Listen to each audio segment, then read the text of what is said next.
Chapter 3455. Little darling, you can get up. Xiao Hua roared.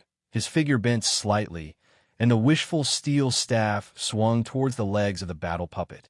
Before Xiao Hua's wishful steel staff could touch the battle puppet, the stone wall flashed with brilliance, and countless fireflies fell like raindrops, covering Xiao Hua and the battle puppet.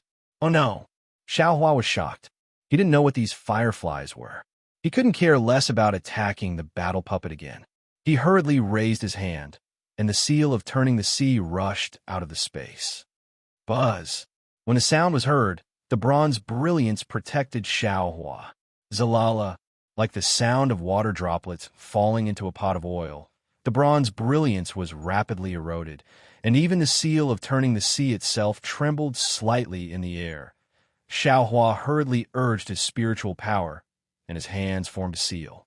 The seal of turning the sea roared again, trying its best to resist the green fireflies. At this moment, there was a muffled sound, and a sharp pain came from Xiao Hua's abdomen. A violent spiritual power instantly rushed into Xiao Hua's transcendence golden body from the pain, destroying Xiao Hua's transcendence golden body like a stampede of 10,000 horses. Xiao Hua lowered his head in disbelief, only to see that the spear in the battle puppet's hand had already pierced his abdomen.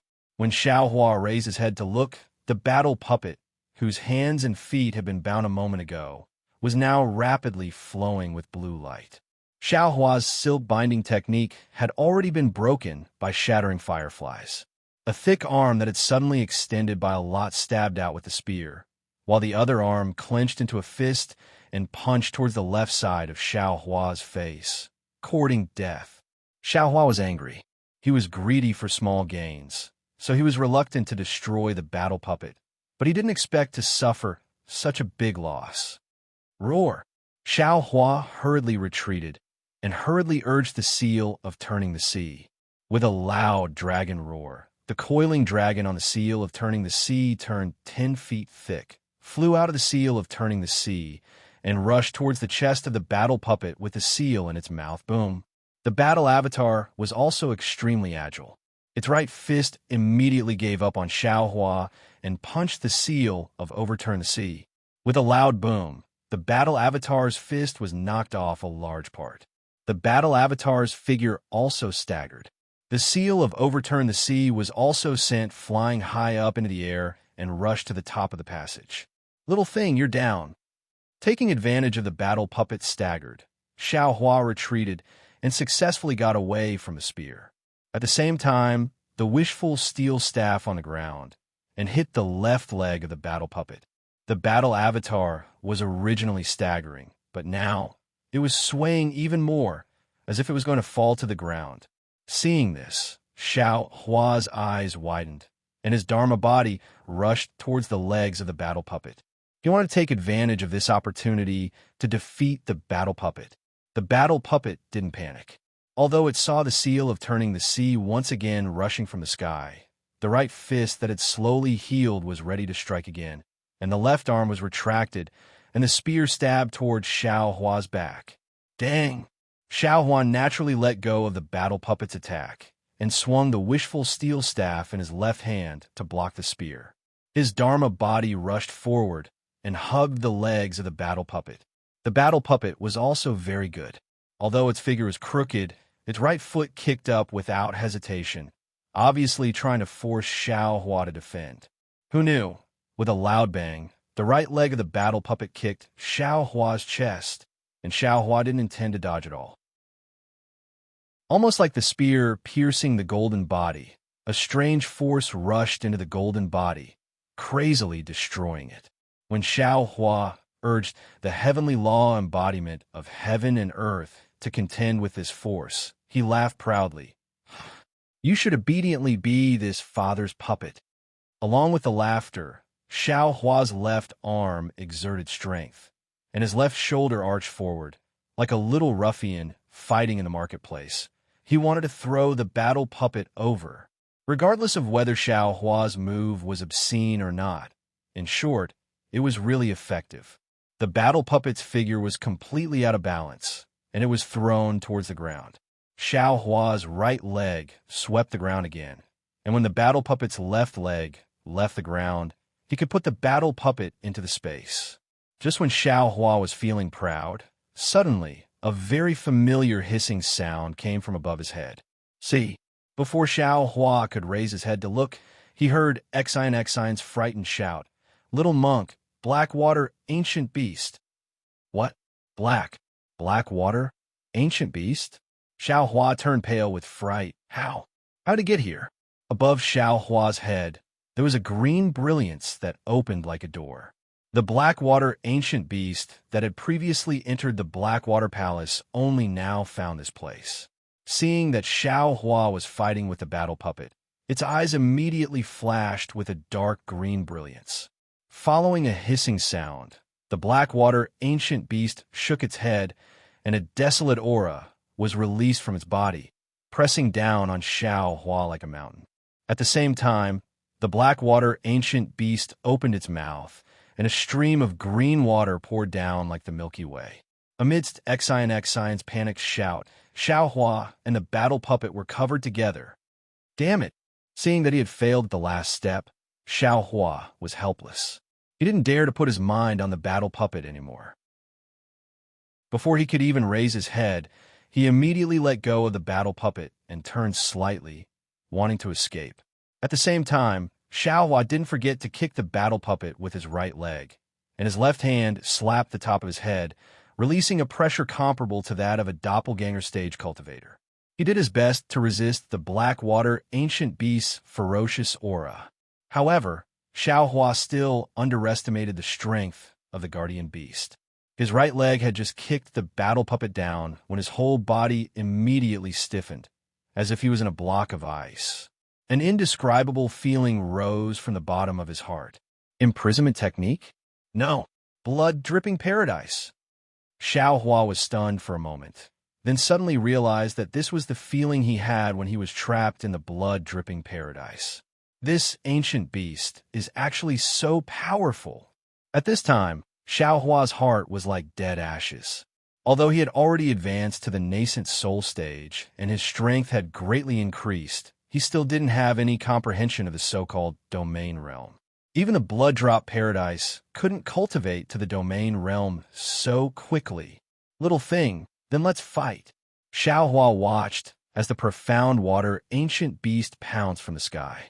On the ferocious beast's head, its dark green eyes were filled with cruelty. It clenched its teeth, and black mist began to surge around its body. Strands of black flames also surged out along with the devil chi. The blood-dripping paradise really had some effect. Xiao Hua felt that his body was somewhat relaxed, as if he could move. Unfortunately, the profound water ancient beast didn't give Xiao Hua any chance at all. It opened its mouth again, and the jade spring rushed out again.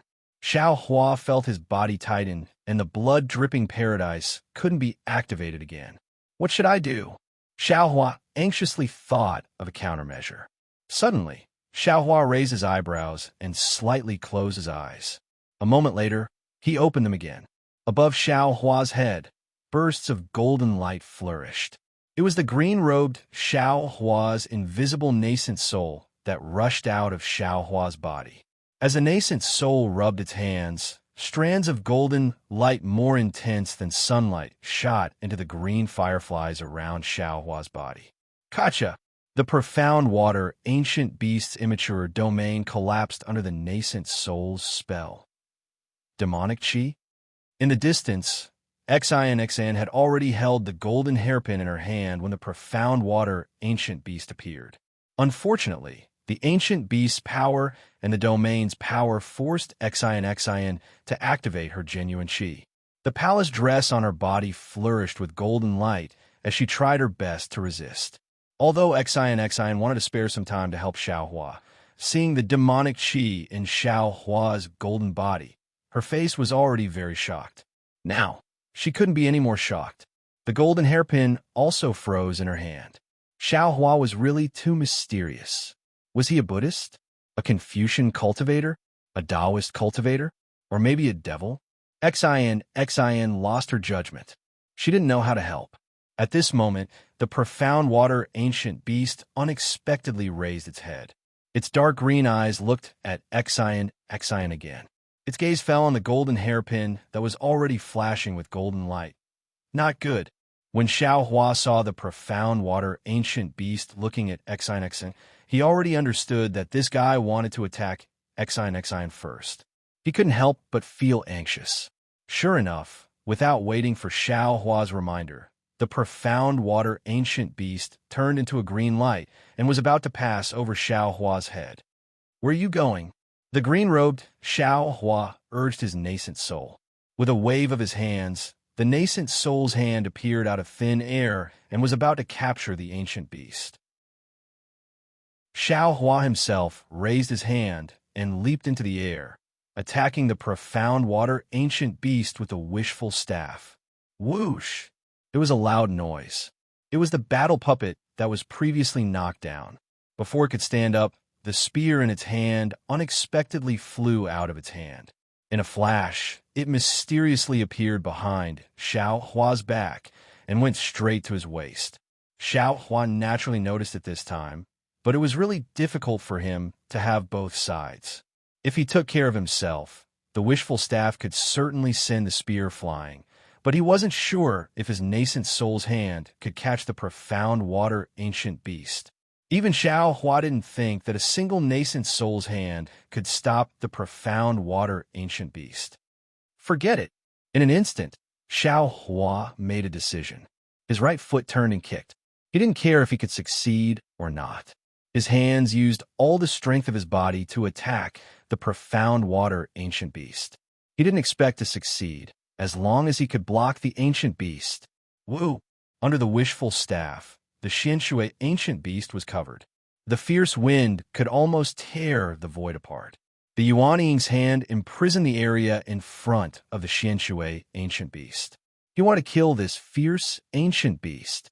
Seeing the profound water ancient beast body dim and its entire body stagnant in midair, Xiao Hua was overjoyed. He knew that the two methods were effective. He may not be able to kill the ancient beast, but he could at least block it. Just as this joy was born, the spear actually avoided Xiao Hua's right leg and pierced Xiao Hua's back, causing a sharp pain. Chapter 3456. This spear was different from before. A sharpness pierced straight into Xiao Hua's heart. Xiao Hua couldn't help but shudder from the pain. Just as his wishful staff trembled slightly, the black water ancient beast suddenly turned its head. Its two dark green eyes actually showed a hint of cunning. The most unforgettable thing for Xiao Hua was that the ancient beast's figure turned into thousands of small dots. These small dots rushed through the shackles of the Yuanying stage's hand, and even dodged the wishful staff's attack, and instantly rushed into Xiao Hua's golden body. The countless tiny droplets rushed to the location of Xiao Hua's golden body. Every single droplet let out an intense rumbling sound, and a hole of several zhang in size appeared in Xiao Hua's chest. A sharp pain came, and Xiao Hua once again looked down in disbelief. This was the first time he had been so seriously injured. Inside the hole, the flesh and blood were badly mutilated, and wisps of black light and devil chi lingered between the flesh and blood. There was not a drop of blood, but even so, an indescribable dizziness came from Xiao Hua's mind, and immediately the entire Transcendent's golden body collapsed rapidly. Not only that, after the war puppet spear was pulled out, it pierced towards the back of Xiao Hua's head. After the ancient beast figure appeared behind Xiao Hua, it also followed the spear and prepared to pounce on Xiao Hua. Xiao Hua was in danger. At the critical moment, there was a blood-curdling scream. Little monk, with this cry, there was less vigilance, more trust, and more deep regret. With this cry, the entire ventilation channel was filled with a strong wind, and wisps of noble chi condensed from the void. This noble chi was golden in color, almost like water. Xiao Hua helplessly fell to the ground. Although the huge Transcendent's golden body had not completely collapsed, the hole in his abdomen could still be seen. Xiao Hua's face was full of pain, and he covered the wound with his hand. Although there was no blood flowing out, the scars were really scary. Xiao Hua's eyes narrowed slightly, and he looked weakly into the distance. He saw Xian crazily raising the golden hairpin in her hand, and her mouth continuously spitting out true qi. The true qi was first golden, then mixed with pink, and finally, it was blood red. Under Xian's control, the golden hairpin emitted a brilliant golden light that was even more dazzling than the sun in the sky. Looking at the center of the sun's golden light, an orange red that looked like a red heart appeared. This red heart instantly transformed into tiny heart dots that rushed out of the golden light. The moment these red hearts appeared, the golden light immediately transformed into golden flying swords. Each flying sword flashed with the shape of a heart, and each heart had a trace of blood in it. The tens of thousands of flying swords were like a torrent or a river of stars. They rushed towards the Xianxue ancient beast, and wherever the river of swords passed, the golden qi that had appeared earlier would gather. The river of stars became even more majestic, and the flying swords became even sharper. A courageous and fearless feeling filled the entire space. Hiss! The Xianxue ancient beast raised its head and let out a long hiss. Its eyes were filled with vigilance. It opened its mouth, and a stream of blue water poured down. Countless blue lights appeared and protected its body. As for the battle avatar, it pulled out its spear and waved it in front of it, as if it wanted to resist the river of swords.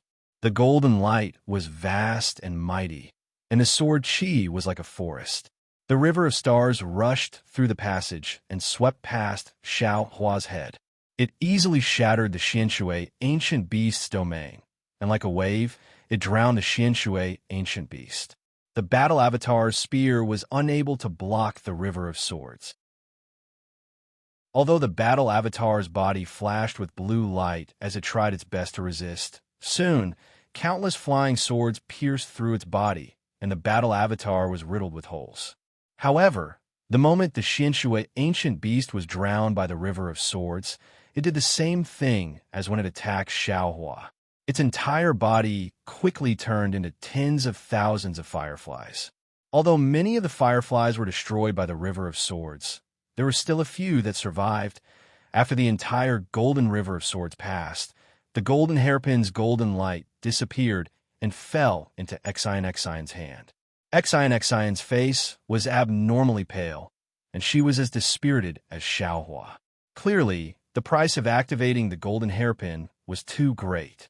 The battle avatar fell to the ground and scattered into a ball. It could no longer fight.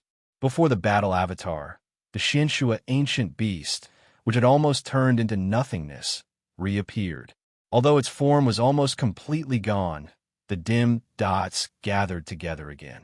A Xianxue ancient beast that was much smaller than before appeared again. What made Xian feel even more despair was that the four walls gradually flashed with a dark green brilliance. The brilliance was like fireflies that pounced on the Xianxue ancient beast's body.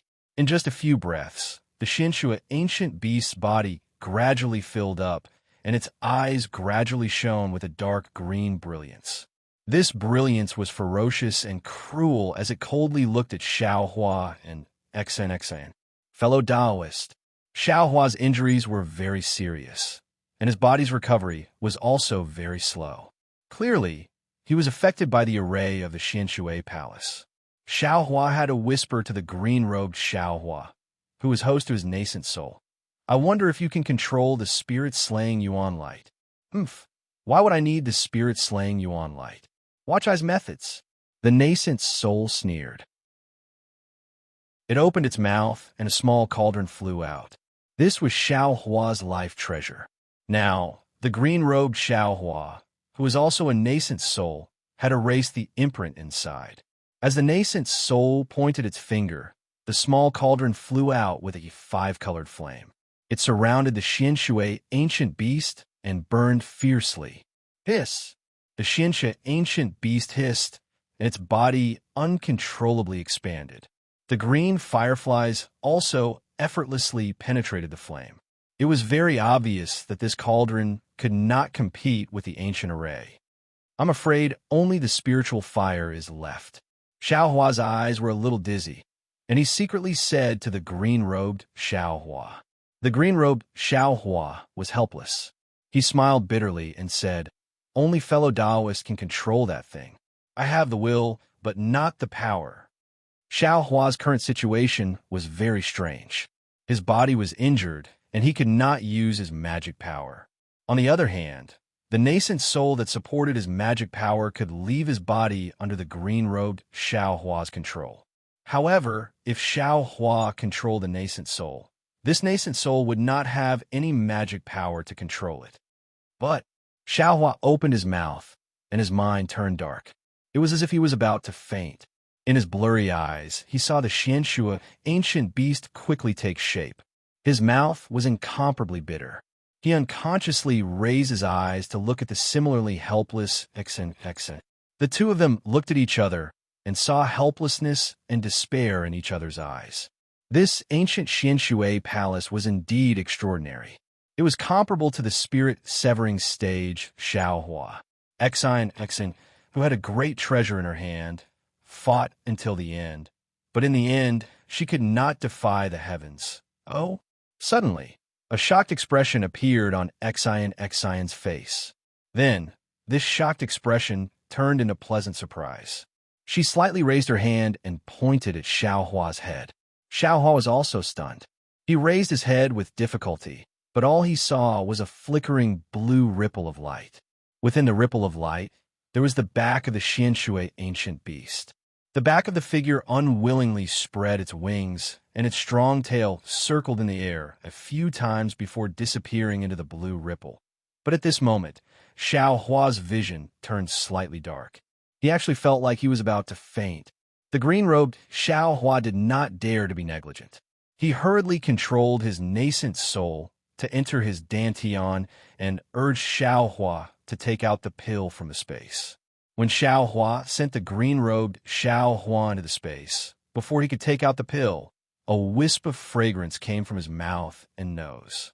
Exion's slightly tired voice sounded in Xiaohua's ear. "Little monk, this is the origin replenishing pill of my Confucian cultivator. It is a panacea for repairing the 5 viscera and 6 bowels. You were injured by the Xianxue ancient beast. You should hurry and take it, right? Benefactor Exion, you take it first." Xiaohua slightly propped himself up and pushed her away. Exon said unhappily, "I just used too much of my essence. I don't need this origin replenishing pill. You take it first. I will immediately take other medicines." "Okay," Xiaohua nodded. He took the origin replenishing pill and put it into his mouth without looking at it carefully. As soon as the pill entered his mouth, a sizzling sound came from Xiaohua's body. Xiaohua's body shook violently. Oh no! Xiaohua was slightly stunned. He immediately understood that the origin replenishing pill's medicinal power was conflicting with the blood-dripping paradise's demonic blood in his blood. Xiaohua hurriedly withdrew the blood-dripping paradise. When the demonic blood was completely absorbed, Xiaohua's body instantly produced thousands of tiny whirlpools. While the origin replenishing pill was repairing Xiaohua's viscera, it also produced a powerful suction force. It produced an awe-inspiring aura out of thin air and entered Xiaohua's body. The sizzling sound fell into Exion's ears. Exion acted as if she didn't hear it. She took out a jade box from her bosom and poured out some pink powder from the jade box to consume. After only a cup of tea's worth of time, a dark red color slowly appeared on her cheeks. During this period of time, Xiaohua's abdomen gradually healed. When the surface of the wound couldn't be seen, Xiaohua took out another set of clothes from the space. He didn't have a monk's robe. He also didn't dare to take out a Taoist robe. He only found an ordinary scholar's robe. Xiaohua checked a little and couldn't help but bitterly smile. His body was indeed powerful. It was really like what the Back Earth Village's Elder Wu said. He had reached the realm of a demigod. Just now, the fatal blow from the mysterious water ancient beast and the 2 stabs from the battle puppet couldn't take his life. His body was currently rapidly recovering, especially his blood vessels. The blood-dripping paradise was even crazier. It had already recovered his blood vessels a step ahead of his body. However, this kind of recovery was not without a price. This recovery consumed Xiaohua's essence. Although this essence could be replenished with extremely rare spirit pills, the most important thing was to rely on the accumulation of one's own cultivation. The path of essence didn't have any special shortcuts. Normally, one could only rely on the accumulation of years and months of bitter cultivation. Even so, Xiaohua's most seriously injured internal organs still couldn't be repaired in time. Xiaohua's body had the celestial body bestowment technique. His meridians had the Dao Sex cultivation method, and his blood vessels had the demon realm's blood-dripping paradise. However, these internal organs didn't have a specialized cultivation method. They could only be repaired by relying on the body. Xion's Chaoyuan pill was very effective. It had already repaired the most basic outline of the severely damaged internal organs. However, at this time, the Chaoyuan pill had already lost its effect. The remaining parts could only be slowly repaired by the celestial body bestowment technique. Chapter 3457. It's really a loss. Xiaohua checked. Thinking about the danger just now, he still had a kind of lingering fear. If he didn't have Xion's golden hairpin, that black water ancient beast would have pounced again and his body would have been injured again. His body might have a strong recovery ability, but it couldn't withstand too much damage. If he was attacked by the Blackwater ancient beast and the battle puppet a few more times like this, he really would have fallen here. Thinking of this, Xiaohua couldn't help but secretly curse. This Blackwater ancient beast is too insidious? It actually used a diversion tactic? No, it's besieging Wei to rescue Zhao. No, it's loosening the reins only to grasp them better. This kind of trick I have to think about for a long time. This guy can actually do it in an instant. It really became a demon. However, although Xion's golden hairpin is powerful, it's obvious that Xion can't fully activate it. The Blackwater ancient beast still has the strength to fight in the end, but why did it flee in panic? Little monk. When Xiaohua was thinking, Xion opened her mouth. Thank you for just now. If it wasn't for you, I'm afraid it bodes ill rather than well. Alas, don't say any more, Benefactor Xion. Xiaohua waved his hand. That was the Blackwater ancient beast's plan to loosen the reins only to grasp them better. Its main goal is still this little monk. Speaking of this little monk still has to thank you for your help. If it wasn't for you, this little monk would have gone to see my family's Buddha. Xion looked at Xiaohua with a somewhat complicated gaze and asked tentatively, Little monk, don't be modest. If you see your family's Buddha, won't I see my family's saint? You and I are now in the same boat. How can we not help each other? Right, how's the effect of the Chaoyuan pill? Why do I see that your complexion is not as good as I expected? Xiaohua naturally heard the meaning behind Xion's words, but he didn't intend to say it clearly. He smiled and said, Benefactor's Chaoyuan pill is really effective. This little monk's extremely injured internal organs have now been repaired. There's no major problem for the time being. After we find a way out, this little monk will return to the temple to recuperate. And this Chaoyuan pill is sacred medicine for us Confucian cultivators to consolidate the essence of the foundation. If the 5 qi is insufficient, the 5 elements are damaged, and the foundation of the true qi is broken, this pill can be used to heal. Even an injury like the little monk's would have been completely healed if there wasn't anything strange about it. Xion nodded her head slightly as she said this with a double meaning. Xiaohua acted as if he didn't hear the meaning behind Xion's words. He smiled and said, Perhaps my Buddhist sect. Just as he said this, Xiaohua was suddenly shocked. His smile froze on his face as he looked at Xion in confusion and hastily asked, Fellow immortal Xion, you said, what do you mean by insufficient 5 qi and damaged 5 elements? What was the foundation of true energy? What does this have to do with the damage to the internal organs? The corner of Xin's mouth hung a smile. Her eyes revealed a trace of craftiness. She wasn't trying to probe Xiao Hua's Confucian cultivation base. After all, cultivators who cultivated both Buddhism and Confucianism, Taoism and Confucianism, were not uncommon in hidden immortal continent and Western paradise. What she wanted to know was the details of Xiao Hua's devil qi. But even so, Xiao Hua's words still revealed his Confucian cultivation base.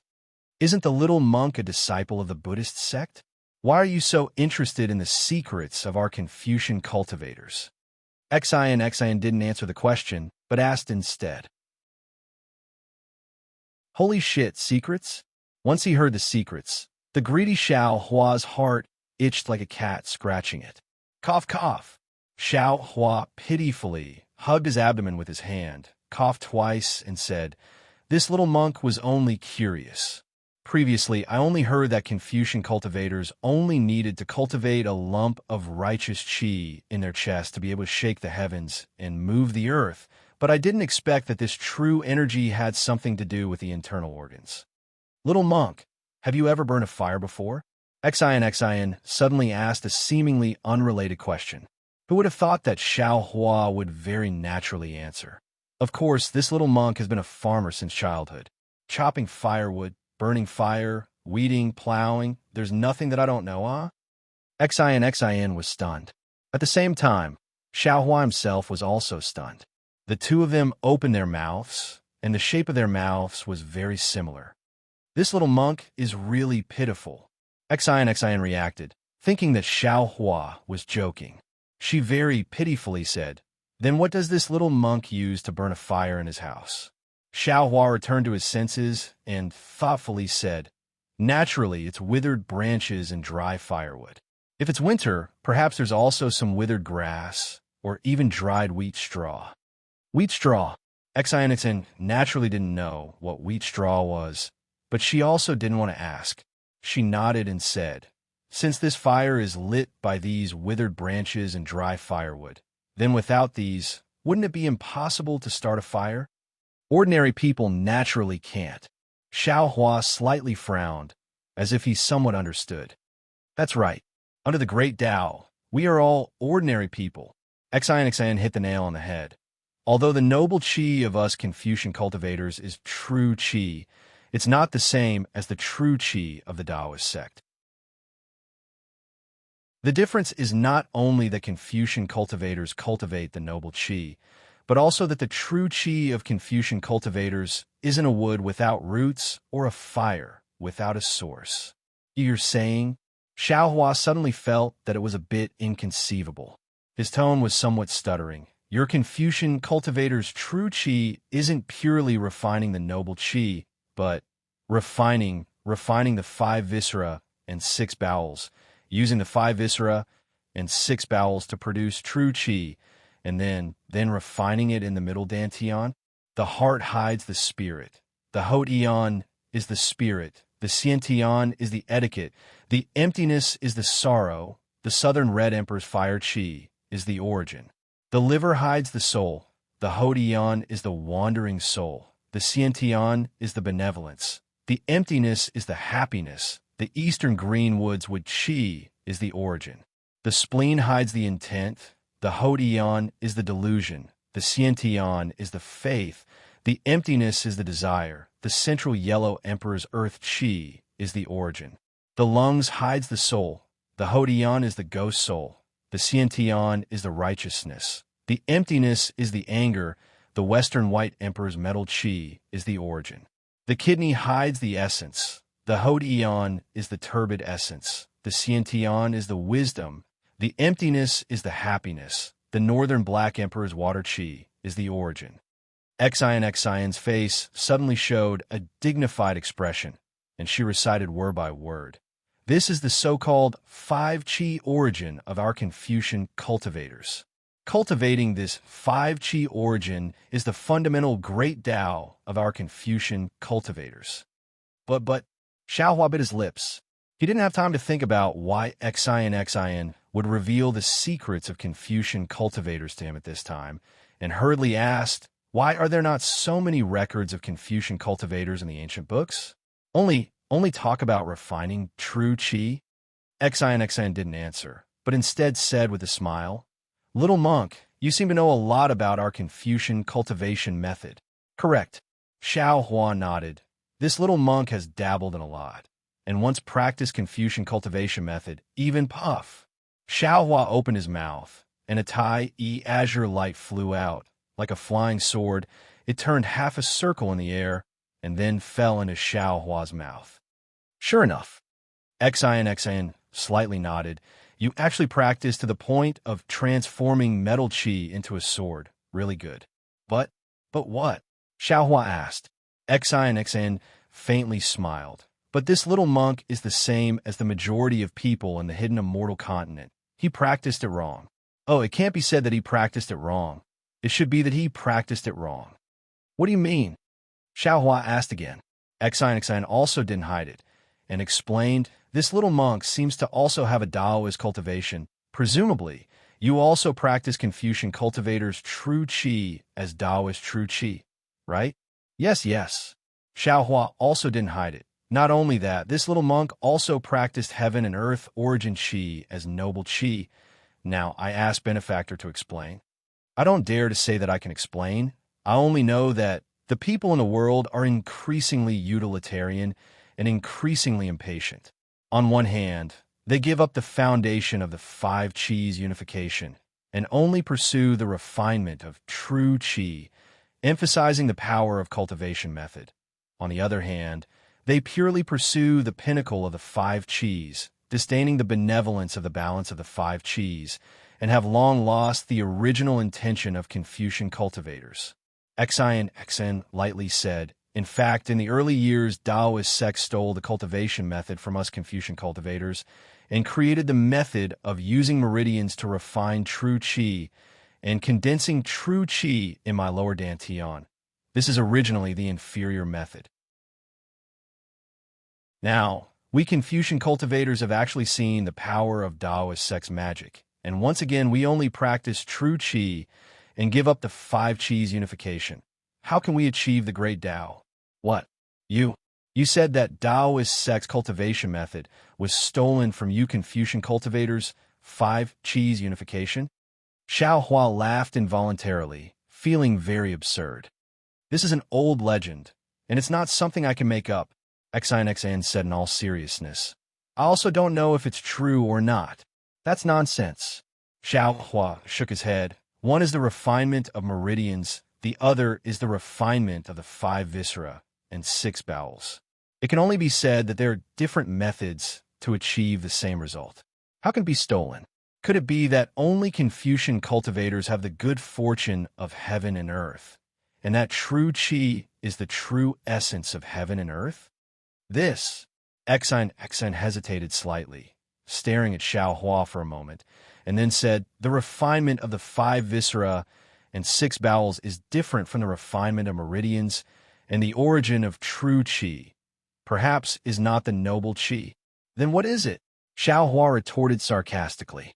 Xin faintly smiled, her eyes like the moon. "Why should I tell you? Little monk, we were just casually chatting. Have her injuries healed? Can we enter the real, profound water palace now?" As she spoke, Xin pointed at the messy stone wall not far away, where a triangular blue brilliance was slowly emerging. Needless to say, it was the exit of the passage. "Are we going in now?" Xiao Hua knew that Xin would definitely not tell him the secrets of Confucian cultivators in full detail. Now that she had said so much, it was already a kind of repayment to him. If he continued to ask, he would only be met with disdain. Thus, he no longer thought about it, and looked at the revealed exit with a bitter smile. "We are all injured, so how can we take away the immortal tool?" "Ha ha! Little monk, you really want that immortal tool?" Xin laughed. "You can't even defeat the ancient, profound water beast guarding the door, so how can you take away the immortal tool? Let's go, don't think so much. Follow me in and see if there is the person I'm looking for. If there is, little monk, you can help me." "Oh, don't worry. I definitely don't want any immortal tool. I just want to save people. If there isn't, we'll find the exit and leave. Okay?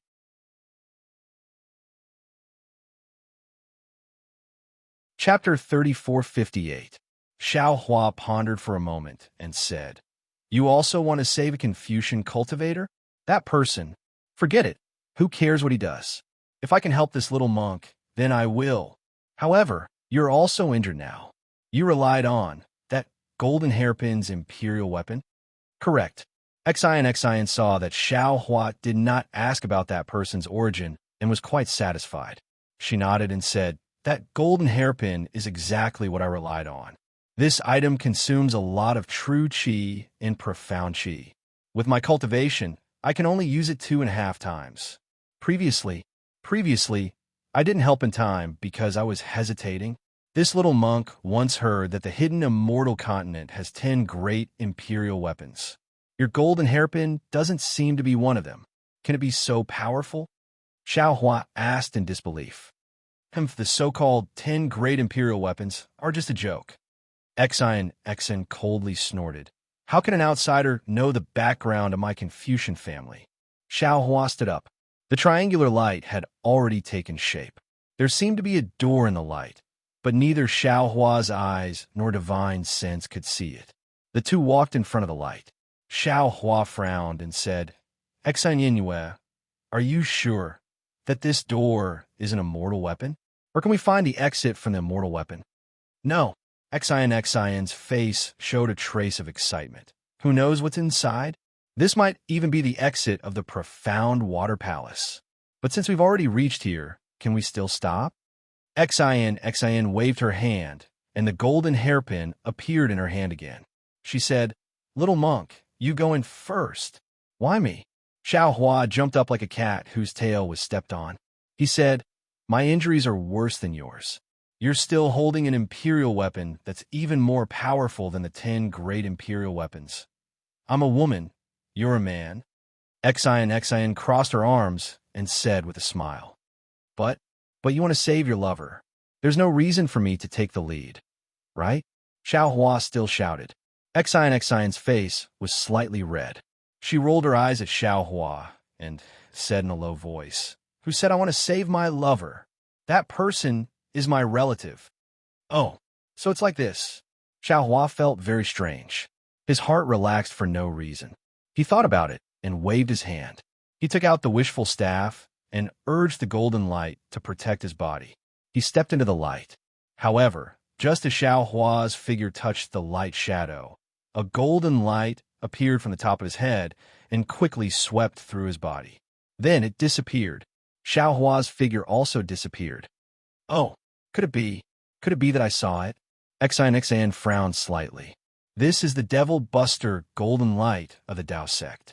Since the little monk has devil chi on him, why hasn't he been killed by the Devil Buster golden light? Even if he wasn't killed, he'd go in, right?" Xian thought to herself. Her footsteps were not slow.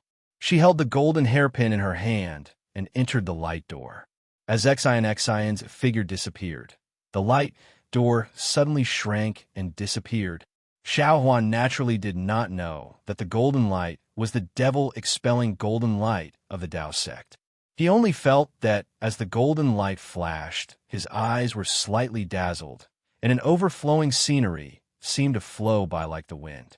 Soon after, his entire body felt light, and before he could focus his eyes and see anything, he felt an indescribable warm current erupting from the bottom of his feet. It did not care about his meridians or blood vessels as it rushed towards the top of his head. In just an instant, this warm current had penetrated through his body.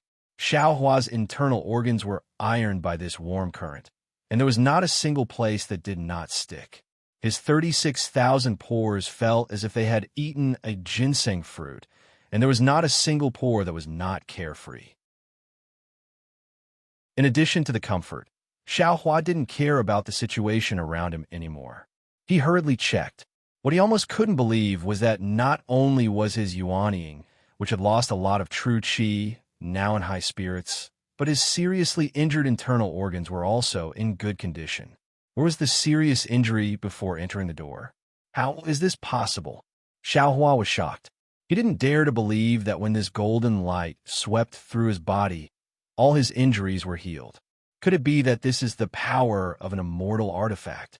As he thought about this, Xiao Hua hurriedly looked up. He saw that Xiao Hua was in a huge palace. The entire palace was dazzling with gold and jade.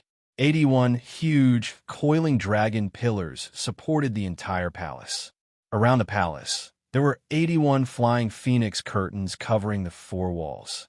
At this moment, Xiao Hua was standing at the entrance of the palace. The palace door, which was hundreds of feet tall, was inscribed with countless simple and unadorned runes. These runes were the same as the runes on the flow of water in the passageway earlier. They were flowing at varying speeds. Following this flow, mountains, rivers, water, flowers, birds, insects, and fish all appeared on the palace door and even on the walls nearby. Every time a light flashed, it was as if a small world had appeared. Xiao Hua slightly furrowed his brows when he saw all these living creatures appear. He was somewhat unable to understand whether these runes were real or not. He had never seen the runes of a formation show such an abnormality. But soon after, his heart shook again. My Dao Sex formation has always borrowed the power of the world. However, the power of the world is ultimately limited and is limited to this part of the world. If I really want to take another step forward, I'll have to transcend the world. Could it be that this ancient formation has already surpassed my knowledge? This profound water palace that guards the immortal artifact can actually borrow the power of a small world? If that's the case, then a formation formed from tens of thousands of small worlds isn't something that can be broken by ordinary people. The one who set up this formation must be an immortal. Little monk, what are you thinking about? Why don't you go in? Xion's voice came from behind Xiao Hua, just as he was pondering. This little monk, is wondering whether this is the profound water palace. Xiao Hua's eyes turned as he answered with a smile. Nonsense. Xion raised her brows for no reason. She pointed at the signboard above the palace door and said, Don't you see it? Isn't it written with the words, Profound Water Palace? If this isn't the Profound Water Palace, then where is it? If this is the Profound Water Palace, then why did the golden light just now seem to have the Confucian school's 5 elements restoration technique? And why is it different from the Dao Sex formation golden light? Xiao Hua looked up again. He really didn't pay attention to the signboard above the palace door. Sure enough, at the place where Xion was pointing, there was a huge, glittering golden plaque at the top of the palace door, with the words Mystic Water Palace written on it. That's not right. Xiao Hua's gaze swept over the signboard and was shocked because the words written on it were the Dao Sex characters from the Dawn Rain continent. They were completely different from the hidden Immortal Continent's inscriptions. He didn't know how Xion could recognize them. Xion didn't know about Xiao Hua's doubts. She looked at Xiao Hua and said with a smile, That golden light is the supreme golden light of the Confucian cultivators. It is also one of the secrets of the Confucian cultivators that I didn't tell you.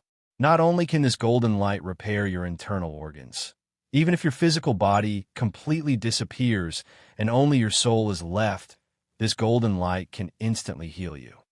How is that possible? Xiao Hua was in disbelief. If you don't believe me, you could try. Why don't you let the profound water ancient beast kill you and only leave your soul behind? Xion smiled. Alas, the ancient said that a woman's heart is the most poisonous in the world. This little monk just saved you, and you actually curse this little monk like this. This little monk really has nothing to say. Xiao Hua sighed and said with regret, You're still a little monk. Xion pointed at the signboard above the palace door and sneered. This is the ancient Dao Sex language. It's lost in the hidden Immortal Continent and Western Paradise. If that CI Hui came here, she probably wouldn't recognize it. You actually recognize it, yet you still dare to call yourself a little monk? Fine. Xiao Hua smiled bitterly. I admit that I have some Dao Sex cultivation. Dao Sex cultivation is even higher than Buddhist sex cultivation. However, I didn't hide this from you. When I repelled the profound water ancient beast, I also used it in front of you. Alas, fellow immortal, Xn sighed and said, at this point, you finally spoke the truth. This concubine thought that you would continue to hide it from his concubine. Seeing that Xin actually called herself this concubine, Xiao Hua's eyeballs were about to fall out. He blinked his eyes in disbelief and stared at Xin. What are you looking at? Xin rolled her eyes at Xiao Hua and scolded. There are no flowers on this concubine's face. Yes, yes. Xiao Hua rubbed his nose. He knew that Xin was returning the favor. It's this one's eyes that grew flowers. Alas, actually, this concubine shouldn't blame fellow immortal. Xin sighed. Isn't this concubine also hiding her identity? Fellow immortal Xin. When Xiao Hua heard this, he hastily waved his hand and said anxiously, don't say any more. This one has some misgivings and can't tell fellow immortal Xin about her identity. If you do, this one won't be able to return the favor. A trace of hidden bitterness appeared on Xin's face. She glanced at Xiao Hua, then lowered her head to look at the ground and said in a low voice, since this concubine entered Sage River, fellow immortal Xin has saved my life many times. If it weren't for fellow immortal Xin, this concubine would have turned into a skeleton in Sage River long ago. In the face of fellow immortal Xin's kindness of rebirth, how could this concubine have the face to ask fellow immortal Xin's identity? However, if this concubine didn't tell fellow immortal Xin about her identity, how could this concubine have the face to follow fellow immortal Xin into this profound water palace? How could this concubine have the face to ask fellow immortal Xin to help save this concubine's loved ones from that immortal artifact? All right, Xiao Hua thought for a moment and nodded slightly. Fellow immortal Xin, if you feel guilty, feel free to say it. Otherwise, it will be detrimental to your mental state. As for the matter of helping, why should fellow immortal Xin bring it up again? Since we've arrived at the profound water palace, this one will naturally lend fellow immortal Xin a hand. If fellow immortal Xin doesn't mind, then please call this concubine Xin. Xin said with a smile. This fellow immortal Xin sounds very distant. Of course. Xiao Hua rolled his eyes and said, if fellow immortal Xin doesn't mind, you can also call this one Xiao Hua. Just treat it as a flower in fellow immortal Xin's hair. When Xin heard this, she couldn't help but feel slightly angry.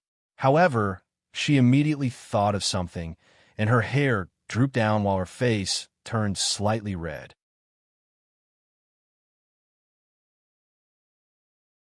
Chapter 3459. Bad. When Xiao Hua saw this, he complained bitterly in his heart. Damn it, how can my mouth be so slippery? How could I say these things so casually? Not to mention Hongxia Fairy, even the late Shui. Just as Xiao Hua was regretting, Xin raised her head again. Her face was red, but she still had a resolute expression as she said, Xiao Hua, I, a Confucian sage, have said that a drop of water should be repaid with a spring of water. You've saved this concubine several times, so this concubine should repay you with her body. However, this concubine feels that my humble appearance cannot enter your eyes. Moreover, this concubine has a heavy responsibility. Before rescuing Jayin, this concubine doesn't dare to mention this important matter. Don't. Xiao Hua hurriedly waved his hand. His face and neck were red as he said, this concubine never meant that. This concubine was only joking. Don't take it seriously. Since your father is being suppressed in the profound water palace, you and I should hurry in and rescue him. Xin's eyes flashed with gratitude, but there was also a trace of disappointment.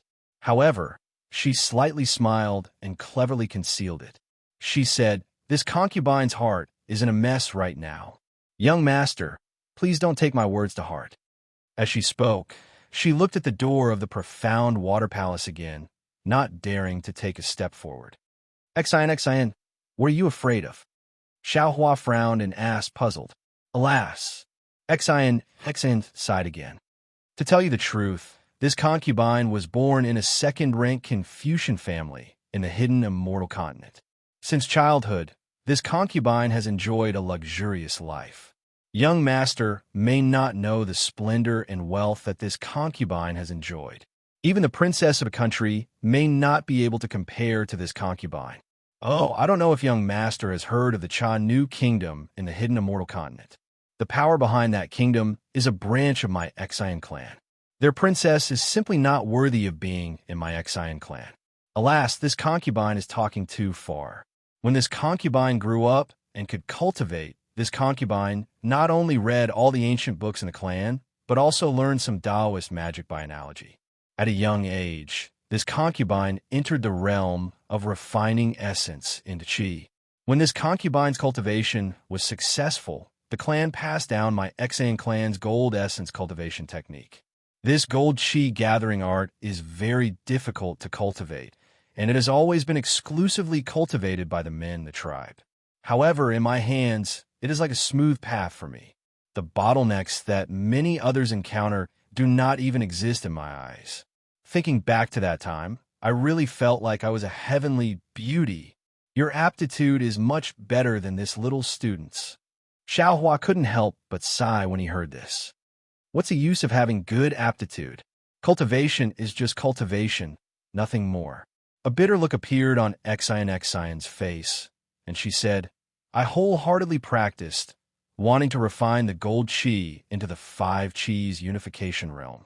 So, I searched for ancient books and secret arts in the clan, and even in the hidden immortal continent, wanting to see the mystery of Confucian cultivation. However, when I found a trace of truth that was buried in time, I found another big secret in the clan.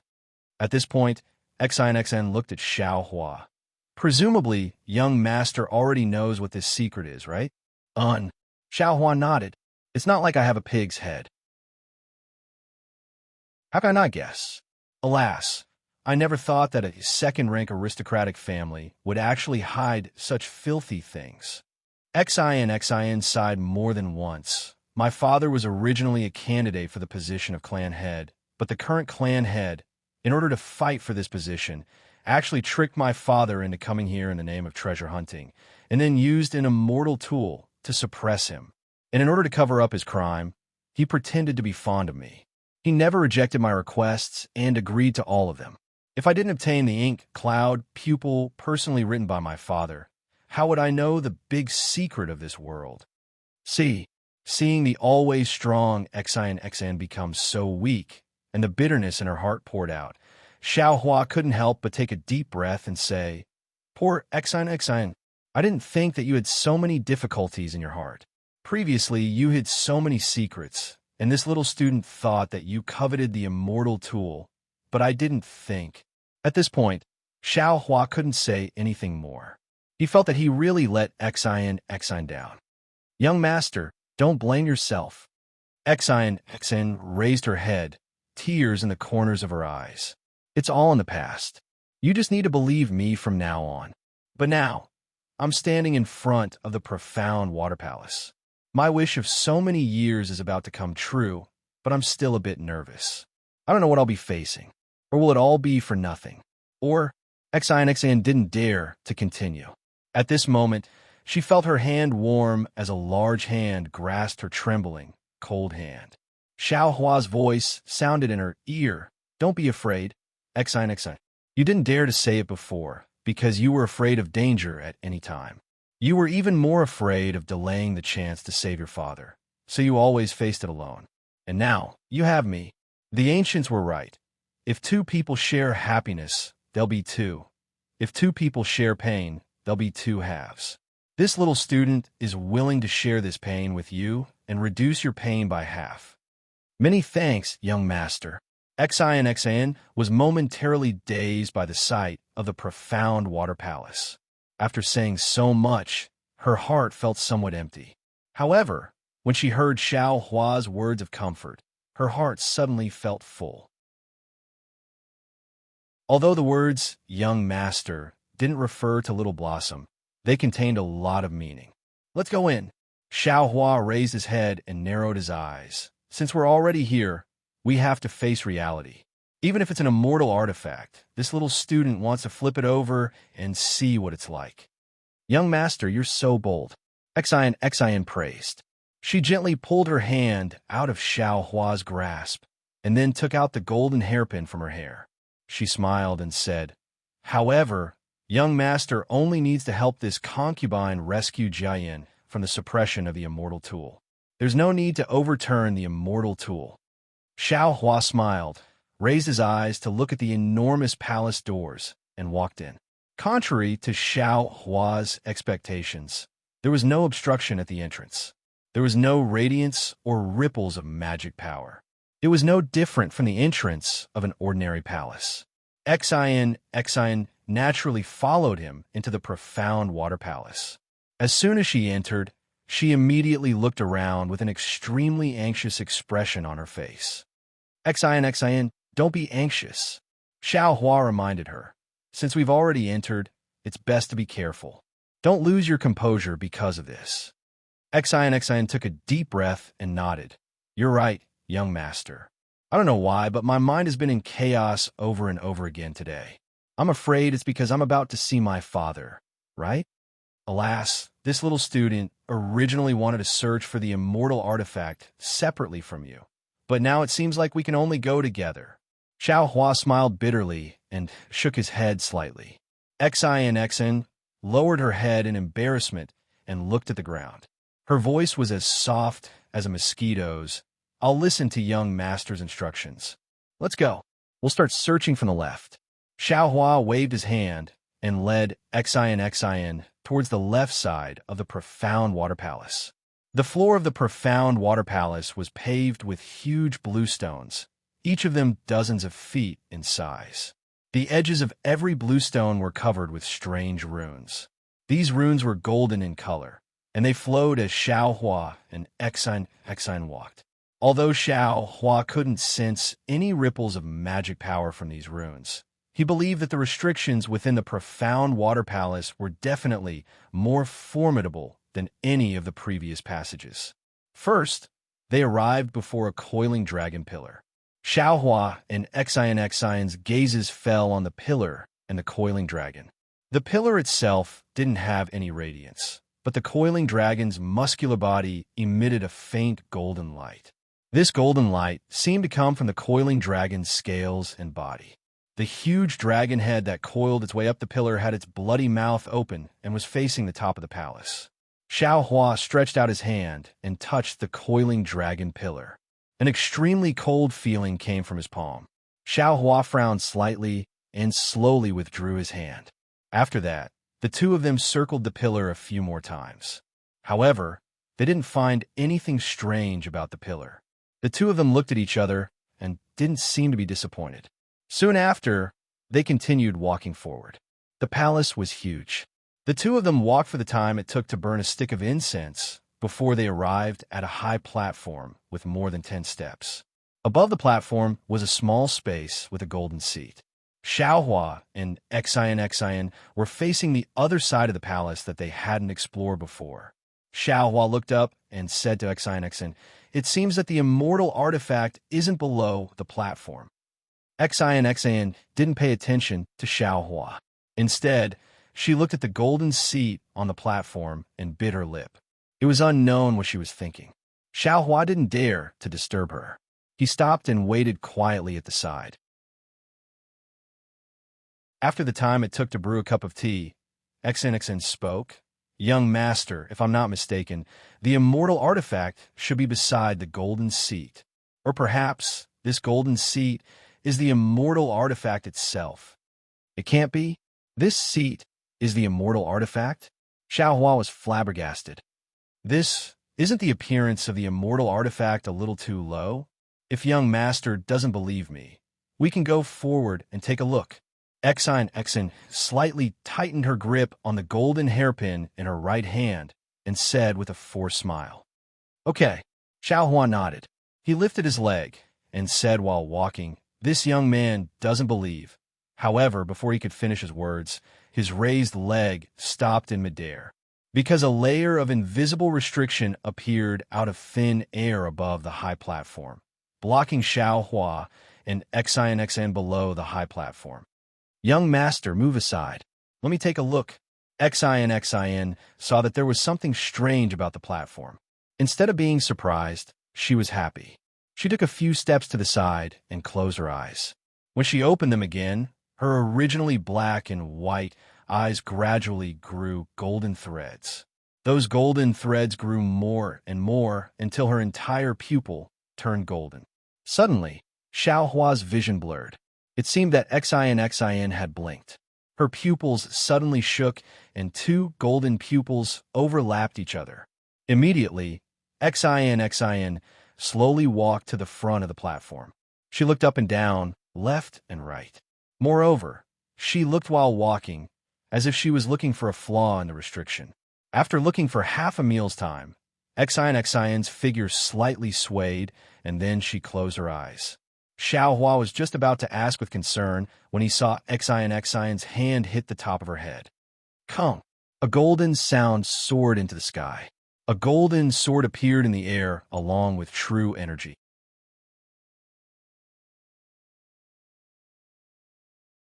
Chapter 3460. XINXIN suddenly raised her arms, and the flying sword suddenly disappeared. When it reappeared, it was already in XINXIN's hands. "Open!" XINXIN roared without hesitation. She was not inferior to men. A golden light flashed, and the golden sword slashed into the invisible restriction on the stage. Swoosh! With a crisp sound, a straight crack appeared. Immediately after, the left side of the crack flashed rapidly. The light spread out in all directions, and gradually, a golden halo that sealed off the high platform was revealed. "Young master," XINXIN, whose face was full of joy, suddenly shouted, "Quickly give this concubine a hand." "Okay." Xiaohua glanced at the slowly healing crack and answered without hesitation. The staff in his hand slammed down. Boom! A loud sound was heard, and the golden light near the crack immediately turned into golden fragments. A hole in the golden halo was quite eye-catching.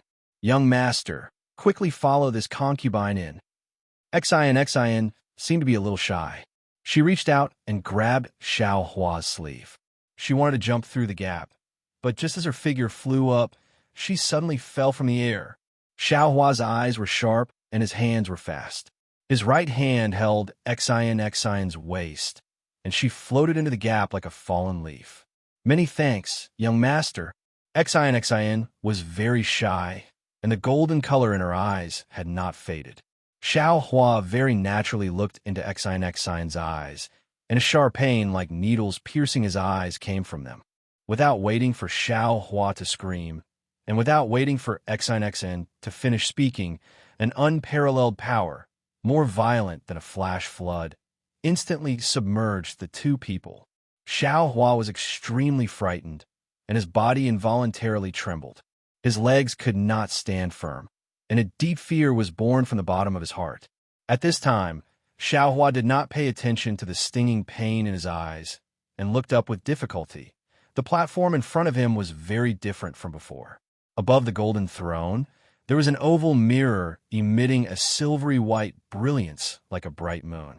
This brilliance covered the entire platform, and that unparalleled power was emitted from this mirror.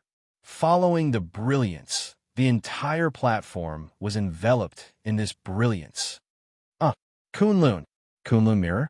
Xiaohua was once again stunned. This was already the fourth Kunlun mirror he had seen, right? Plop! Just when Xiaohua recognized the Kunlun mirror, a soft sound came from beside him. XINXIN could no longer support herself. Although the palace dress on her body was still emitting a golden jade brilliance, she still collapsed to the ground. The golden hairpin in her hand flashed a few times, but it was silent. Clearly, this golden hairpin was not an immortal tool.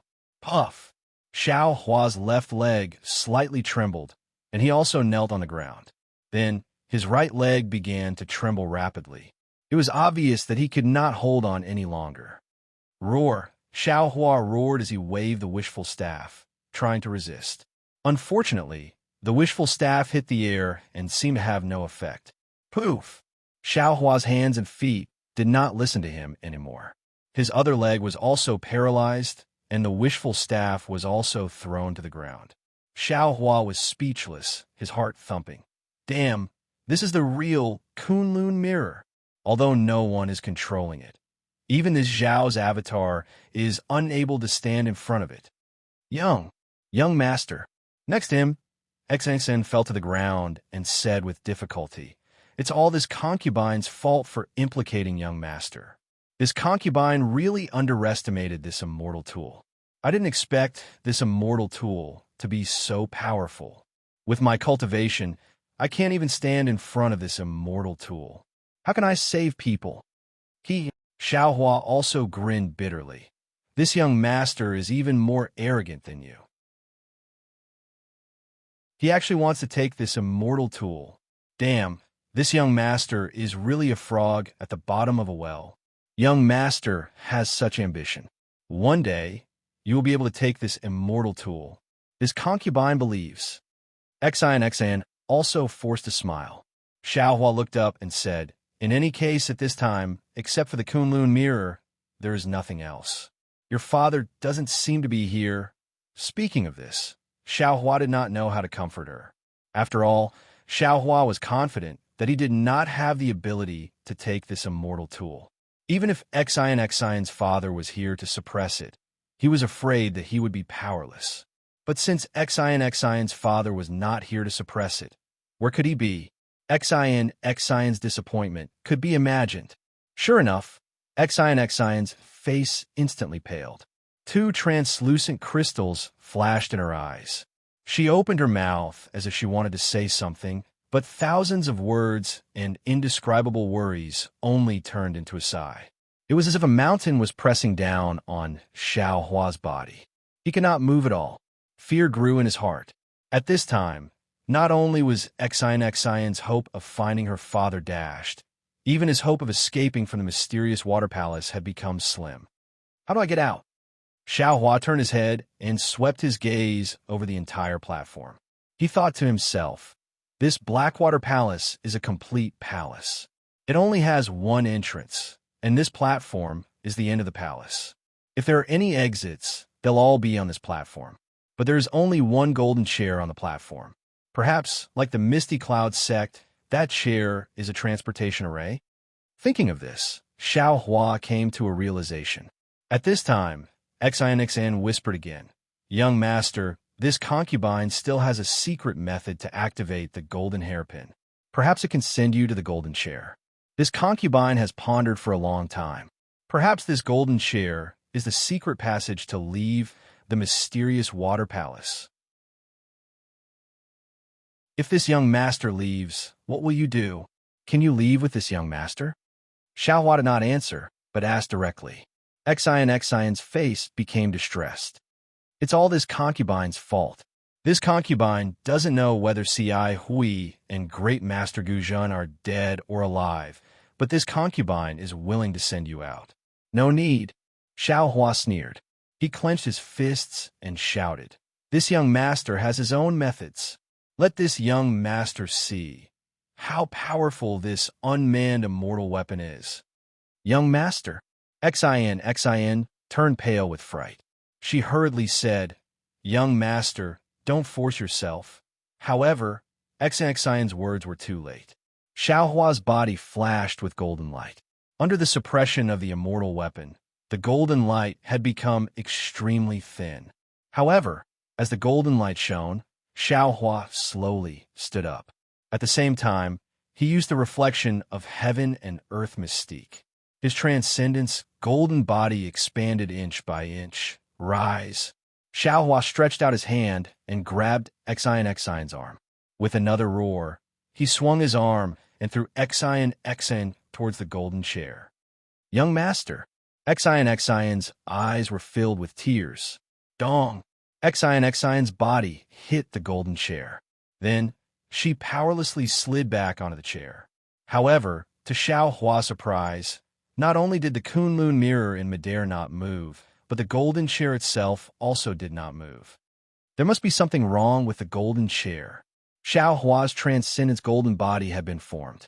Now, he was slowly walking in the immortal weapon's power. The pair of eyes on his expressionless face moved slightly. When Xiao Hua raised his head and saw the Kunlun mirror floating above the golden chair, his heart skipped a beat. With a wave of his hand, the ice sea mirror flew out from space. Wong Wong. When the ice sea mirror flew out of the space, a loud roar immediately sounded. Three-colored brilliance instantly rushed out from the ice sea mirror without Xiao Hua's urging. The tricolored light went straight into the Kunlun mirror. The entire mirror surface of the Kunlun mirror was like boiling water. Rings of seven-colored light rushed out of the mirror's surface as if they were overflowing and spun around the entire platform. Dong! Suddenly, as if a huge hammer hit the Kunlun mirror shook heavily. A silver-white brilliance rushed out from the bottom of the seven-colored brilliance and directly fell on the icy mirror. Like an ice cube that saw sunlight, the icy mirror instantly disappeared, leaving behind only a three-colored ball of light. And these three balls of light flew back to the Kunlun mirror like young swallows returning to their nest. Xiao Hua watched all of this with his eyes wide open. His connection with the icy mirror had been cut off the moment the icy mirror flew out of the space. Wong Wong Wong. The three balls of light fell into the Kunlun mirror. The Kunlun mirror boiled again. This time, the entire Kunlun mirror disappeared and turned into a silver-white ball of light. Shua. One of the rolling balls of light shone on the golden throne. The golden throne also emitted a brilliance. When a golden halo appeared, Xin, who was inside, disappeared. Good. Seeing this, how could Xiao Hua not know that the Kunlun mirror and the golden throne were the key to leaving the mysterious water palace? Xin must have been teleported out. Looking at the halo that was still revolving around the golden throne, Xiao Hua hurriedly walked over and finally stepped into the halo before it disappeared. The moment the halo touched Xiao Hua's foot, it immediately revolved along Xiao Hua's transcendence golden body. With every inch it revolved, Xiao Hua's transcendence golden body disappeared. In just a few breaths, the halo rushed to the top of Xiao Hua's head, and his transcendence golden body completely disappeared. Where is this? No, this is not Sage Jiangwei. This is where the mysterious water palace just came from. Xiao Hua felt dizzy, just like when he was in the teleportation formation. When he opened his eyes, he was dumbfounded. Looking at the familiar triangular mirrors around him, he complained inwardly. Wasn't this the mirror that Xiao Hua, Xin, Ci Hui, and Guzhan used to avoid the mysterious water ancient beast? Could it be that the Kunlun mirror didn't teleport me out? Xiao Hua recalled his avatar and looked around with doubt. What is this? Xiao Hua's gaze had just moved away from the mirror when he saw a treasured sword flashing with a milky white brilliance. This treasured sword was more than 9 feet long, and the hilt was 1 foot long.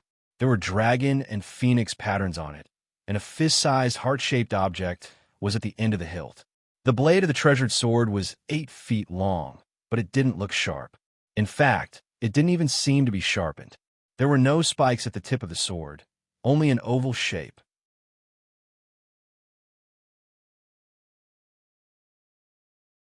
Chapter 3461.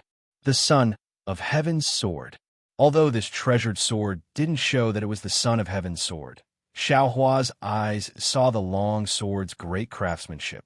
In his heart, he immediately understood that this must be the Son of Heaven's sword, the Son of Heaven's sword that shook the 9 provinces. So the Son of Heaven's sword was hidden here. Perhaps this is the true profound water palace.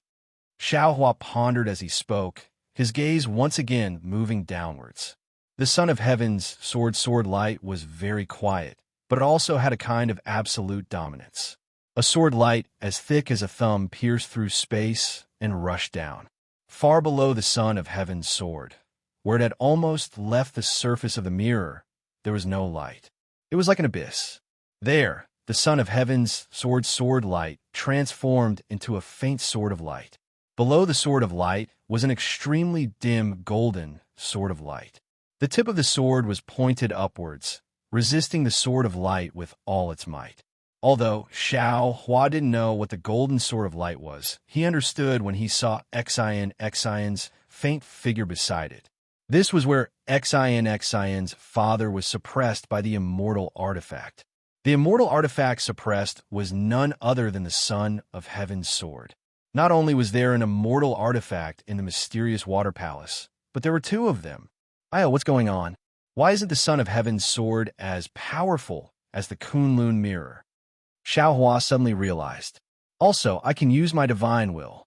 Thinking of this, Xiao Hua didn't have time to think anymore. He hurriedly used the wind escape technique to fly down, which was the place he had just flown a few hundred feet. Gotcha! A series of crisp sounds came from above his head, all around him and under his feet. The triangular mirror surface flashed with silver-white brilliance one after another. In the end, the entire space turned into an extremely smooth mirror surface. The Kunlun mirror. Xiao Hua looked at the incomparably huge mirror surface, and a familiar feeling arose from the bottom of his heart. This is inside the Kunlun mirror. Understand now. There is indeed only one immortal artifact in the mysterious water palace, and that is the Kunlun mirror. The Son of Heaven's sword is inside the Kunlun mirror. Xiao Hua suddenly realized. Young master. At this moment, Xion transmitted her voice filled with surprise and excitement. Xion. Xiao Hua also responded and sped down. When he saw the situation of the golden sword, he couldn't help but suck in a breath of cold air. It was a huge sword that was hundreds of feet tall. The huge sword looked very simple and unadorned. The huge sword constantly emitted a golden sword light. The sword light was like tiny flying swords, but when these flying swords rushed out of the huge sword, they were immediately pierced by the Son of Heaven's sword and completely disappeared. Looking into the giant sword, there was an extremely dim and huge figure hidden within. This figure was an old man with golden hair and beard. The old man's hair and beard fluttered in the wind, and his eyes were tightly shut. Although the expression in his eyes could not be seen clearly, his tightly shut lips, his slightly clenched teeth, and the Chuan character between his eyebrows showed the old man's unyielding and fighting spirit. Sword transformation realm? Xiao Hua's eyes narrowed as he scanned the giant sword with his divine sense. Young master? Xion bit her lips, her face flushed with surprise. She looked at Xiao Hua and said in a low voice, "This is my father. I didn't expect that he would be suppressed by the Son of Heaven's sword. Do you have a way?" Xiao Hua asked straightforwardly. Xion's eyes were filled with deep sorrow, and she almost choked with sobs as she said, "Young master, you don't know, but my Xion family's ancestral gold chi unification technique is restrained by the Son of Heaven's sword. From my father's situation, he couldn't resist the Son of Heaven's sword chi and was forced to transform into a sword. There's a saying in the sect, once you transform into a sword, you will be immortal for all eternity. Without the Gung Earth, 10,000 years will become nothing. Only my father can protect himself now. Without the help of the Gung Earth, I'm afraid he will forever be a sword. Whether it's the Gung Earth or not, I don't know." Xiao Hua was a little anxious. "I only know that if I don't save your father from the suppression of the Son of Heaven's sword, even if you find the Gung Earth, I'm afraid it won't be of any use." Xion hurriedly shouted, "Young master, you don't know, but my greatest reliance is the golden hairpin, and the golden hairpin isn't of the earth attribute. Before young master came over, I had already thought about it. Unless there's a great master who can refine true chi to the earth chi unification realm and use the Gung Earth to awaken my father, then I will activate this golden hairpin. Only then can we help my father escape. Otherwise, I'm afraid I can only rely on the Son of Heaven's sword." The Son of Heaven's sword? Xiao Hua raised his eyes to look at the Son of Heaven's sword floating high in the sky. The sword light was incomparably peaceful, far less fierce than the Kunlun mirror from before. He couldn't help but have an idea in his heart. Xion was worried about her father, but now she was helpless. Seeing Xiao Hua looking at the son of heaven's sword, she didn't know what to feel. She hoped that Xiao Hua could break the suppression of the son of heaven's sword, so that she could save her father. But she also understood that although Xiao Hua's strength far exceeded her expectations, he might not have the ability to break the son of heaven's sword. If he wasn't careful, he might even end up dying. Young master, Exine thought for a moment and couldn't help but shout. This son of heaven's sword looks very gentle, just like the teachings of our Confucian cultivators. It's the attitude of a modest gentleman.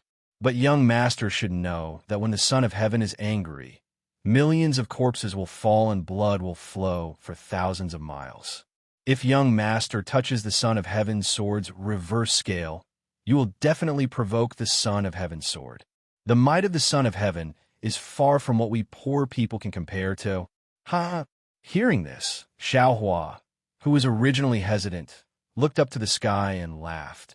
What is the son of heaven? It's called having a genius and a son. What is the son of heaven? The son of heaven is where the people go. This son of heaven's sword doesn't face the people's hearts and suppresses the innocent. How can it become the son of heaven's sword?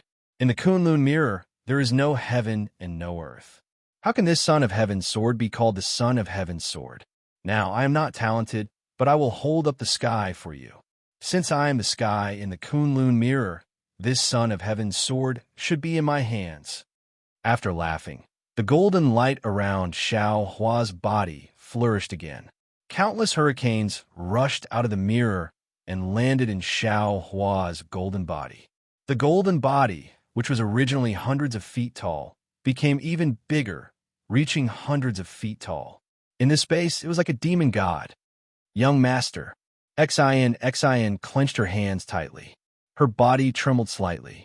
Her eyes looked at Xiao Hua's golden body, and an unconcealable light was released involuntarily. Rise! Xiao Hua waved his hand. In his huge palm, the heaven and earth sleeve technique was used and firmly covered the son of heaven's sword. Then, with a loud shout, he raised his hand and wanted to pick up the son of heaven's sword. Clang! A loud sound of metal clashing came from the son of heaven's sword. Following this sound, a deterrence that was not inferior to the Kunlun mirror came from the son of heaven's sword. Moreover, following this deterrence, thousands of sword lights rushed toward Xiao Hua more ferociously than thousands of soldiers and horses. Hiss! It is indeed the wrath of the son of heaven. Xiao Hua sucked in a breath of cold air and slapped his forehead. His vast divine sense was released like the pressure of the sun shrouding art. Although it could not compare to the majesty of the son of heaven's sword, it was like a howling wind that rushed straight over. Boom! Tens of thousands of tiny whirlwinds appeared out of thin air, and the entire space shook. The smooth surface of the mirror in the surroundings emitted a creaking sound, and rays of clear light swayed in a very disorderly manner within the space. Xiao Hua's golden body deflated, and he spat out a mouthful of golden blood. Before the blood could dissipate, Xiao Hua gritted his teeth and opened his mouth. The spiritual fire flew out and landed in the blood. Jie, like a firebird that had been reborn from blood, the edges of the spiritual fire flashed with traces of blood. It expanded rapidly in midair and instantly turned into several acres, covering the son of heaven's sword. The moment the son of heaven's sword, which was like thousands of soldiers and horses, touched the spiritual fire, it immediately melted and disappeared. Even the unparalleled power of the son of heaven's sword was greatly weakened by the spiritual fire. Xiao Hua was overjoyed when he saw this. He stretched out his hand, and his entire right arm turned into flames. The flames were not only spiritual fire, but there were also bits of black flames between the threads of fire. The threads of fire jumped on the side of Xiao Hua's arm and turned into thousands of firebirds that danced. The black flames also roared and turned into devils that wreak havoc beside these firebirds. Bringing the firebirds and devils, Xiao Hua's firearm followed behind the spiritual fire and grabbed at the son of heaven's sword. Rumble! The son of heaven's sword let out a roar that sounded like heavenly thunder. It was as if the Son of Heaven was enraged as he looked down on the 9 provinces from above. The sword light that was previously charging forward had now completely turned into a faint gold. It was like a war chariot that crushed space in midair and charged toward the spiritual fire. Anger, anger, anger. Xiaohua also roared. His left arm that did not transform into flames waved in midair, and 9 lightning balls that were dozens of feet in size also let out a loud roar and fell from afar. Boom, boom, boom. Lightning flashed. The 9 heavenly lightning bolts were one step ahead of the spiritual fire and smashed onto the sword light that was like a chariot. The lightning was like the sun, and the sword light collapsed with a bang.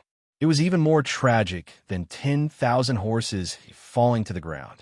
Although the majesty of the Son of Heaven's sword barely supported the sword light, the spiritual fire that came whistling over immediately completely wiped out the unyielding sword light. Puff, puff, puff. The spiritual fire surged and increased its speed. The space of nearly 1,000 feet flashed and disappeared, drowning the Son of Heaven's sword. Strange sounds of destruction were heard. The previous brilliance of the Son of Heaven's sword was quickly swallowed by the spiritual fire. Even the light pillar that suppressed the sword trembled slightly in the flames. Roar. It seemed to be the roar of a dragon, but it was also the fury of heaven and earth. Billions of sharp thorns suddenly appeared in the red and yellow spiritual fire. These sharp thorns were like swords, releasing a golden brilliance. As soon as they appeared, they immediately covered the entire spiritual fire. Xiao Hua's spiritual fire, which had always been invincible, was instantly pierced by these light thorns. However, although the spiritual fire was divided into extremely small threads, each wisp of spiritual fire was equally powerful. Puff, puff, puff. Fine sounds like bubbles bursting were heard from his sword light, like the washing of rain. In a few breaths, the spiritual fire and the light thorns disappeared, revealing the appearance of the Son of Heaven's sword inside. At this moment, the Son of Heaven's sword was trembling rapidly, and its brilliance was clearly much dimmer.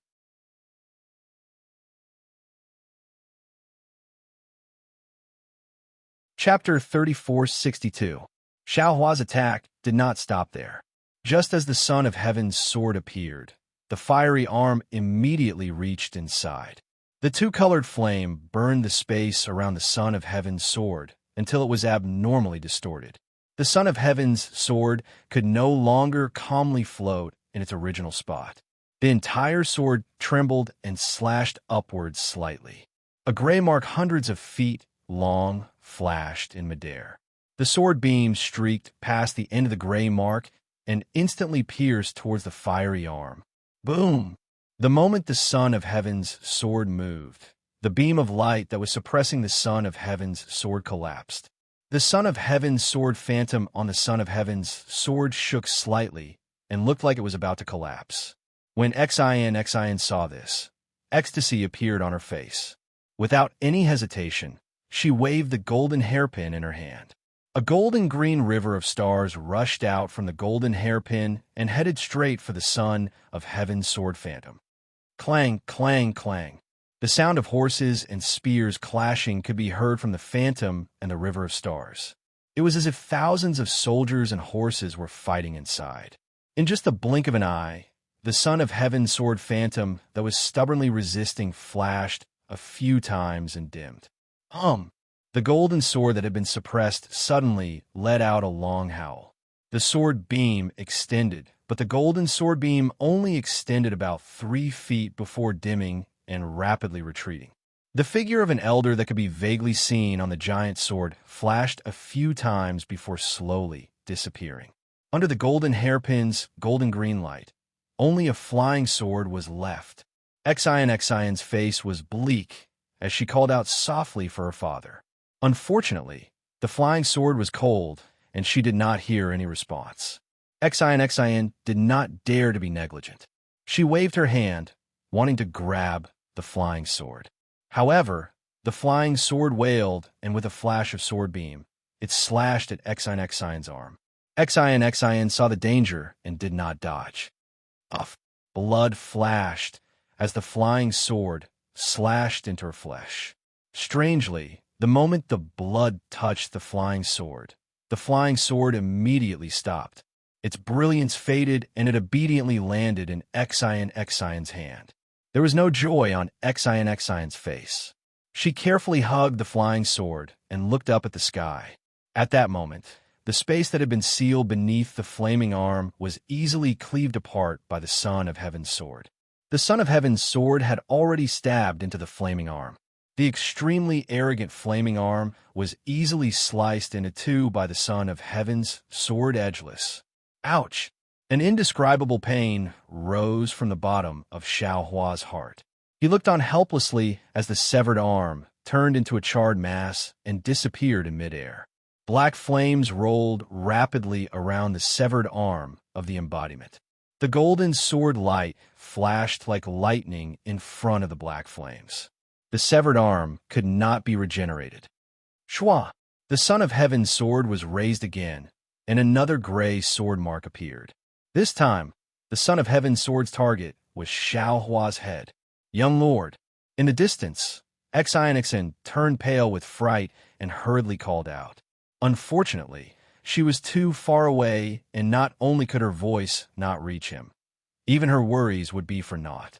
Xian raised her hand and looked at the golden hairpin in her hand. She clenched her teeth and stabbed the golden hairpin into her heart. Woo! The golden hairpin immediately turned blood red and flew out of Xian's hand. It was faster than a shooting star. It drew a bloody mark in midair and charged straight at the Son of Heaven's sword.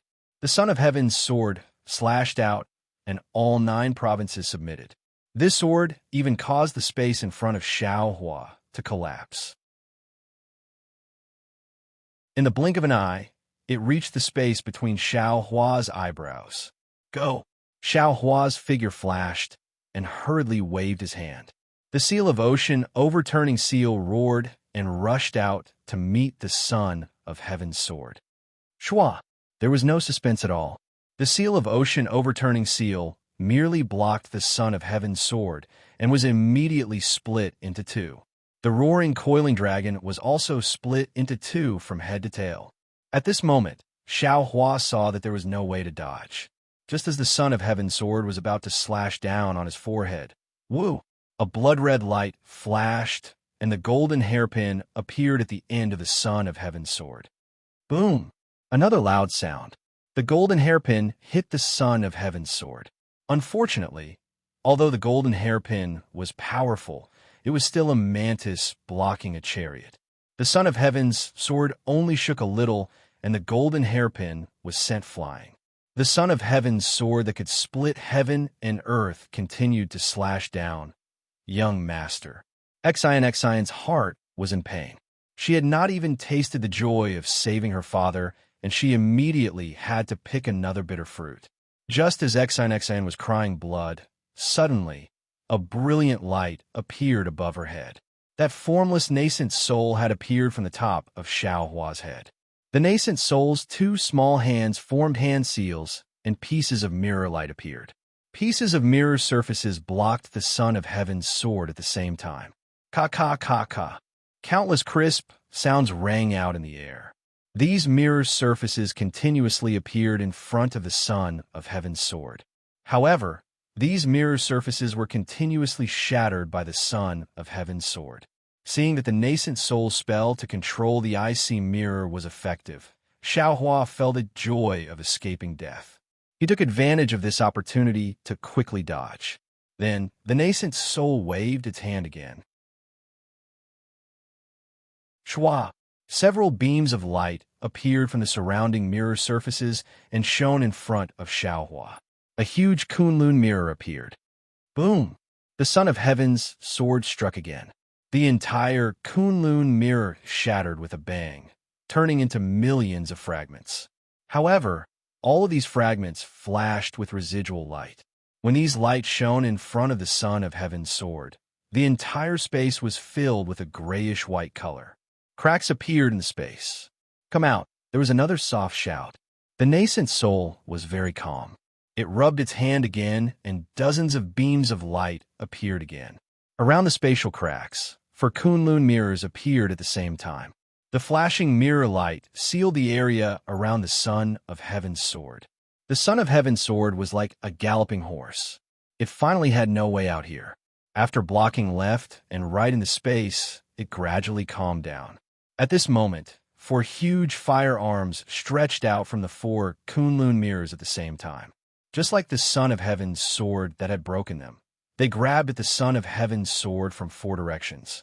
The Son of Heaven's sword slashed, and one of the firearms in front of its head shook slightly. It was as if it was a mirror-like shadow and did not break. Then, the Son of Heaven's sword pounced toward the firearm beside it. However, the strange thing was that when the Son of Heaven's sword slashed 4 firearms in a row, these 4 firearms were actually nothingness. None of them were broken. Furthermore, just as the Son of Heaven's sword's blade flashed past the last firearm, the first firearm quickly grabbed the hilt of the Son of Heaven's sword in a flash.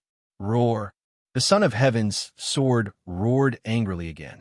The sword body trembled rapidly, as if it was about to break free from the firearm. Hum! Countless flames and black flames surged out from the firearm, completely covering the hilt of the Son of Heaven's sword. The fist-sized heart was also injected with black flames and flames at the same time, turning red, yellow, and black. Swoosh! The firearm trembled slightly. The 4 Kunlun mirrors once again emitted a powerful light, imprisoning the Son of Heaven's sword. After a full meal, the Son of Heaven finally calmed down. Ha ha! Xiaohua laughed loudly. His voice shook the sky.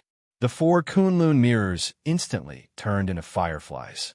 As Xiaohua raised his hand, the Son of Heaven's sword flashed and pointed at the sky. He chanted, "I hold the Son of Heaven's sword. The world is in my chest. Congratulations, young master. Congratulations, young master." Xian, who was hugging the flying sword, flew up weakly with a flushed face. She congratulated the incomparably tall Xiaohua's Dharma body. Xiaohua smiled slightly. His body slowly shrunk until it was the size of an ordinary person. He said with a smile, "Congratulations to you too.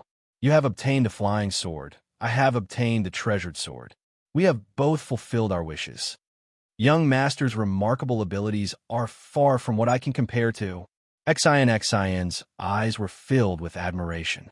She hurriedly replied, "If it wasn't for young master accompanying me this time, not to mention being able to save Jian, even my crippled body would have to stay in Saint River."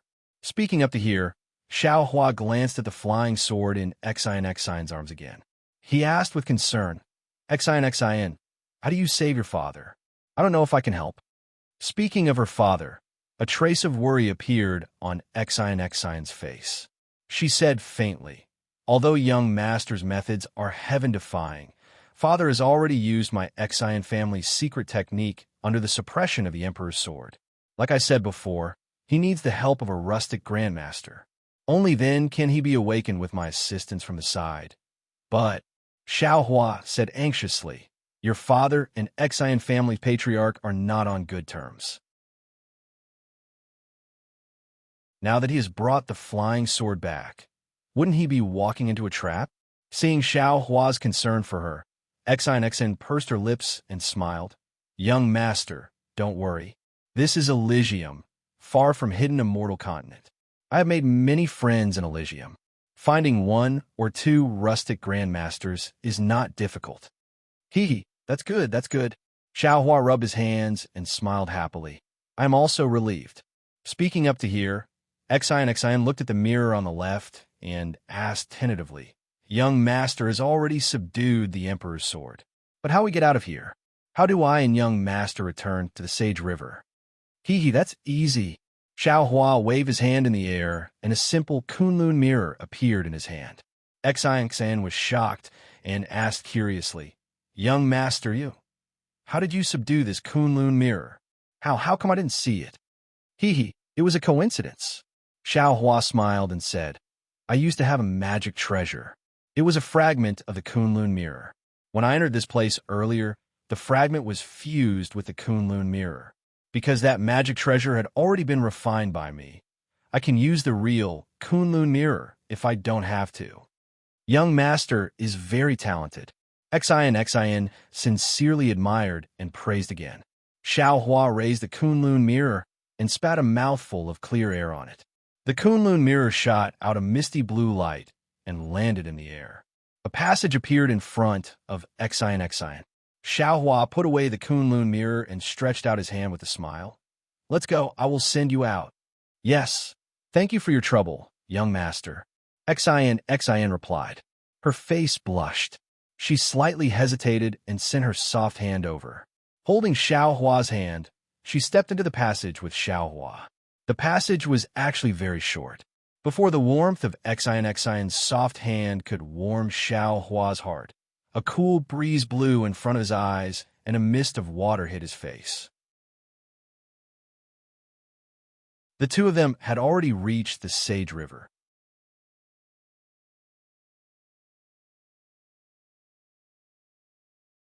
Chapter 3463. The Saint River was still the same Saint River. The thousands of whirlpools on the river were still spinning. However, the sun was already high in the sky. The golden sun shone on the river, making people dizzy just by looking at it. Alas, Xin reluctantly pulled her hand out of Xiao Hua's hand. She looked down at the river and sighed. For people agreed to enter the river, but only 2 returned. Although you and I both gained something, my heart is still sad.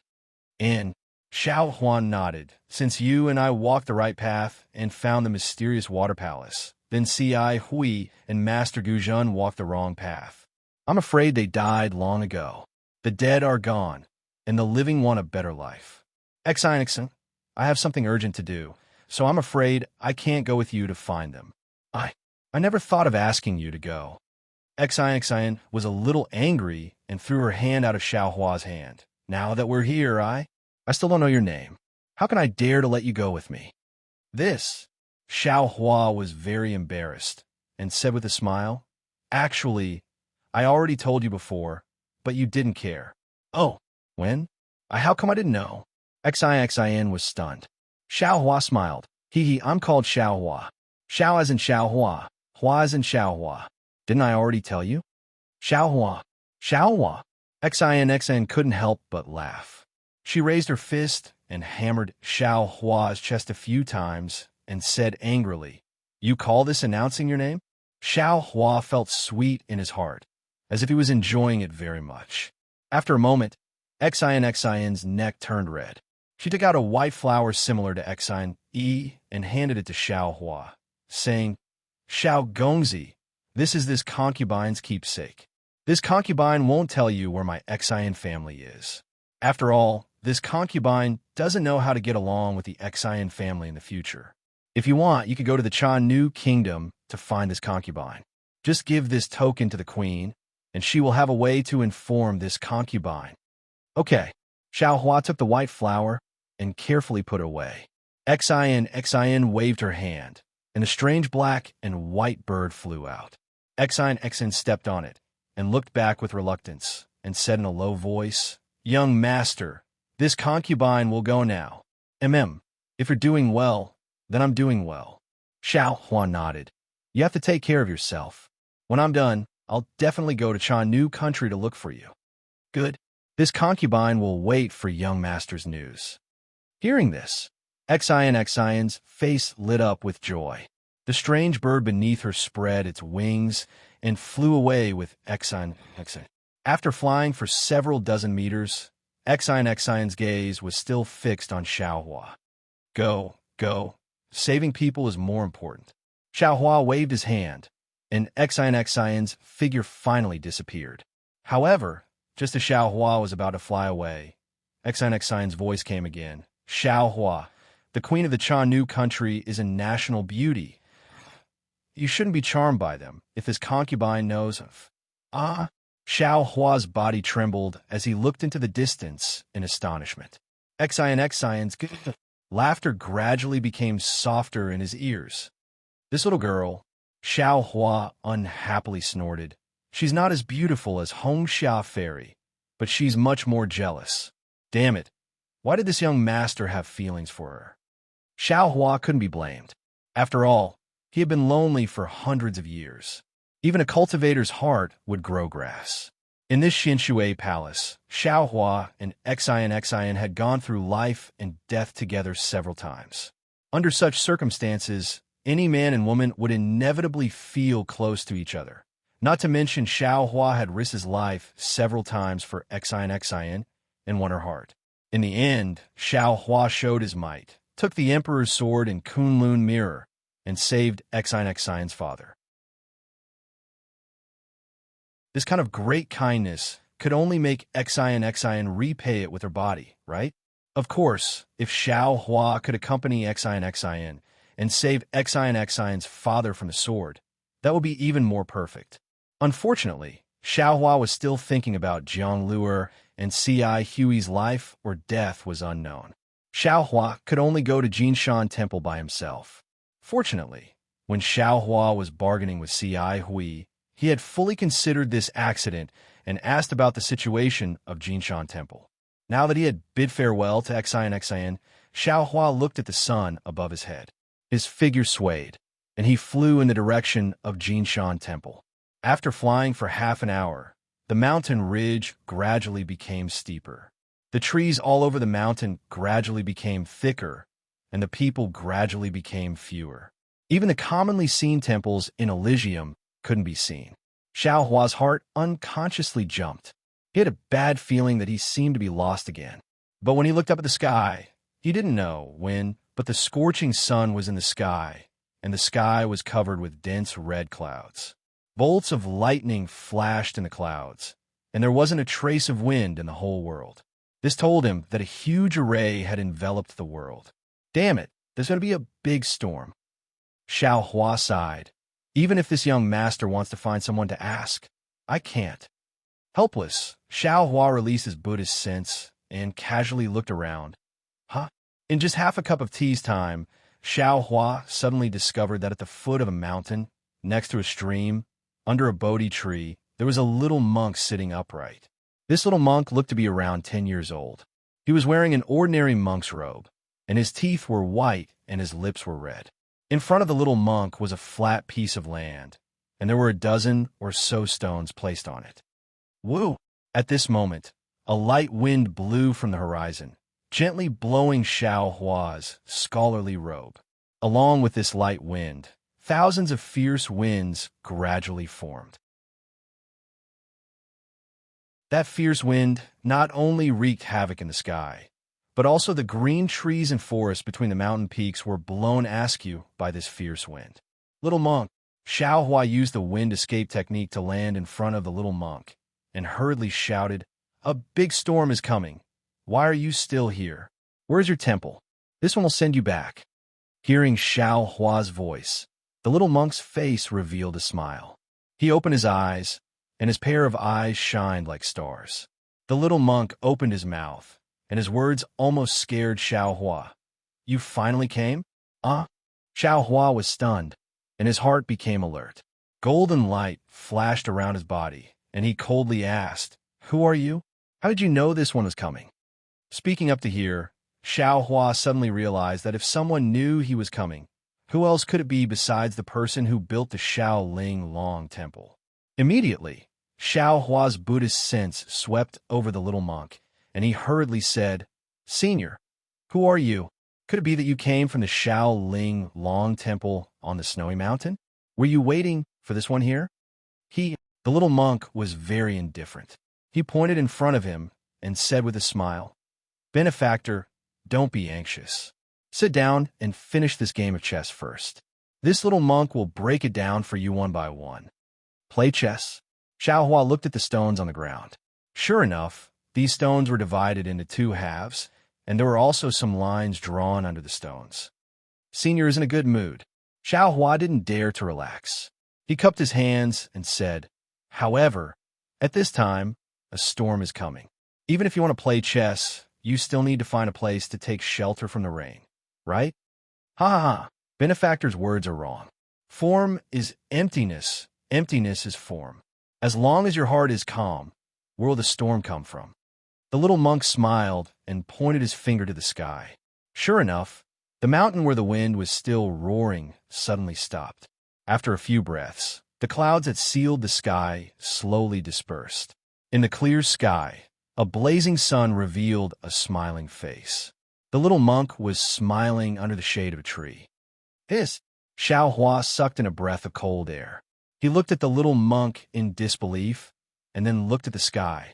Xiao Hua, who had mastered the lightning flash and thunder roll technique, could now make the weather change. However, no matter how powerful he was, it was impossible for him to make such a large area of storm stop with just the point of his finger.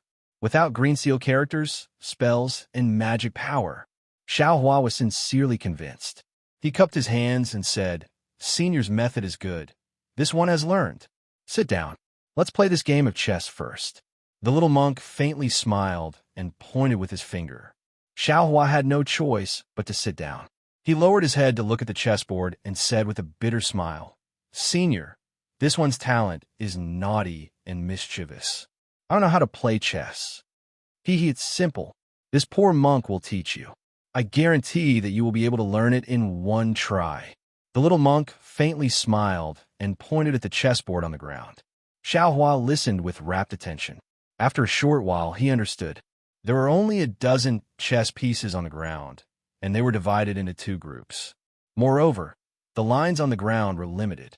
No matter how difficult it was easy for a cultivator like Xiao Hua. "Senior," Xiao Hua frowned and said, It's that simple. It's that simple." The little monk raised his hand, picked up a stone, and threw it forward. It landed on one of the intersections. He casually said, "It's your turn." "Okay." Xiao Hua lowered his head and stretched out his hand. Just as he was about to pick up a stone from his side, he glanced at it and asked curiously, "Senior, why is there one missing?" "Oh, that's right." The little monk raised his eyes and looked. He couldn't help but become slightly angry. This Wang Bianfei is too shameless. He actually took away the chess piece. No wonder he won against this poor monk yesterday. "Wang Bianfei?" Xiao Hua was stunned. He asked curiously, "Senior, who is this?" "Don't care about him." The little monk looked left and right. He didn't see any stones. He simply used his hand to touch his chest and took out a black triangle. He threw it to Xiao Hua and said, "Use this as a chess piece." "No need." "Senior, I have one here." Xiao Hua caught the triangle. He waved his right hand and picked up a stone from a distance and placed it on the ground. The little monk waved his hand generously and said, "I'll give this to you." "Oh, okay." Xiao Hua looked at the heavy triangle in his hand. He didn't know what this thing was for. However, since it was given by the senior, Xiao Hua didn't say anything and casually put it in his chest. He looked at the chess pieces on the ground and very carefully picked one up and threw it on the ground. The so-called way of chess, the rules were very simple. However, it was very difficult to master it. The little monk seemed to be very familiar with this chessboard. He casually broke the move that Xiao Hua had been thinking about for a long time. In just a short moment, Xiao Hua was defeated by the little monk.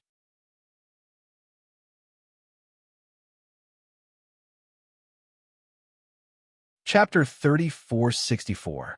Senior's chess skills are exquisite. This one is unable to catch up to you. Xiao Hua arranged the chess pieces and said with a smile. Then he looked at the small monk and quietly listened to the small monk's analysis. Unexpectedly, the small monk pointed his finger and said, "You can only comprehend the mysteries of chess when your heart is undistracted. How can you beat this poor monk if your heart is distracted?" Again. "Oh, okay." Xiao Hua looked at the unfathomable small monk and thought for a moment. Then he raised his hand and began to play according to the small monk's rhythm. The second game was naturally Xiao Hua's loss. However, the situation was much better and the time taken was much longer. Seeing the small monk beaming with joy seemed very satisfying. Without saying anything, Xiao Hua arranged the chess pieces again and began the third game with the small monk. The sun seemed to be hanging above their heads, motionless. However, Xiao Hua and the small monk had already played nearly 30 games. In the beginning, Xiao Hua was not the small monk's opponent. After 5 games, Xiao Hua gradually caught up. After 10 games, Xiao Hua had a card up his sleeve. No matter how the small monk threw the chess pieces, Xiao Hua was able to easily defeat him. He casually threw the chess pieces and forced the small monk to the brink of death every time. After 15 games, it was a complete copy of Xiao Hua's first game. The small monk was utterly defeated as soon as the game started. He was no longer Xiao Hua's opponent. However, what Xiao Hua did not understand was that the little monk seemed to be very happy with this simple game of Go. Despite being killed one game after another, he did not give up one game after another. Aside from the gradually increasing awkwardness between his brows, the expression in his eyes grew even more intense. After one game, a new one was placed. The small monk suddenly flicked his sleeves and stood up. "I'm not playing anymore. Damn it. You are much better than Wang Bianfei." Xiao Hua was stunned when he saw the small monk acting shamelessly like a naughty child. However, before Xiao Hua could stand up, the small monk pointed behind Xiao Hua and said, "Hey, isn't that Wang Bianfei? Are you looking for him?" Xiao Hua hurriedly turned around. However, there was nothing behind him. In the distance, there were still specks of light in the forest. Where was the figure of a person? What is the meaning of this? Xiao Hua vaguely felt that something was wrong. When he turned around, something that shocked him happened. The small monk sitting in front of him disappeared. How is this possible? Xiao Hua turned pale with fright. Presently, he wasn't an ordinary cultivator. He was a nascent soul grandmaster of the Tao sect and a 5-foot golden lotus realm of the Buddhist sect. Which one of his cultivations wasn't enviable? However, this little monk had actually quietly disappeared in front of him. Xiao Hua didn't feel anything at all. How could he not be surprised? What level had this little monk's cultivation reached? However, when he thought of the fact that the other party had been waiting for him at the Little Ling Long Temple on the Great Snow Mountain 10,000 years ago, he must be at least a Buddha Lord, right? In other people's eyes, he really looked like a child. However, when he thought of this, Xiao Hua was stunned again. He looked at the scattered stones on the ground, as well as the vertical and horizontal lines. This so-called chess skill was nothing more than an ordinary country child's play. Why did this senior expert care so much about it? Could it be?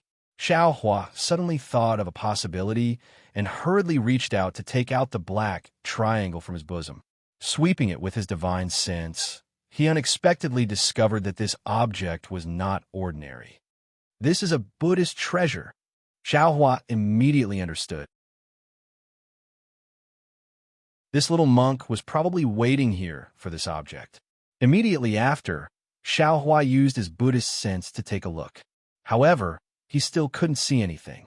In the end, he used his Dharma eyes to see that this black triangle hid a thumb-sized chess piece.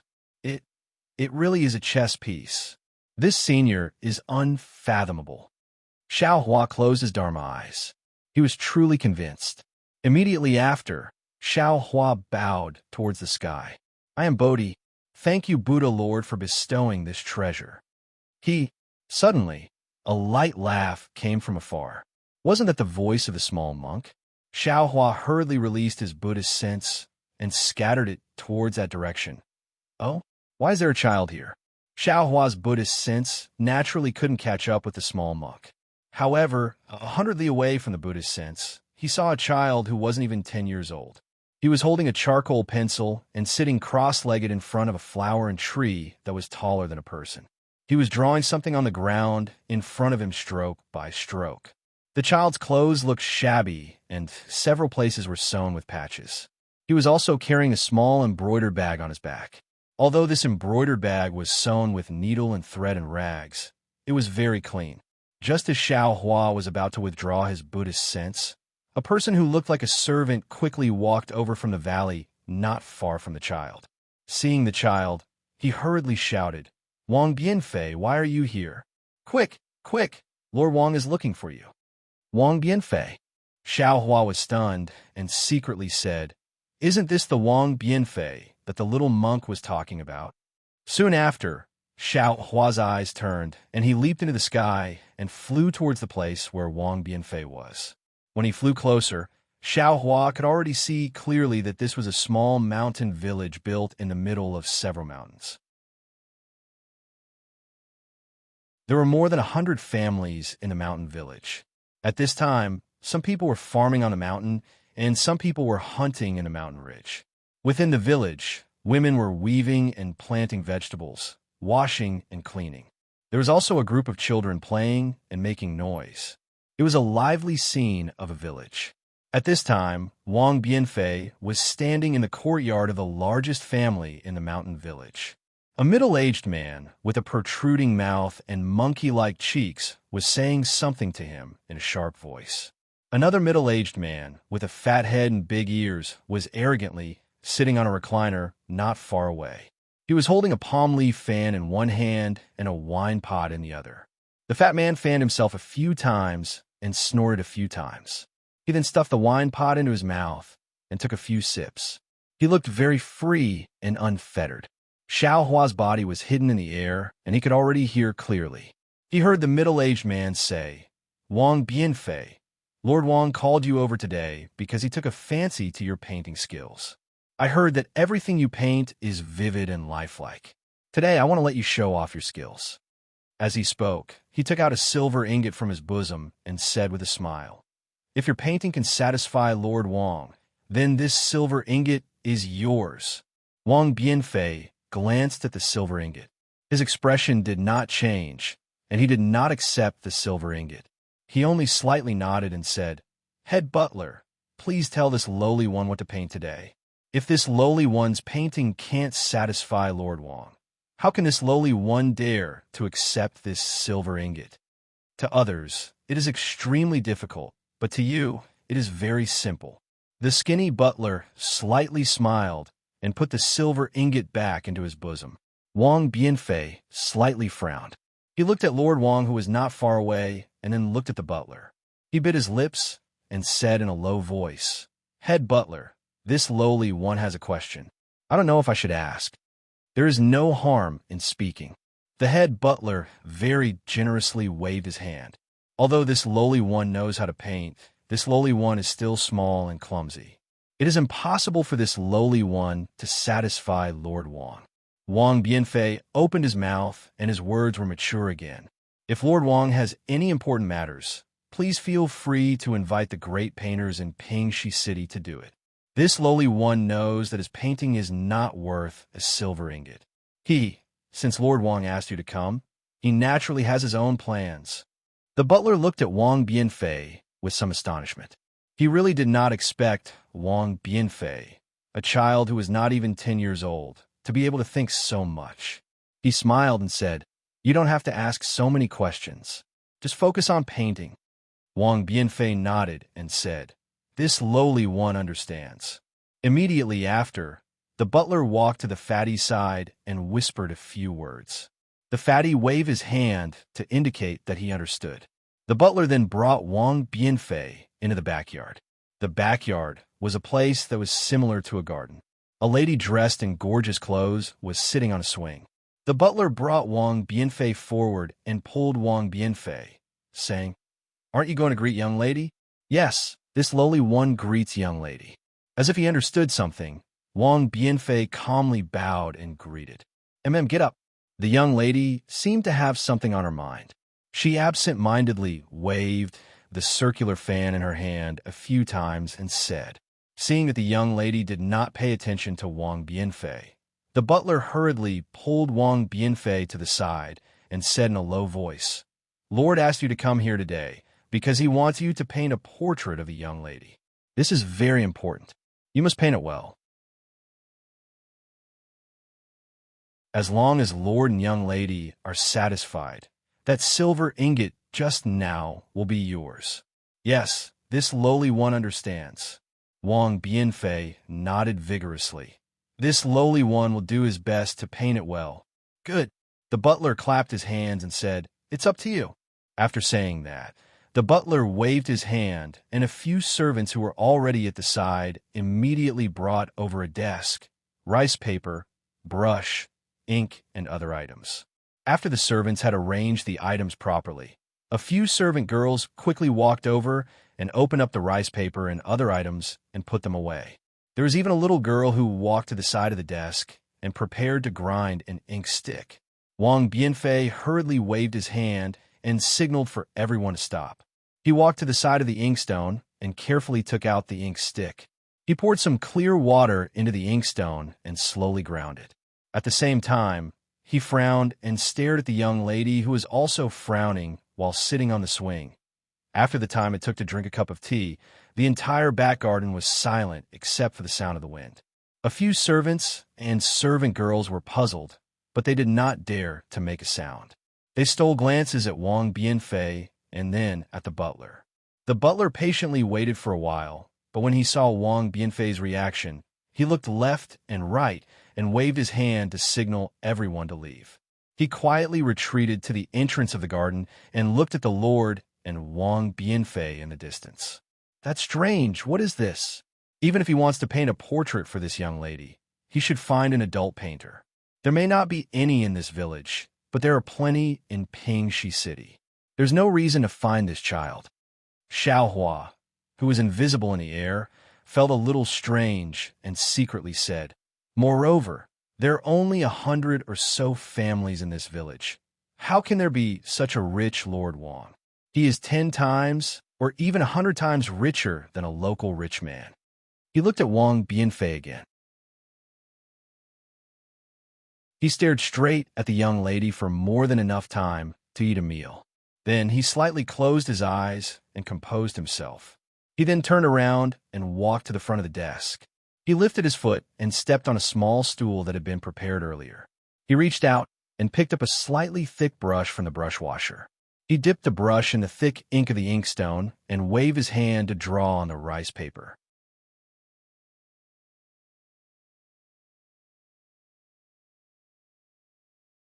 Chapter 3465.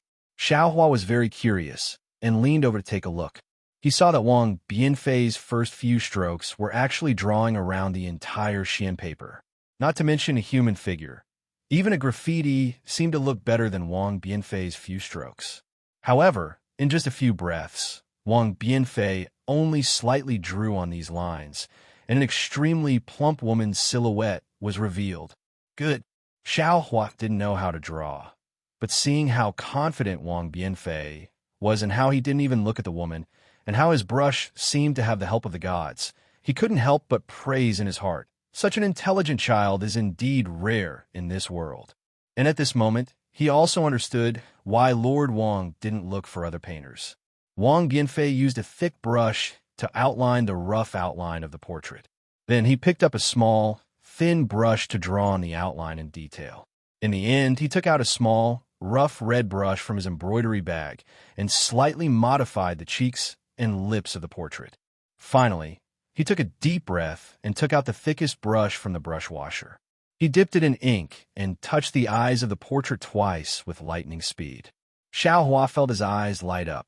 The person on the Xian paper seemed to have come alive. That kind of bashfulness, that kind of blurred mental journey, all of a sudden revealed the thoughts of the young lady on the swing. Good. Xiaohua forgot that he was hiding at the side and almost called out.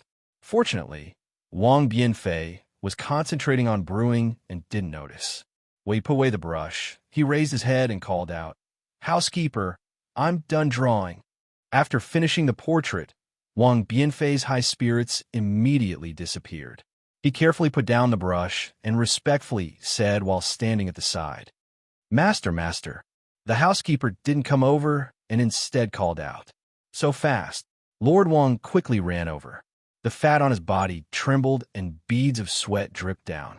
The two were originally happy, but when they walked to the front of the desk and saw the portrait Wang Bianfei drew, their faces immediately froze.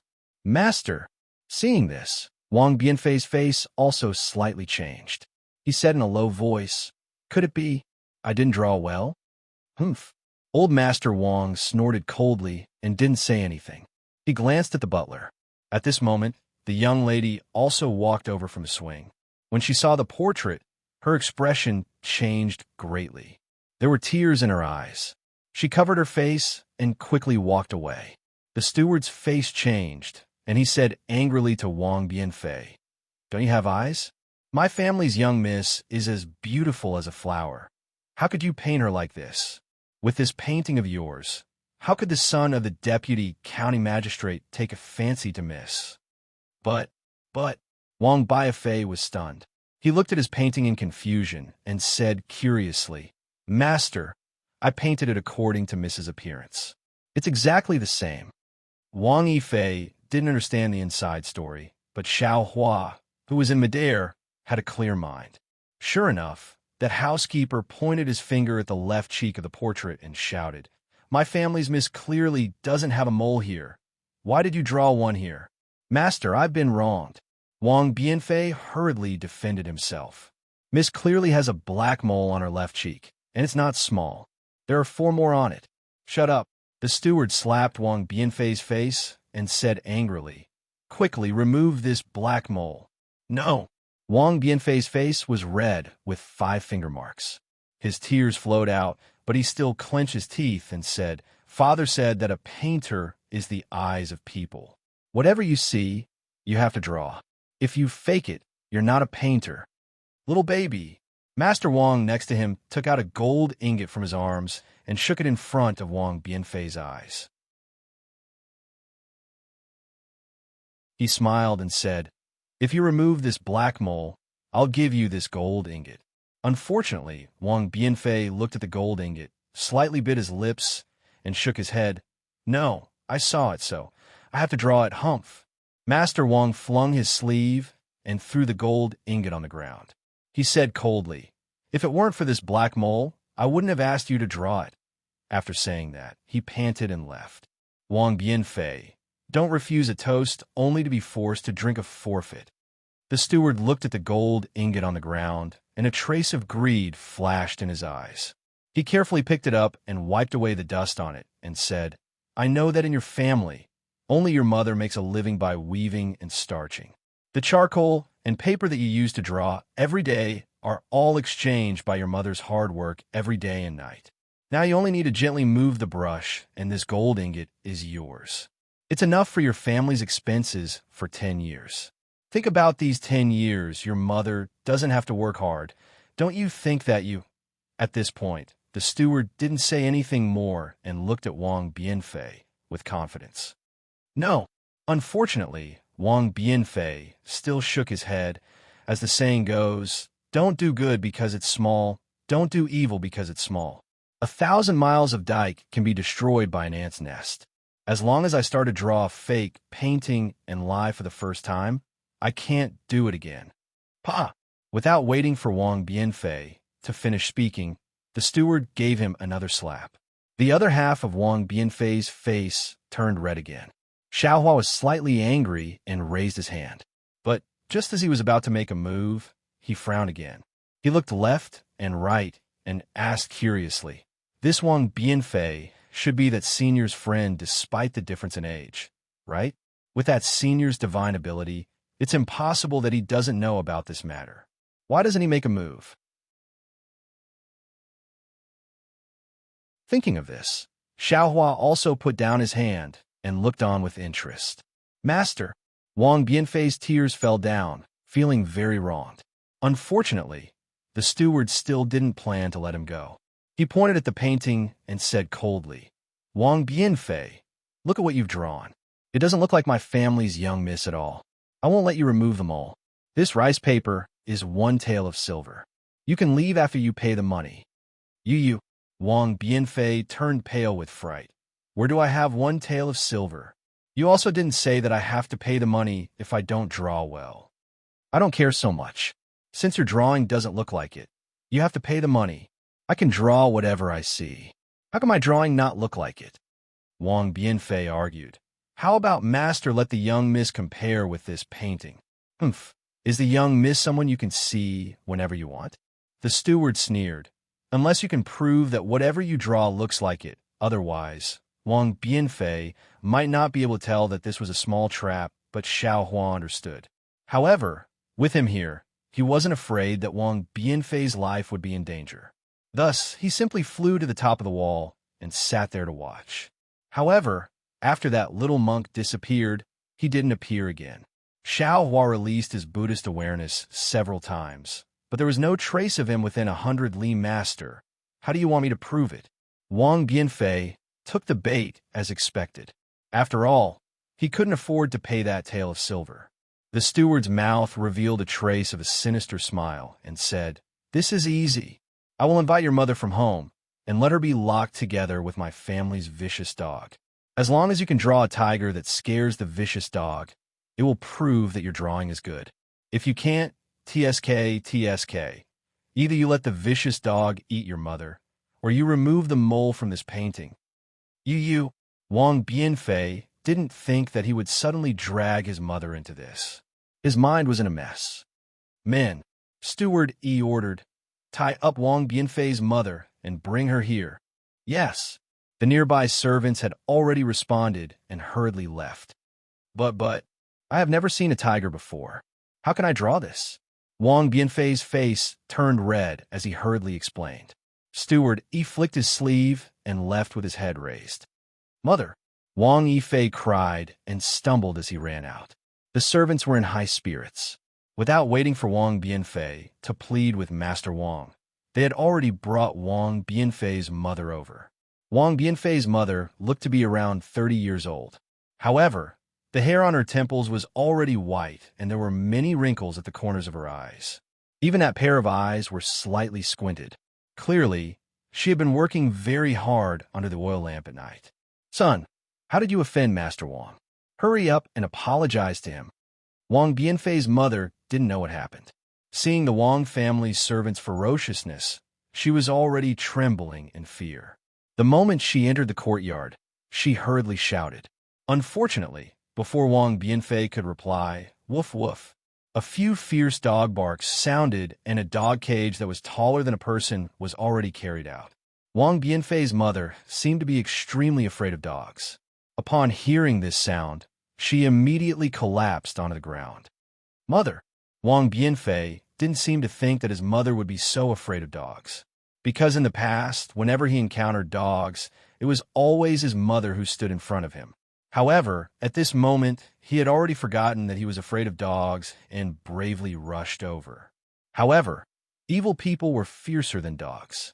Without waiting for him to run over, a servant blocked him. The other two servants even lifted up his mother and threw her into the dog cage. Although the vicious dog had already been chained to a corner of the dog cage, the vicious dog still pounced on Wang Bianfei's mother. The dog's barks blew up Wang Bianfei's mother's hair, and the vicious dog's saliva even splashed on her body. Wang Bianfei's mother's four limbs trembled. She couldn't stand it all. She used all her strength to hold onto the wooden stick on the dog cage. The fingernails on her hands were all turning blue. "Son, ew. How did you offend Master Wang?" Hearing his mother's voice that was close to a moan coming from her throat, Wang Bianfei bit his lips so hard that blood trickled out. His hands clenched tightly, and the tears that flowed out stopped at this moment. He glanced at the triumphant housekeeper and shouted, "Bring the brush, ink, paper, and inkstone over." "Alrighty." The housekeeper laughed and waved his hand. "You should have known better. Why did you have to do this?" However, when the servants brought the writing table over, to the housekeeper's surprise, Wang Bianfei didn't remove the mole on the drawing, nor did he redraw it. Instead, he focused on drawing the tiger stroke by stroke.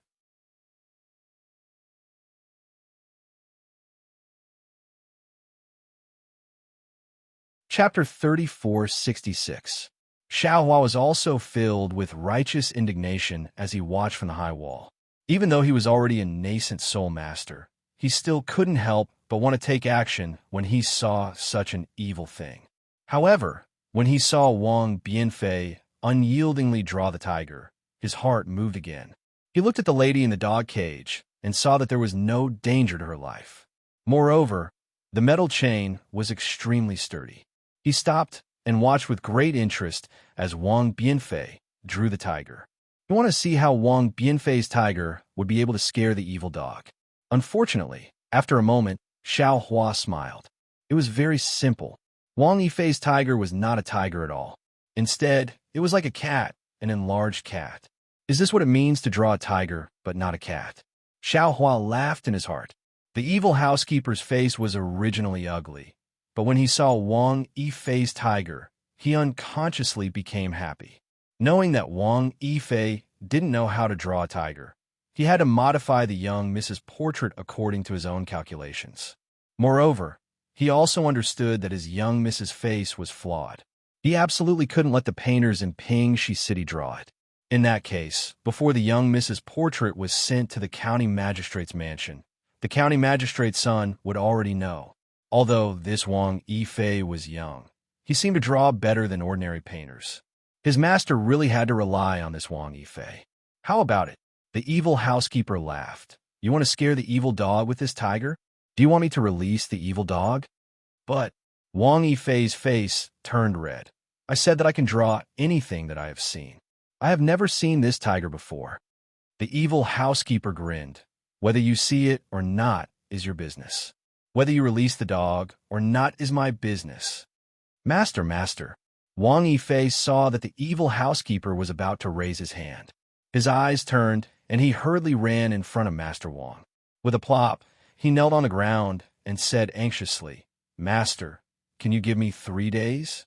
No, 1 day I will go up the mountain. Go up the mountain. Master Wang looked at the side helplessly. Hearing Wang Yifei's pleading, he couldn't help but stare blankly. Wang Yifei shouted, I will go up the mountain to see if there is a tiger. I will come back and draw a real tiger. When old Master Wang heard this, he didn't know whether to laugh or cry. He didn't want Wang Yifei to draw a tiger. He wanted Wang Yifei to draw a portrait of his daughter. Just as old Master Wang was about to get angry, young Miss Wang came out. At this moment, young Miss Wang's face was covered with a veil. She said a few words in front of old Master Wang, then turned around and left. Old Master Wang looked at his daughter with pity. He raised his hand and said, All right, I'll give you 1 day. Go and come back quickly. If by this time tomorrow you still can't draw a tiger that can scare the evil dogs, don't blame me. Yes, I understand. Wang Bianfei hurriedly got up from the ground and ran to his mother, shouting, Mother, wait for your son for a day. Your son will definitely save you from inside. Wang Bianfei's mother did not understand what had happened, but she understood that her son wanted to go up the mountain to find the tiger. She was originally frightened by the vicious dog, but at this time, she did not know where the courage came from. She stood up from the ground and said anxiously, Son, you're not even 10 years old. How can you go up the mountain by yourself? How can you escape from the tiger's mouth?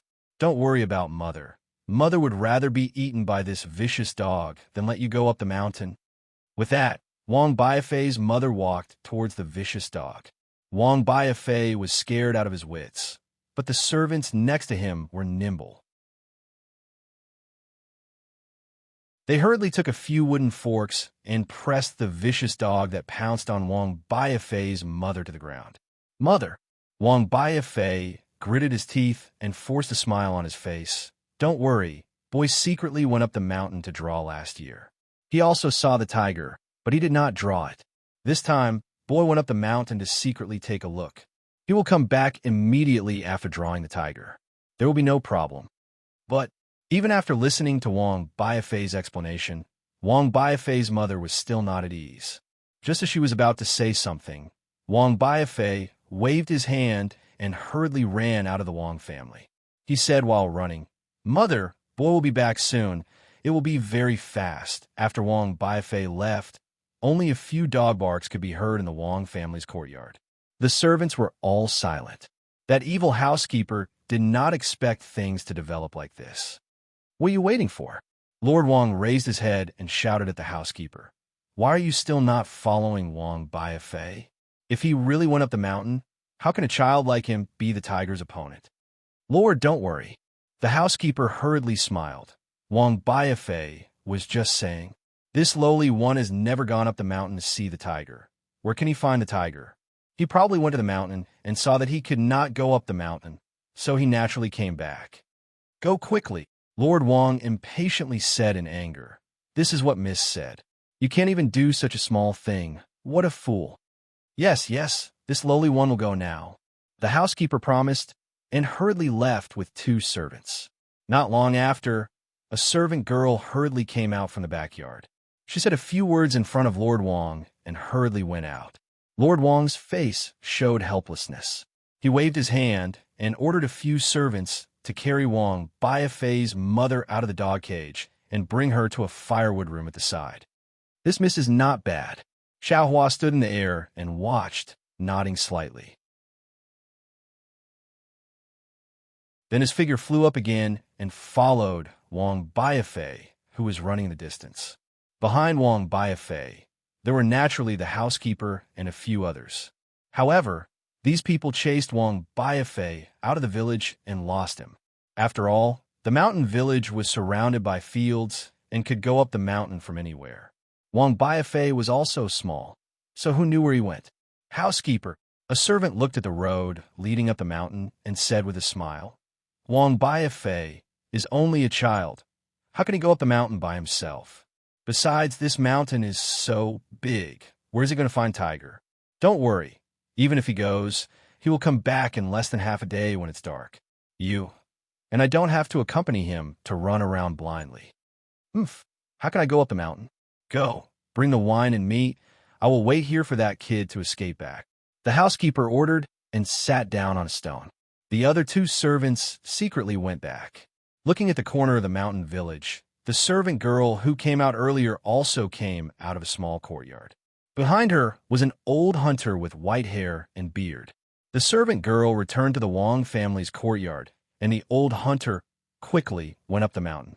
Xiao Hua flew in the air, while invisible, overlooking everything that happened in this small mountain village. He couldn't help but sigh inwardly. Who said that the pure land world is a paradise? Not to mention that there are wild beasts and evil dogs here. There are also a lot of evil people and evil deeds here. It is no different from the hidden immortal continent. People, won't change their nature just because they're in a different place. Clasping his hands behind his back, Xiao Hua released his Buddhist sense and followed Wang Baifei up the mountain.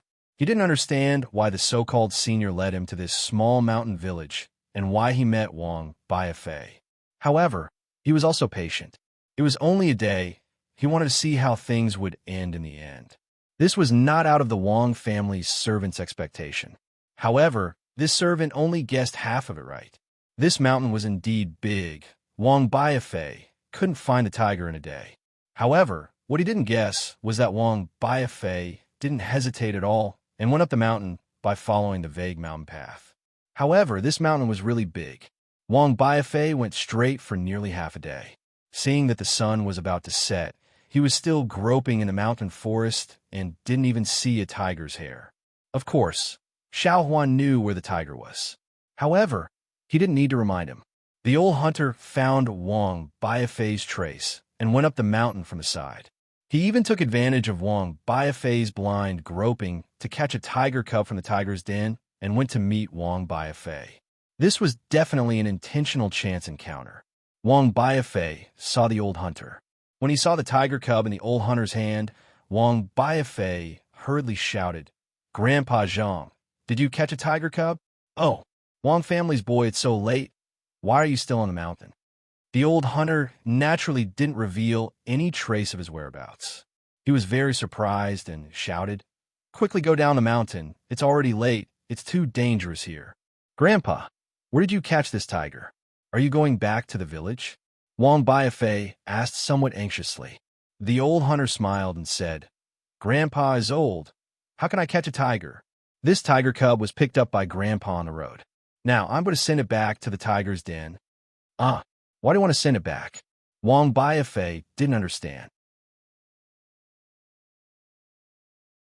Little guy, if you don't go home, won't your mother look for you all over the village?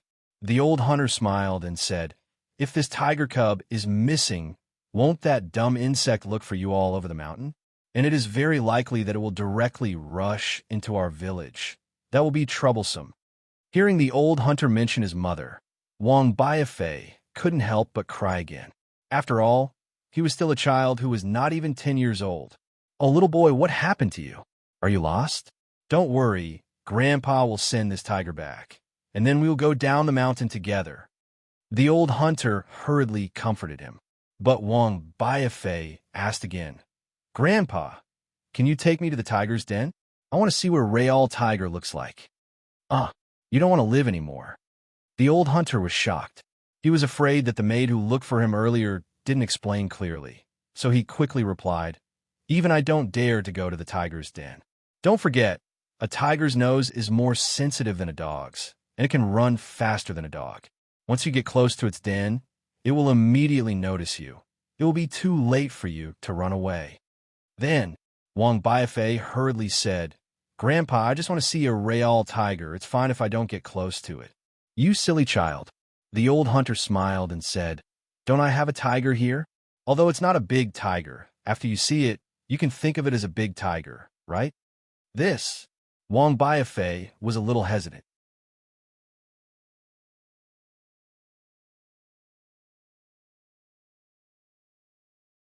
Chapter 3467. The old hunter urged, Little guy, if you want to see it, hurry up. I estimate that there's still more than an hour before the tiger returns to its den. By then, I'll have to send this little tiger back to its den. Okay, Grandpa, put the tiger down and let me have a good look. Wang Wanfei made up his mind. I want to draw a picture of a tiger. Not bad, child. You will definitely become a great painter in our Pingxi city. Hearing this, the old hunter finally relaxed. He put the little tiger down and sat at the side to smoke his pipe. The little tiger was much bigger than a cat, but smaller than a dog. It was furry and cute. Wang Wanfei played with the little tiger for a while, then took out a charcoal pencil and started to draw. The little tiger circled around Wang Wanfei, while the old hunter watched with a smile. Wang Wanfei's drawing skills were really good. He finished drawing in a moment. However, on the rough paper, the little tiger's charmingly naive look was vivid on the paper, whereas the imposing manner of an adult tiger. Wang Wanfei looked at the tiger drawing and felt like crying. Child, didn't you draw very well? The old hunter didn't know the whole story and asked with a smile, Why are you unhappy? Wang Wanfei bit his lips. His little face was gloomy like the shadow of dusk. He then asked the old hunter tentatively, Grandpa, can you tell me where the tiger's den is? I really just want to see. Without waiting for Wang Wanfei to finish, the old hunter's face changed slightly and stood up. He knocked the pipe on the rock a few times and said unhappily, Child, why do you have to go to the tiger's den? Even I don't dare to go to the tiger's den. Today, if it wasn't for Miss Wang. At this point, the old hunter realized that he had misspoken and hurriedly shut his mouth. Wang Wanfei was also stunned and asked, Grandpa, did you say Miss Wang? It was also at this moment that a gust of wind suddenly blew, and an unpleasant stench came from the foot of the mountain. Oh no! The old hunter saw the strong wind and immediately woke up. He jumped down from the rock and shouted, Child, run, the tiger is coming. Ouch! The old hunter did not expect the big tiger to come so early and follow its scent to this place. He knew better than Wang Bianfei how powerful the tigers in the mountains were. How could he not panic now? As the saying goes, when one is in a hurry, one makes a mistake. The old hunter stepped on the edge of a rock and fell to the ground. Grandpa! Wang Bianfei turned pale with fright and hurried over to support him. Although the old hunter was old, he was quite agile and immediately jumped up from the ground. However, when he stood on the ground, the old hunter's face was ghastly pale because he had sprained his ankle and it looked very serious. His ankle was visibly swollen. Run! The old hunter pushed Wang Yifei and said, I'm here, dumb insect won't chase you. No! Wang Bianfei panicked at first, but now he calmed down and said seriously, Grandpa came for me, so how can I abandon Grandpa and run away? Even if I die, I want to die in front of my grandfather. Roar! An angry tiger's roar shook the forest in the twilight. The birds were startled and flew away. The fierce wind rose again. The originally cheerful little tiger also raised its head and roared in a low voice. Run! The old hunter saw that the situation was very urgent, so he immediately pulled Wang Bianfei and ran down the mountain. The old hunter was running with a limp, and Wang Bianfei's legs were short, so the two of them couldn't run fast at all. When a huge tiger showed up from the hill, the two of them had only run a distance of several hundred feet. Seeing the big tiger, the little tiger, who was chasing after the two of them, turned around and ran towards the big tiger. The old hunter's face was pale. He grabbed Wang Bianfei's collar and ran even faster without caring about his injured leg. He hoped that the big tiger would see its child and stop chasing them. Unfortunately, the old hunter miscalculated. The big tiger roared and jumped down from the hill. It ran towards the little tiger and caught it with its mouth. Then it continued to chase after the two of them. "We're going to die." That was the only thought in the old hunter's mind. However, at that moment, the old hunter's eyes lit up. There was a crack in a mountain wall that was as tall as a person. He grabbed Wang Bianfei and ran towards it without hesitation. Fortunately, the crack was just big enough for one person to enter. The inside of the crack was not too shallow either. It was about 4 feet wide. After the old hunter threw Wang Bianfei in, he squeezed in with his body sideways. Just as the old hunter entered, the tiger pounced on the crack.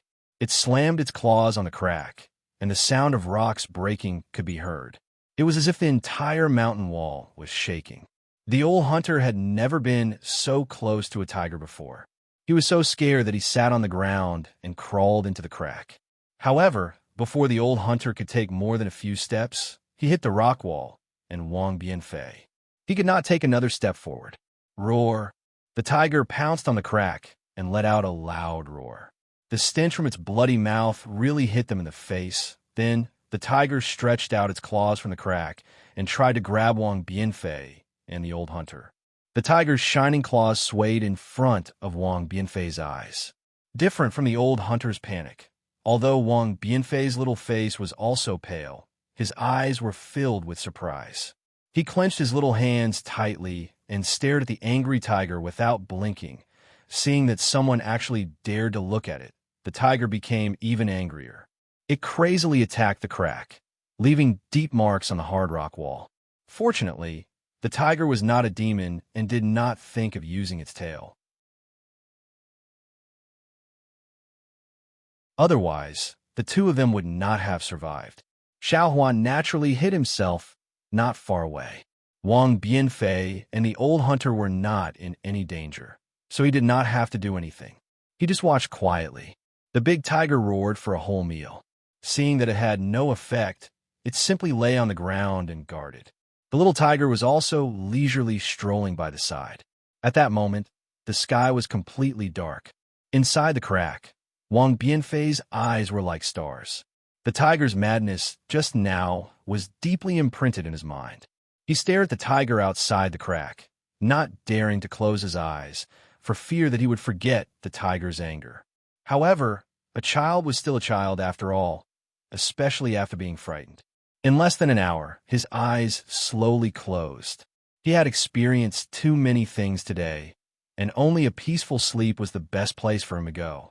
Wang Bianfei fell asleep, but the old hunter did not dare to sleep. He exercised his ankle while paying attention to the movement outside the crevice. However, the night wind was getting colder, and it was quiet outside. He could not hear the tiger's voice at all, so the old hunter gradually fell asleep. When the sun rose and the light shone into the crack, the old hunter hurriedly opened his eyes. His feet were getting more and more swollen, and he could not touch the ground at all. However, he still leaned in front of the crack and secretly peeked outside. Roar! An angry roar, followed by another black shadow. The old hunter was so scared that he hurriedly retreated. Rip! The tiger's claws tore the old hunter's lapel. The furious tiger had actually waited for an entire night. What should we do? The old hunter sat on the ground, worried because his stomach was growling and his mouth was dry. If the tiger did not leave and stayed here for a day or two, even if they did not starve to death, they would die of thirst. When the tiger roared, Wang Bianfei was also startled awake. He looked around and realized the situation. Looking at the old hunter's worried face, he thought for a while and said, "Grandpa, don't worry. I have an idea." "What idea do you have?" The old hunter looked at Wang Bianfei. He did not blame Wang Bianfei, but how could he not hate him in his heart? However, Wang Bianfei said confidently, "Grandpa, please wait." As he spoke, Wang Bianfei took out a piece of straw paper and a charcoal pencil from the embroidered bag he carefully placed on the ground. He closed his eyes slightly, then waved the charcoal pencil and drew something on the straw paper. The old hunter naturally did not believe Wang Bianfei. He did not look at him, but stared at the crack with his brows tightly knitted. No one knew what he was thinking. After the time it took for a stick of incense to burn, Wang Bianfei stopped and put away the charcoal pencil. He looked at the drawing on the straw paper and was very satisfied. However, when he raised the straw paper, he looked at the rock wall again. He thought for a while and said a few words to the old hunter. "What? You're saying that I'm holding this straw paper? But you think that a tiger drawn on the straw paper can scare away a real tiger outside? Are you sure?" The old hunter heard and said in disbelief. Wang Bianfei smiled. "Grandpa, you can try. If it weren't for the fact that I'm short and can't be compared to a tiger, I would have tried it myself." The old hunter looked at the lifelike tiger on the straw paper. Although he did not believe Wang Bianfei's words, his heart was moved. After thinking for a while, the old hunter raised the tiger drawing and slowly walked behind the crack. Roar! As if it had heard the footsteps, the tiger pounced again. However, it was different this time. The tiger suddenly saw another tiger coming out from the crack. It was stunned at first and stared at the tiger drawing for a moment. Then it growled a few times, grabbed the little tiger by the neck, curled its tail, and ran away quickly. The old hunter's hands and feet were trembling. His ears were pricked up, and he did not dare to breathe loudly. He waited for a full meal before he carefully jumped out. Looking at the mountain path that was already calm, he looked at the tiger drawing in his hand. He could not believe what had just happened. "Let's go, Grandpa." Wang Bianfei took the tiger drawing from the old hunter's hand and carefully put it away. He looked down the mountain and said firmly. The old hunter nodded. The old and the young cuddled together and slowly walked down the mountain. The housekeeper at the foot of the mountain was now very anxious. He waited at the foot of the mountain until the sky turned dark, but Wang Bianfei did not come down. When he returned to the Wang family to report, he was reprimanded by the young lady of the Wang family and was forced to go up the mountain to search. However, who dared to go up the mountain when the sky turned dark? He could only wait at the foot of the mountain with a few servants and wait until dawn to go up the mountain to search.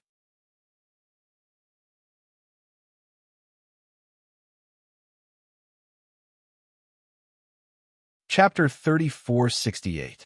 Wang Bianfei wasn't surprised to see Butler go up the mountain. Since Miss Wang could let the old hunter go up the mountain, she could naturally let the butler go up the mountain.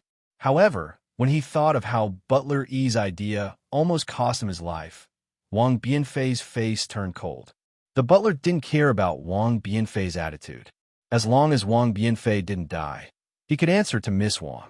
The old hunter was naturally sent home by the servants, while Wang Bianfei was brought back to the Wang family by the butler. Wang Bianfei's mother didn't sleep the entire night. When she saw her son return safely, her vision turned black, and she couldn't stand steadily. Wang Bianfei was shocked. He didn't care about anything else and wanted to pounce over her. However, he was stopped by the butler. "Wang Bianfei." The butler sneered. "Your mother is fine. She ate a lot of chicken, duck, and fish last night. Today you came back. Originally, I wanted to send her back to the dog cage. However, since her body is weak, there's no need to send her back. Our agreement is still in place. If you're not confident, there's still half a day left." Wang Bianfei looked at his unconscious mother with heartache and interrupted the butler. "No need. Let's do it now." "Okay." The butler waved his hand and said, "Bring everything over."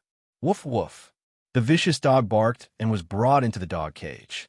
A few servants brought over the desk and the portrait from before. When Wang Yifei's mother heard the dogs barking, she actually slowly woke up. At this moment, Master Wang also walked over slowly and sat on the armchair at the side. Wang Bianfei didn't walk to the desk. Instead, he took out the straw paper from his embroidered bag and walked quickly to the dog cage. The vicious dog in the dog cage saw someone coming and barked even louder. It was unknown whether it was intentional or accidental, but the vicious dog broke free from the chains. The door of the dog cage wasn't closed, and the vicious dog pounced out of the dog cage towards Wang Bianfei. Son! Wang Bianfei's mother suddenly jumped up from the ground.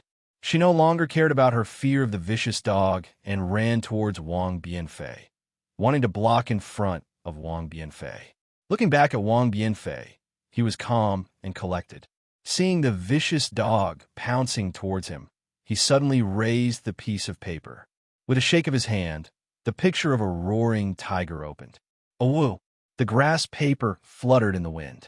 Although the tiger on the paper was silent, its demeanor was clear, as if it was about to break free from the paper. When the vicious dog saw it, it was so scared that it crawled on the ground and howled. For a moment, it even peed and defecated. Seeing this scene, not only Wang Bianfei's mother, but even the housekeeper and old Master Wang were stunned. Father, a clear and melodious voice sounded from behind the crowd. Please let Wang Bianfei go. I was born with a short life, and my face is slightly blemished. Even if Wang Bianfei painted me as a fairy, wouldn't people ignore me when they see me? If he doesn't mind his daughter's flaws, so what if Wang Bianfei paints his daughter's true face? Alas, my daughter, you don't understand. Lord Wang sighed and said, the first sight is the most important. If the son of the deputy county magistrate saw your true face at first sight, he would definitely not take a second look. But if he didn't see it, he would naturally have a good impression. Even if he saw it again, he might not care. But Miss Wang hesitated and didn't know how to continue. At this moment, Wang Bianfei bit her lips, looked at Miss Wang, and whispered a few words. Oh! Miss Wang was stunned and immediately understood. She sighed and said, perhaps this is the only way. As she spoke, Miss Wang walked to the door of the backyard. She raised her hand, and a round fan was raised, covering her left cheek. The morning light was bright and beautiful, and the red plum blossoms were in full bloom. Outside the moon, there was a girl holding a round fan. Her beautiful face was half exposed, and it was really moving. Good. Seeing Wang Bianfei's painting of a beauty, old Master Wang clapped his hands excitedly. He took out a large ingot of gold and threw it into Wang Bianfei's hand. He shouted, this is my real daughter, Wang Bianfei. If you had done this earlier, why would you do this? Wang Bianfei lowered her head slightly. Her eyes were filled with bitterness. She reached out to receive the golden words and raised her head again. It's all this little one's fault. I don't know the ways of the world and have caused trouble for old Master. Go. Old Master Wang was in a good mood. He waved his hand and said, if this marriage is successful, I'll invite you to drink wine. Yes, this little one knows. Many thanks for old Master's generous gift. Wang Bianfei finished speaking and turned around to support his mother and left the Wang family. When they returned home, Wang Bianfei respectfully helped his mother to sit on a chair. He then knelt down on the ground with a plop sound and cowed out. Tears flowed down his face as he sobbed. This boy is unfilial. I've let mother suffer. Son, Wang Bianfei's mother looked at her sweetheart. She didn't know what to say. Her heart was filled with mixed feelings. She touched Wang Bianfei's head and said after a long time, get up. Yes, mother. Wang Bianfei obediently got up and stood beside his mother. Wang Bianfei's mother looked at her son, who was half a head taller than her. Her eyes were filled with kindness. She smiled and said, Mother didn't suffer. You don't have to worry. You can paint according to your own wishes and not be moved by old Master Wang's threats. Mother also won't say anything. Even if you know how to be flexible in the end and use the spring and autumn art to fulfill young Miss Wang's wish, you can also escape. Mother also won't say anything. As for Mother being pulled into the dog cage, don't even think about it. Mother is the child's sky. Even if you want Mother to die immediately, Mother is willing. Mother, Wang Bianfei's face was really red. He really regretted that his persistence put his mother in danger. As she spoke, Wang Yifei's mother's smile immediately vanished, and changed into a serious expression. She reprimanded. What Mother wants to punish you today is that you actually lied to Mother and went up the mountain to look for a tiger without permission. Wang Bianfei didn't dare to be negligent. He hurriedly knelt down again and extended his hand. He lowered his head and said, Boy knows his wrongs. Boy is willing to accept punishment. Come over here and receive your punishment in front of your father. Wang Bianfei's mother got up. Her tone was a bit sad. She turned around and went to the inner room. Wang Bianfei's face slightly changed.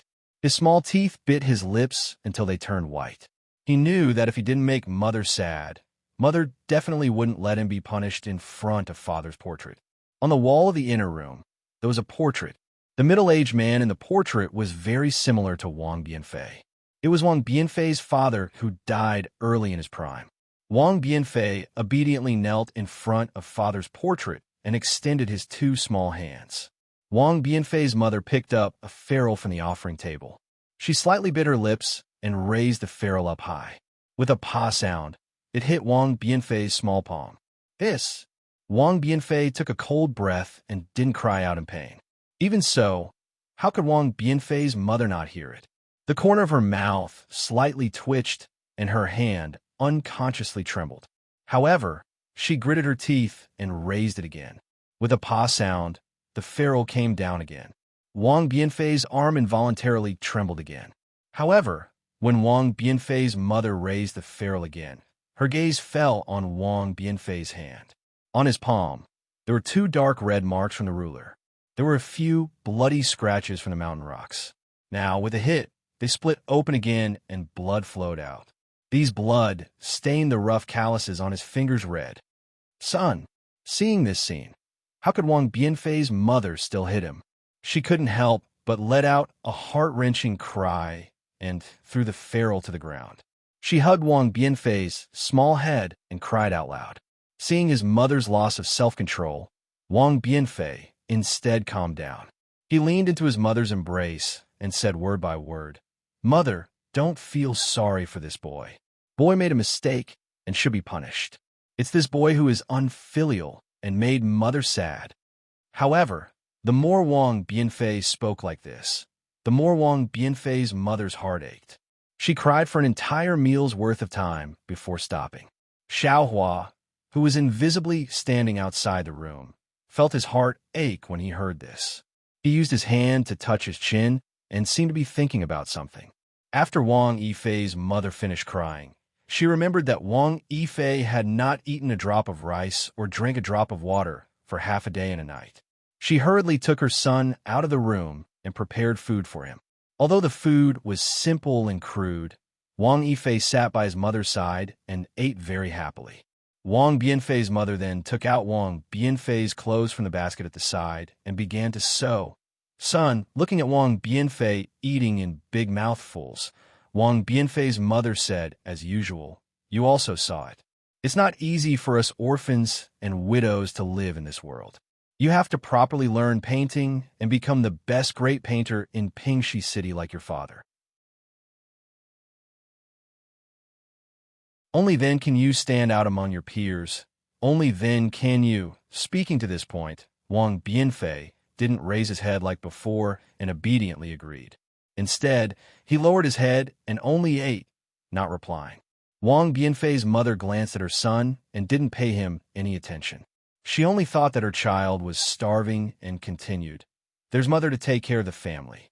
You don't have to care too much. You can only properly learn painting. When your father was still alive, he told Mother that your talent far surpassed yours. You can definitely become the most famous great painter in Pingxi City. Even Mother, Wang Bianfei, who'd been burying his head and eating, suddenly raised his head. He looked at his mother and said word by word, Boy, doesn't want to learn painting anymore.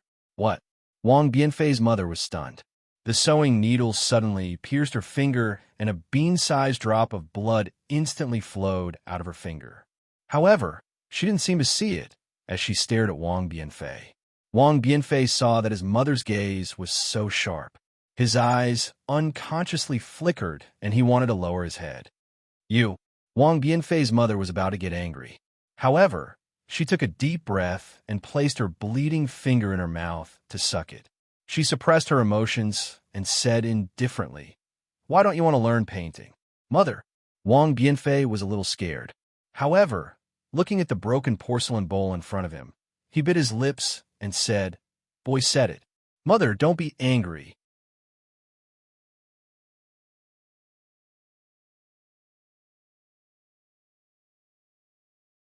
Chapter 3469. Say it. You're all grown up. Mother can't possibly worry about everything for you. Wang Yifei's mother nodded and asked, "Moreover, Mother doesn't know how to paint. If you have any thoughts, you can say them. Mother will listen first. Could it be that you don't like to paint anymore?" "Mother," Wang Yifei said as he pushed the bowl to one side. He stood up and said, "Boy naturally likes to paint. However, after yesterday's incident at old Master Wang's house, Boy feels that painting alone is of no use. Even if Boy becomes a great painter in Pingxi City, like father, won't he still be unable to control his own fate?" Speaking till here, Wang Yifei stole a glance at the inner room. Although his mother had never told him how his father passed away, he more or less knew some of the things that happened in the past from the villagers. His father was probably as straightforward as him, and because of some things he had offended the influential people, right? Wang Yifei's mother was silent. How could she not know these things? But what could she do? Wang Yifei didn't know what his mother was thinking. He hurriedly explained, "Mother, perhaps you still don't know the details?" After waiting for Wang Bianfei to clearly explain the cause of the matter, he then said, "Mother, take a look." Facing a rich man from a village, this child only slightly resisted, and they took Mother away and threw Mother into a dog cage. How can they treat a person's life as their own? In the end, even if the boy risked his life and won the bet, the boy still had no choice but to give in. If the boy didn't give in, even if they didn't say anything about today's matter, it would be inevitable that they would make things difficult for us in the future. We are fish on the chopping block. Also, yesterday's matter, if it wasn't for the kind Miss Wang, not only would the matter of the painting not be left at that, even the boy's life would be in danger. It doesn't feel good to have my life in the hands of others, Wang Bianfei said very seriously. From this matter, the boy has already seen that even if the boy becomes the best painter in Pingxi City, even if the boy becomes the most famous painter in the entire Buddhist kingdom, he will still be someone else's plaything. Whatever the others ask the boy to draw, the boy has to draw. Whatever the others don't ask the boy to draw, the boy can't draw. What's the point of having such a great painter? Just like today, when the boy drew well, the Wang family rewarded him with an ingot of gold and praised him, saying that the boy was talented and was a useful person. In the future, others would give him more gold and praise. Even if they said that the boy was the best painter in history, what was the use? Fate is not in one's own hands. In the end, it is all for naught. "Son." Wang Bianfei's mother was somewhat stunned. She really couldn't think of a 10-year-old child who could think so much. Who told you all this?" Wang Bianfei hesitated for a moment and said, "Less than half of it was the little monk who told me. Most of it was the boy himself." "Little monk?" Wang Bianfei's mother's expression changed greatly. She hurriedly asked, "Then, if you don't want to learn painting, what do you want to do? Don't tell me you want to become a monk." "Mother, in this world, other than monks who have great magical powers, there are many people like monks." Wang Bianfei smiled. He knew that his mother was worried that if he became a monk, he wouldn't be able to get married, thus cutting off the Wang family's bloodline. Wang Bianfei's mother was puzzled and asked, "In this world, other than the masters in the temples, what is better than being a great painter?" "Cultivator," Wang Bianfei said without hesitation. "Mother, in this world, there's a kind of person called cultivator. Monks seem to be a kind of cultivator. Other than monks, there are also scholars and Taoists. Scholar mother has heard of them." Wang Bianfei's mother frowned, but Taoist mother has never heard of them. But mother knows that scholars are all people without the strength to truss up a chicken. Boy also doesn't know. Wang Bianfei smiled bitterly. These were all told by the little monk to the boy. "Son, these are all indiscernible things." Then you, what are you going to do now? Wang Bianfei's mother wasn't moved. She still talked about the reality in front of Wang Bianfei. Wang Bianfei's gaze was firm as he replied, since there are cultivators in this world, then the boy will definitely be able to find them. Wang Bianfei's mother smiled and said, that's good. Mother will pack up. Let's go find them together. Mother. Wang Bianfei immediately woke up. There were only 2 people in this family. If he left, what would his mother do? Not to mention how he would survive if he left the mountain village. If his mother was alone at home, how would she live without her son? Alas, an ideal is always an ideal. In front of reality, there is always an illusory side. A village child who is not even 10 years old wants to leave the home of an orphan and a widow to cultivate. This is simply dreaming. When he heard up to here, Xiao Hua came to a sudden understanding. He finally understood why that senior from the Buddhist sect had led him here. However, he was still somewhat puzzled. Since that senior is a master from the Tantric sect, he had already attained the Buddha fruit 10,000 years ago. Then, enlightening Wang Bianfei and leading him into the Buddhist sect was simply a piece of cake. Even if Wang Bianfei reckoned that for the sake of the Wang family, he would have to marry and have children in the future. After all, the Tantric sect didn't care about this. Why did they want him to come here? Thinking like this, Xiao Hua felt a chill run down his spine. This was because he had already realized that the senior from the Buddhist sect must have already known that he possessed the Taoist sect's techniques. That senior from the Buddhist sect respected Wang Bianfei's choice and hoped that Xiao Hua would pass on the Taoist sect's mantle to Wang Bianfei. Since Xiao Hua had witnessed this matter from beginning to end, he also liked the exceptionally intelligent Wang Bianfei. His filial piety towards his mother especially moved his heart. Of course, Xiao Hua also seemed to see a familiar shadow on Wang Bianfei. On this continent, or perhaps on other continents, in a village called the Guizhuang House, 100 years ago, or perhaps even longer ago, an ignorant child was like him. He saw the hardships of life from oppression, thought of resistance, and thought of his own future. Just based on this feeling of the future, Xiao Hua was also willing to lend a hand. Thinking here, Xiao Hua slowly flew into the house. His figure appeared out of thin air, and he said with a smile, "Boundless Taoist master, I greet you." You who are you?" Wang Bianfei's mother was very surprised. She pulled Wang Bianfei behind her and protected Wang Bianfei with both hands as she said anxiously. Looking at Wang Bianfei, who was protected by his mother, there was no surprise on his face. His pair of curious eyes looked up and down at Xiao Hua. Without waiting for his mother to speak, he laughed softly. "Mother, don't be afraid. This is just a ghost. A wild ghost can't hurt mother." Finished speaking, Wang Bianfei actually waved his hand disdainfully and said, "You go back first. Tell the little monk that I'm afraid I don't have time to play chess with him today. Let him think of a few moves. Don't let me kill him all of a sudden." Xiao Hua laughed and extended his hand.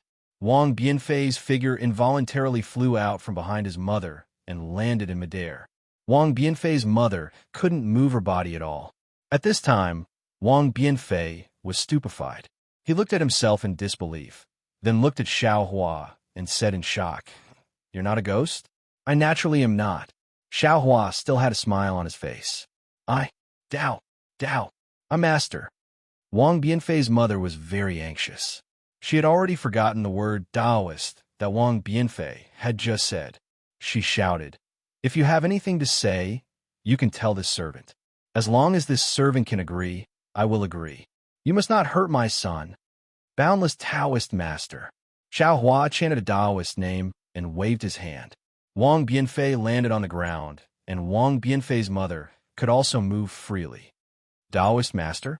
Strange, how can you touch me?" Wang Bianfei landed on the ground and didn't panic. His eyes were like stars as he looked at Xiao Hua strangely. "Right? Why are you looking for me?" Seeing that Wang Bianfei was actually disrespectful to Xiao Hua, Wang Bianfei's mother was extremely scared. She hurriedly smiled and said, "Taoist master, please don't mind him. My son is still young. Please don't lower yourself to his level." "No matter," Xiao Hua said with a smile. "I's name is Xiao Hua. Daoist name is Daoist Master Xiao. Yesterday, when I passed by here, I just happened to witness Wang Bianfei painting a tiger. Last night, when that hungry tiger was roaring in the mountain ridge, I was also at the side. I extremely admire Wang Bianfei's aptitude and filial piety. Just now, I heard that Wang Bianfei had the heart to pursue the Tao, so I showed myself. Wang Bianfei's mother was dumbfounded. She looked at Xiao Hua up and down and said in a low voice, Little monk, you don't have a fever, right?" Wang Bianfei even laughed out loud. He pointed to Xiao Hua and said, "Taoist Master Xiao, did you team up with this little monk to brush me off? You're really funny.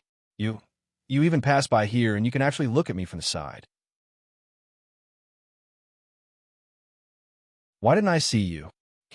Xiao Huan naturally knew that someone as intelligent as Wang Bianfei wouldn't casually believe him. He said with a smile, "You've never cultivated before, so how can you see I? Come, don't be afraid. I'll let you see I's methods." After saying that, Xiao Hua waved his hand and sucked in the two people. His figure turned into the wind and flew towards the sky outside the house. "How is it?" Standing in the air, Xiao Hua asked with a smile. Wang Bianfei supported his mother and stood in the air. His eyes were shining as he curiously looked at everything that had shrunk below his feet. Wang Bianfei's mother's face was pale. Her hands tightly held onto her son's hand, not knowing how to answer. "Go!" Xiao Hua once again used the wind escape technique. He suddenly rose another 100 feet and asked again, "How is it?"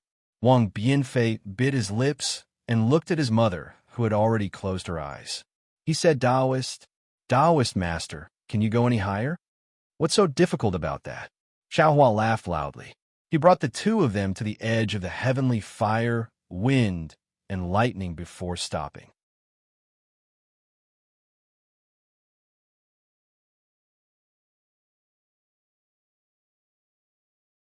Chapter 3470.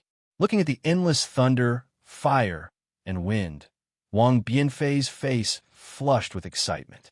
He shouted, Fun! The little monk has never brought me here before. You're so awesome." Xiao Hua sweated. "This is called fun. Son, hurry back." When has Wang Bianfei's mother ever experienced this kind of situation? Her bones were already weak and her muscles were already numb. She shouted weakly. But the strange thing is, she wasn't talking to Xiao Hua, but to Wang Bianfei. Wang Bianfei hurriedly replied, "Yes, mother, let's go back now." Saying this, Wang Bianfei was about to fly down. Looking at Wang Bianfei's appearance, Xiao Hua smiled and watched with folded arms. Why can't I go back?" Wang Bianfei turned pale with fright. "Nonsense, if I don't bring you down, how can you go down?" Xiao Hua scolded. But Wang Bianfei opened his mouth, as if he suddenly understood something. He asked curiously, "Could it be? I'm not dreaming?" "Son, hurry back. Wang Bianfei's mother urged again. Wang Bianfei said respectfully to Xiao Hua, "Taoist priest, this lowly one already knows Taoist priest divine ability. Please send this lowly one back." "Okay, look at the changes in the surroundings. Can you comprehend something?" Xiao Hua's heart moved. He thought of some of his comprehension from a long time ago. He nodded and said, "Even if there isn't, you can see if you're dreaming or not. Yes, this lowly one understands."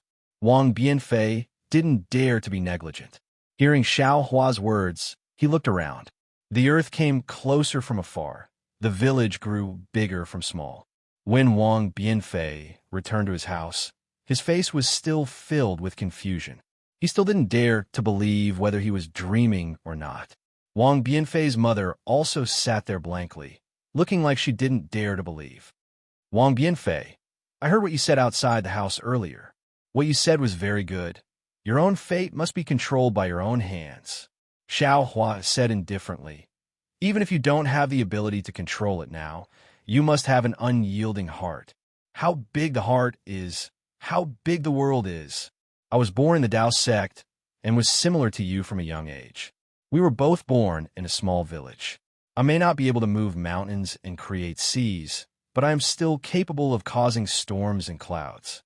Are you willing to be my disciple in name? Taoist priest.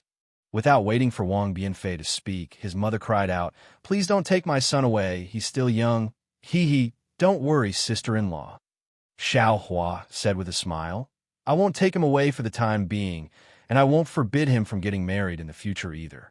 If he is willing to enter I's tutelage, I will only temporarily pass on the mnemonic chant and cultivation method to him, and wait until he cultivates to a certain level in the future.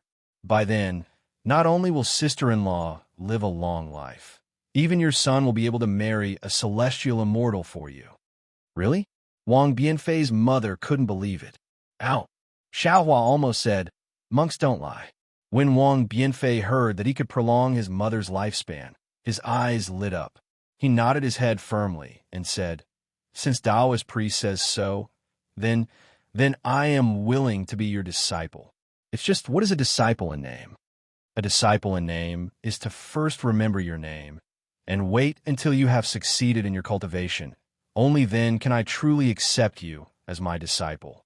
Xiao Hua explained, if your cultivation isn't good, I won't accept you as my disciple. Then, how many disciples does Taoist priest have? This. Xiao Hua shook his head slightly. I currently have a few disciples in name like you, but I don't have any true disciples. Then what are the rules for becoming Taoist priest disciple? Wang Bianfei looked somewhat disappointed and asked again.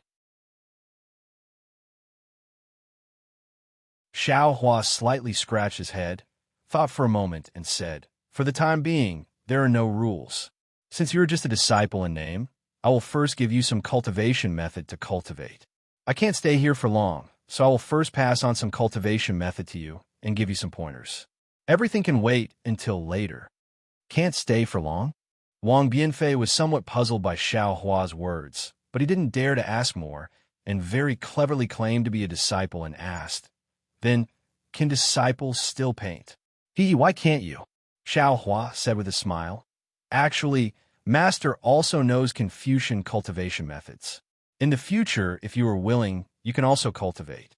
According to Master's knowledge, the 6 arts of Confucian cultivation are etiquette, music, archery, imperial, calligraphy, and mathematics. Calligraphy includes painting. Disciple Wang Bianfei pays respect to Master. Wang Bianfei no longer dared to neglect, kneeling on the ground and kowtowing. On the side, Wang Bianfei's mother was somewhat surprised. She didn't expect Wang Bianfei to be so decisive, and suddenly felt somewhat at a loss. Xiao Hua raised his hand and helped Wang Bianfei up, and said with a smile, since you have entered my sect, you are my disciple. With me here, I will definitely not let you be bullied. Saying this, Xiao Hua smiled at Wang Bianfei's mother and said, sister-in-law, I will borrow your child for 3 days. After 3 days, I will bring him back. These are some of my Taoist priest spiritual dates. Taste them first. Remember, you have to eat them bit by bit. Don't swallow them all in one bite. Taoist priest. Wang Bianfei's mother seemed to still want to say something, but Xiao Hua had already turned into a cool breeze and fled far away. Only a few dates that looked dazzling with golden light were left on the table. When Wang Bianfei opened his eyes, he was on a mountain ridge beside the mountain village. From the top of the mountain, he could still see his family's house. Seeing that he was not far from home, Wang Bianfei's heart felt a bit more at ease, and said with a smile, Master, you are very good to disciple. Wanting to quickly teach disciple divine abilities, disciple is very grateful. But next time, can you properly talk to Mother first? If his disciple is on the mountain, he won't be too worried in his heart. Okay, Xiao Hua nodded, opened his mouth and said a few words, then turned his head and said with a smile, Master has already told your mother. Thank you, Master. Wang Bianfei was very happy. Master is much better than that little monk. That little monk only knows how to play chess with disciple. Shoo! Xiao Hua hurriedly stopped. That is a senior of the Buddhist sect. Don't treat him lightly. Senior? Him. Wang Bianfei almost laughed out. Playing chess every day, he still has to play chess. What's senior? Forget it. Let's not talk about others. Xiao Hua waved his hand and said, Master's time is limited. I have to leave this place soon. How about I teach you a simple cultivation technique first? Master can leave this place? Wang Bianfei asked very inexplicably. Xiao Hua looked up and down, also puzzled. Why can't I leave? What do you mean by that? However, Xiao Hua did not take Wang Bianfei's words seriously. How could a country child know the divine abilities of a nascent soul master? Immediately, Xiao Hua took out a Dao sect entry cultivation technique and taught it to Wang Bianfei. What made Xiao Hua surprised was that this Wang Bianfei was smarter than Lu Yi. After only listening to it a few times, he already understood it. And after asking a few difficult questions, he could already practice. Damn it, this aptitude, isn't it too monstrous? Xiao Hua was really speechless. He originally wanted to use 3 days to teach. Who knew that it would be finished in just half an hour? How could he not be depressed? Disciple, you practice, see if you can detect the spiritual energy of heaven and earth. Xiao Hua weakly instructed. Wang Bianfei was very surprised. He smiled and said, Master, you didn't make a mistake, right? How can there be spiritual energy of heaven and earth here? I told you to try. Just try, Xiao Hua said unhappily. Of course, Wang Bianfei did not understand. He could only do as he was told. But after a full 2 hours, he replied with a crying face. Master, disciple can't sense it. And Xiao Hua slightly nodded. He thought for a moment and said, Disciple, close your eyes. If there is any abnormal movement, don't use your eyes to resist. Let Master take a look for you. Finished speaking, Xiao Hua waved his hand. That white bone soul bridge appeared in his hand. Wang Bianfei looked at this bone ball carved out of white bone very strangely. He obediently closed his eyes. Xiao Hua waved his hand. The soul bridge floated in the air. Then the space between Xiao Hua's eyebrows flashed with a dark green brilliance. But just as this dark green seal text appeared, with the space between Xiao Hua's eyebrows as the center point, strands of space cracks covered the entire space faster than lightning. Whether it was Wang Bianfei, the mountain peak, or even the entire Pure Land world turned into fragments in these cracks. What's going on? Seeing these countless fragments disappear along with countless memories, Xiao Hua was dumbfounded. And then Xiao Hua's eyes became dizzy. But before he could wake up from the dizziness, a fragrance came from his mouth, a very natural reaction, a very familiar feeling. Xiao Hua did not even need to open his eyes. He whispered in his heart, Red Dawn. However, when Xiao Hua called out Fairy Hong Xia's name in his heart, he immediately woke up. He was in the Pure Land world. It was 8 poles, away from the Dawn Rain continent. Even if Fairy Hong Xia's cultivation was 10 times stronger, she would not be able to chase him here. Then, other than Fairy Hong Xia, who else could be beside Xiao Hua? Xiao Hua opened his eyes as if he was in a dream. In front of him was Xian's flushed face.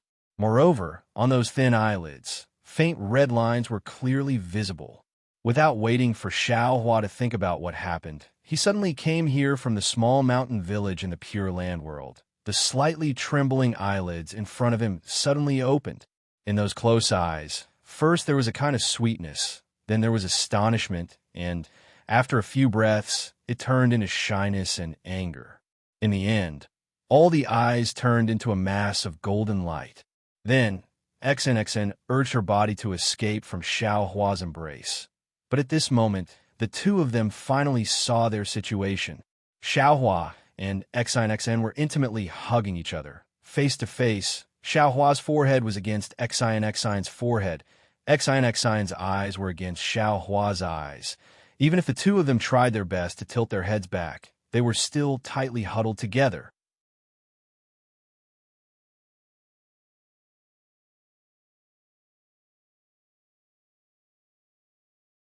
Chapter 3471. Their auras had never been so close before. Xiao Hua slightly tilted his head, trying his best to avoid looking at XNXN's face. He hurriedly asked, XNXN, this what's going on? Little monk, XNXN's tone was extremely cold. She also tilted her head, as if she hated Xiao Hua very much. Can't you see for yourself? How would I know what happened? While speaking, Xin also looked up and down. See, looking around, Xiaohua unconsciously sucked in a breath of cold air. This was a space of nothingness. The entire space seemed to be boundless.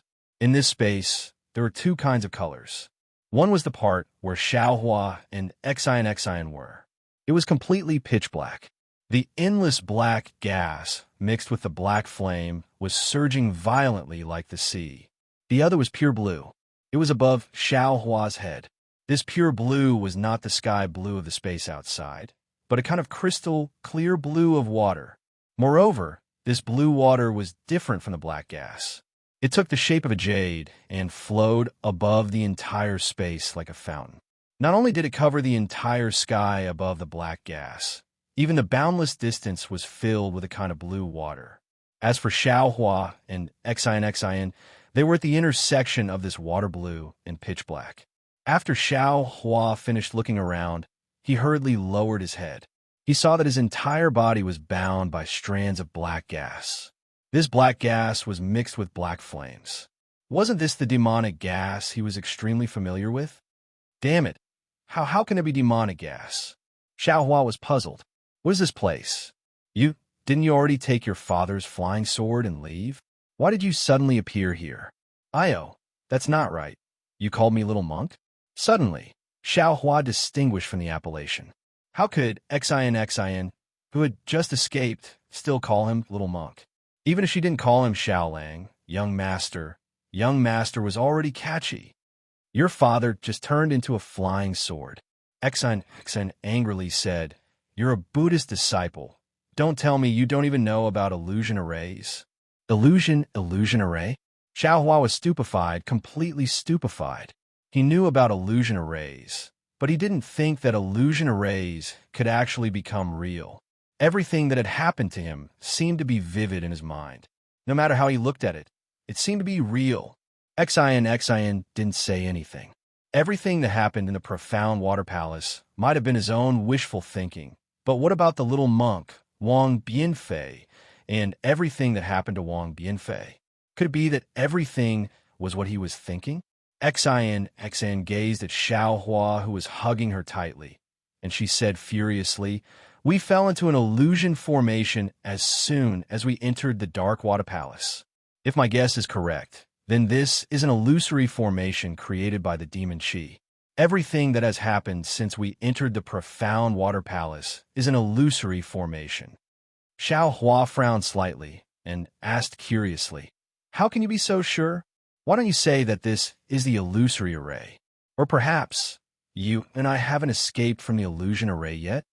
When Xin heard this, she didn't refute and said, That's right. I can't deny that what we're seeing right now is also an illusion. Then what should we do? Xiaohua was hugging Xin with both hands. He couldn't pinch his thigh even if he wanted to. He even felt that even if this was an illusion array, pinching his thigh would definitely hurt because this wasn't a dream. However, he could vaguely confirm that everything in front of him was probably real because the injuries to his internal organs had appeared again. Let's break free first, Xin said helplessly. Don't tell me you want to hug me for the rest of your life. Xiaohua's heart skipped a beat. Thinking about the Xin in the illusion, he originally wanted to say something glib, but when he saw the disdain at the corner of Xin's mouth, he didn't dare to say anything. He smiled bitterly and said, Do you think this little monk doesn't want to? This little monk has already tried just now. This demon Qi is extremely powerful. Every strand has the strength of 1,000 caddies. Although this little monk has some strength, I'm afraid I won't be able to break free. Moreover, this demon Qi seems to be restricting this little monk's telekinesis. This little monk wants to use the golden body technique, but this little monk is afraid of hurting benefactor. In fact, there were some things that Xiaohua didn't say. His divine sense couldn't leave his body, his true essence couldn't be activated, and he couldn't even send his primordial spirit into his nascent soul. Xiaohua certainly had other divine abilities, but he didn't try them one by one. Buddhism has always been the nemesis of demons. But in this place, Buddhism's cultivation is completely restrained by demon qi. Serves you right. Xin coldly snorted. Compared to my Confucian cultivation, you're really lacking. As she spoke, Xin waved her hand and took out the golden hairpin from her hair. She opened her mouth and spat out a mouthful of golden qi on it. Benefactor, isn't your imperial equipment only able to be used 3 times? Xiao Hua suddenly thought of something and hurriedly reminded her. Xin rolled her eyes at him and said indifferently, if this little one doesn't use it, could it be that you have a way? Besides, this little one didn't completely activate this item, so it can't be considered the last time. Okay, Xiao Hua was reprimanded by Xin. His mouth and nose were itching from Xin's hair, so he couldn't get angry anymore. He then looked at Xin, who saw the golden hairpin flickering with brilliance, and hurriedly slapped the golden hairpin on her head. Boom! A thunderous sound rang out, and a golden light soared into the sky, like thousands of golden swords stabbing into the void. Whoa! An extremely loud, rumbling sound rang out, and a boundless amount of righteous qi bombarded down from the void. Not only did it crash into the demonic qi binding Xiao Hua and Xin, it also knocked down the demonic qi several zhang around them. That righteous qi really was the nemesis of demon qi. In an instant, the demon qi completely melted away, and the blue water jade necklace above Xiao Hua and Xin's heads pressed down. Let's go. Seeing the demon qi around him greatly reduced, Xiao Hua stretched his arms and tore apart the remaining demon qi. Xiao Hua didn't have time to remove his arms from Xin's back, so he grabbed Xin's slender waist and soared into the sky. Let go. Xin's face was cold. It's not like I can't fly. I don't need you to carry me. You're a little monk of the Buddhist sect. Remember your identity. Xiao Hua was quite embarrassed and hurriedly withdrew his hands and said with a smile, this little monk was rude. Female benefactor, please don't blame me. Xin coldly snorted, no longer paying attention to Xiao Hua. The golden hairpin above her head turned into a ball of golden light, protecting her. Xin's eyes slightly narrowed, and the golden light in her eyes flourished. Looking around after escaping from the demon qi, Xiao Hua's divine sense returned to normal. Moreover, in this space, divine sense and Buddhist sense were not restricted, so Xiao Hua released his divine sense as well. The space seemed to be as boundless as it could be seen with the naked eye. Xiao Hua's divine sense swept around, but didn't find the boundary. When his divine sense came into contact with the pitch-black demon qi, it was immediately swallowed, and when it came into contact with a blue water jade necklace, it was immediately bounced back. In the end, after searching for a while, Xiao Hua didn't find anything. When he looked at Xin again, the golden pupils in her eyes gradually disappeared, and her face revealed disappointment. Xiao Hua's heart moved, and he asked, female benefactor, the person you're looking for isn't here? That person isn't here. Xin slightly nodded. Seems like this time I came in vain. It's not a wasted trip, Xiao Hua indifferently said. At least we know that in this ancient array, there is an immortal artifact, and this immortal artifact is suppressing a demon artifact. At this point, Xiao Hua asked again, but this immortal artifact, this little monk feels that it doesn't live up to its name. Why doesn't it have the aura of an immortal artifact?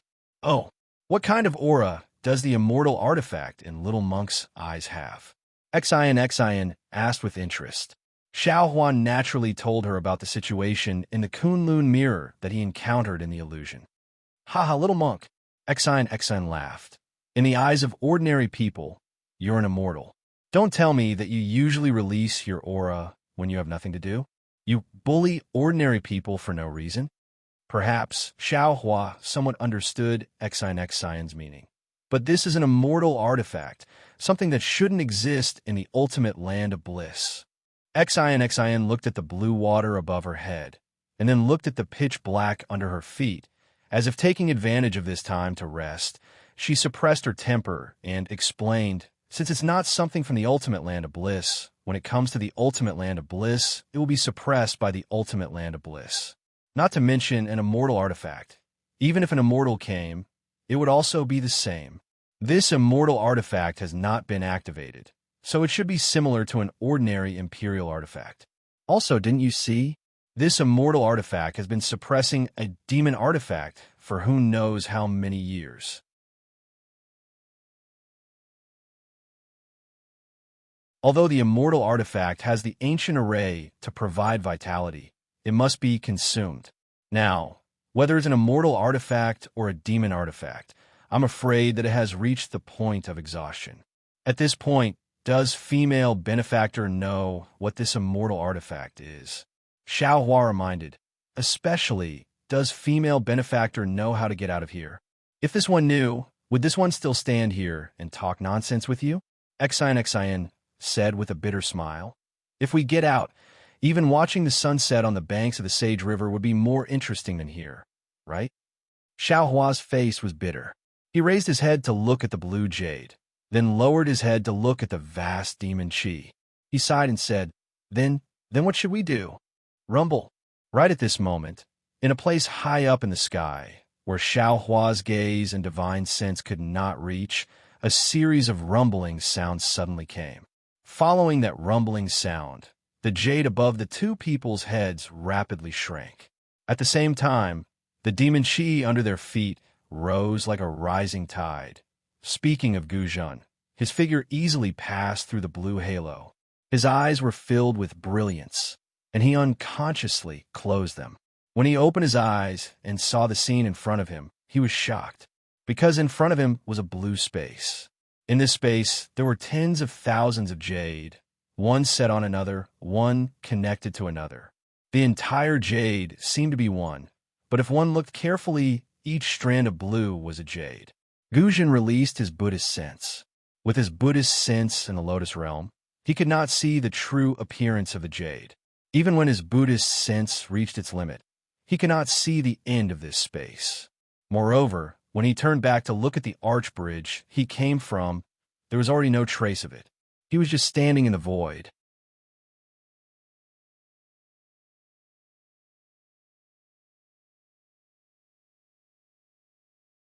Chapter 3472.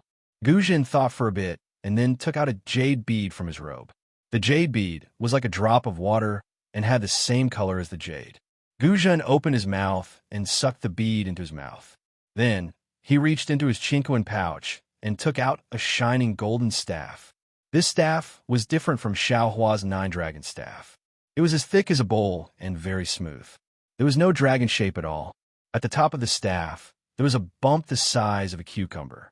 It was very similar to the demon subduing pestle. Amaba. Guzhan chanted the name of Buddha, and Buddha light flashed around him. The golden Buddha statue appeared again. As the Buddha light flowed around Guzhan's skin like dragons and snakes, the golden Buddha statue grew to over 300 feet tall. Guzhan was overjoyed. He knew that he had recovered with the help of the heavenly dragon. He chanted the scripture he got from the jade bead. He threw the staff in his hand and began to form seals. Guzhan's hands were very clumsy. The light of Buddha was like mercury, orderly but difficult to condense into the madra that Guzhan formed. Guzhan had long been a bodhisattva. He did not know how many madras he had made in his life, but he had never felt that it was as difficult as it was today. Every time he moved, the light of Buddha flowed. Every inch of the light of Buddha flowed. He felt that something was being extracted from him. Was it karma, merit, or something else? Guzhan did not know. He only knew that when the Buddha seal was formed, a feeling of being able to destroy the world rose from the bottom of his heart. A desire to roam freely filled his mind. Go! Guzhan flipped his hand, and the Buddha seal turned into a mantra condensed from Buddhist light and landed on the staff. The staff let out a rumbling sound, and at the same time, it shone brightly. Roar! An extremely loud dragon roar came from the staff. The staff rapidly expanded and turned into a 1,000 feet long heavenly dragon. It danced in the air for a moment before landing in Guzhan's hand. The heavenly dragon's aura suddenly appeared. Guzhan was very proud. He raised the dragon with his hand and smashed it towards the thousands of blue pearls in front of him. When the Buddhist light was produced, the countless jade talismans had already rushed towards Guzhan. At this time, the heavenly dragon dance attacked. It was like a huge wave splashing into the sky. The jade talismans danced in the air like clouds and dandelions. "Let's go." Guzhan waved his hand when he saw Luo soaring into the sky. The sky dragon transformed from his monk's staff, left his hand, and plunged into the space where Luo splashed. Guzhan jumped on the dragon's body and rushed into the bottom of the blue water like an arhut subduing dragons and tigers. After 10 minutes, the jade beads became even denser and an indescribable pressure came from the heavenly dragon. Guzhan narrowed his eyes and knew the beads were close. "Amapa!" Guzhan let out a roar and jumped up from the heavenly dragon. Then he formed a seal and hit the heavenly dragon. The Buddha light around the heavenly dragon shone brightly, and it let out a roar before charging down. Guzhan's Buddha light disappeared, and he stopped in the air. He put his palms together and quietly looked into the distance. Guzhan's eyes stared straight ahead. He did not pay attention to his golden body. However, under the dimming of the Buddha's light, strange blood streaks could be vaguely seen. The blood streaks were as thin as a spider web and were almost invisible. Rumble. A series of earth-shattering explosions rocked the entire space around the Luo. Guzhan's eyes gradually reddened as the dandelion, like Luo, unfurled its wings in front of him. It flew high into the sky in a bid to outdo one another, revealing a ball of dim blue radiance.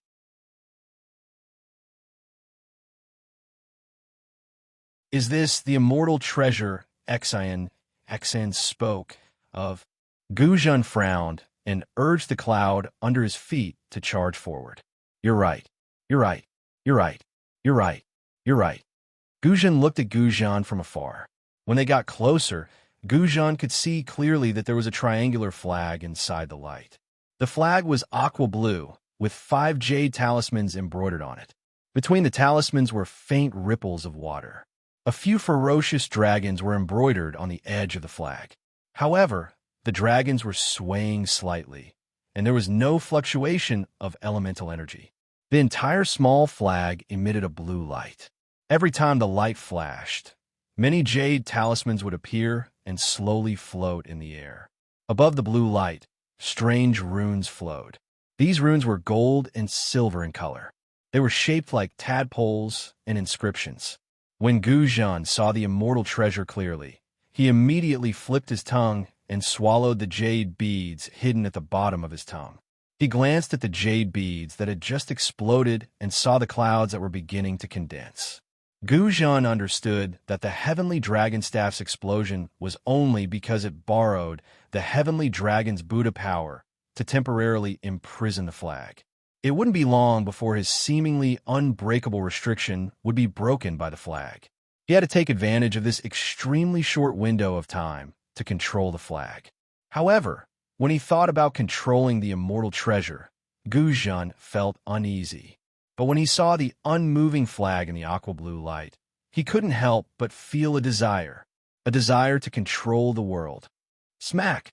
The more Guzhan thought about it, the more excited he became. He reached out his huge palm and slapped it on the top of his head. Poof! With a clear sound, the Buddha light above Guzhan's head shone brightly.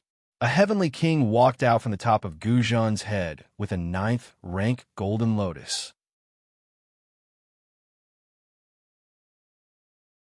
When the heavenly king entered the space, countless heavenly maidens danced in the air, countless heavenly flowers fell, and countless heavenly dragons appeared amidst thousands of Sanskrit chants. Seeing this, Guzhan was wild with joy. The jade beads clearly said that with this Buddhist secret technique, he could see the vision of him attaining Buddhahood. In other words, this heavenly king must be his Buddha body after he attains Buddhahood. The heavenly maidens coming to congratulate him was also the grand scene of him attaining Buddhahood in the future.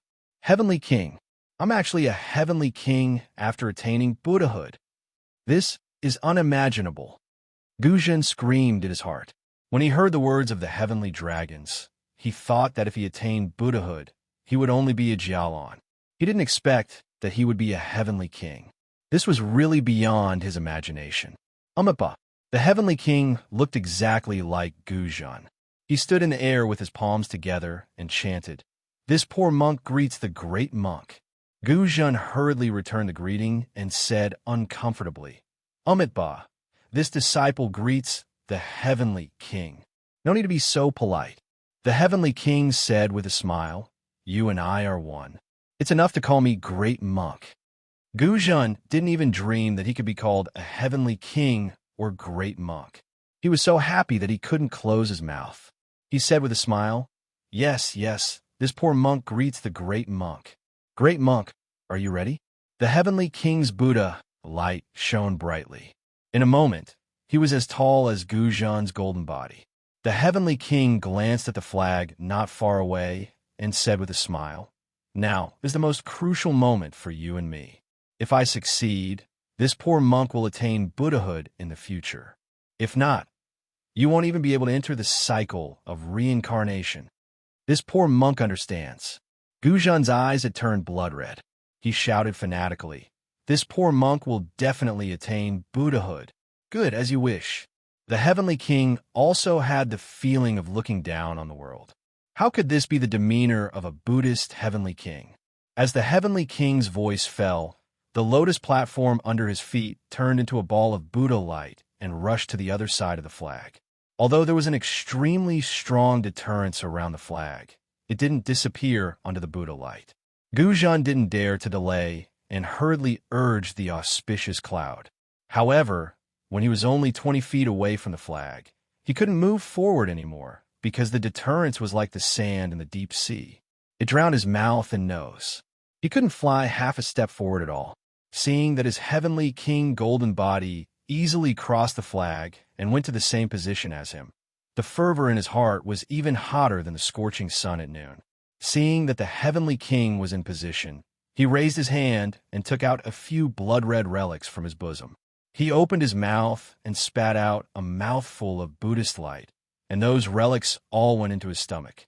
In an instant, a rolling red cloud rushed out of Guzhan's golden body and completely enveloped him. Within the red cloud, Guzhan's face twisted in pain. The muscles on his face trembled violently. Coupled with his blood-red eyes, he wasn't much different from a demon. "Rise." Guzhan endured the torment of karma and reached out his hand to slap the top of his head. Puff! Another cluster of Buddha's light mixed with blood red spurted out from the top of Guzhan's head and turned into a Buddha's palm the size of half an acre in the air. As the Buddha palm condensed and expanded, the golden light around Guzhan suddenly decreased. The red cloud also disappeared.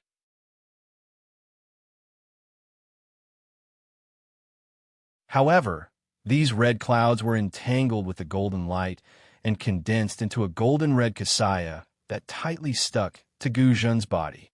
At this moment, Guzhan's golden body seemed to have lost some of its strength and was trembling slightly. However, when Guzhan saw the heavenly king on the other side of the flag doing the same thing, he was stunned by the Buddha's palm that came out of the heavenly king's head. This was because although the heavenly king was surrounded by Buddha light, the Buddha palm peeking out from the top of his head was pitch black. There was even a pair of blood-red black flames lingering in the darkness. This is my demonic nature? How can there be so many and so strong?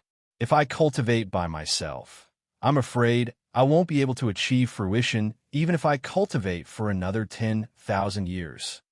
Guzhan's heart trembled. He thought of the records in the Jade Pearl. As a Buddha's protector, he should be one with Buddha and demon. If he wanted to subdue an immortal weapon, he must remove the demonic nature from his body.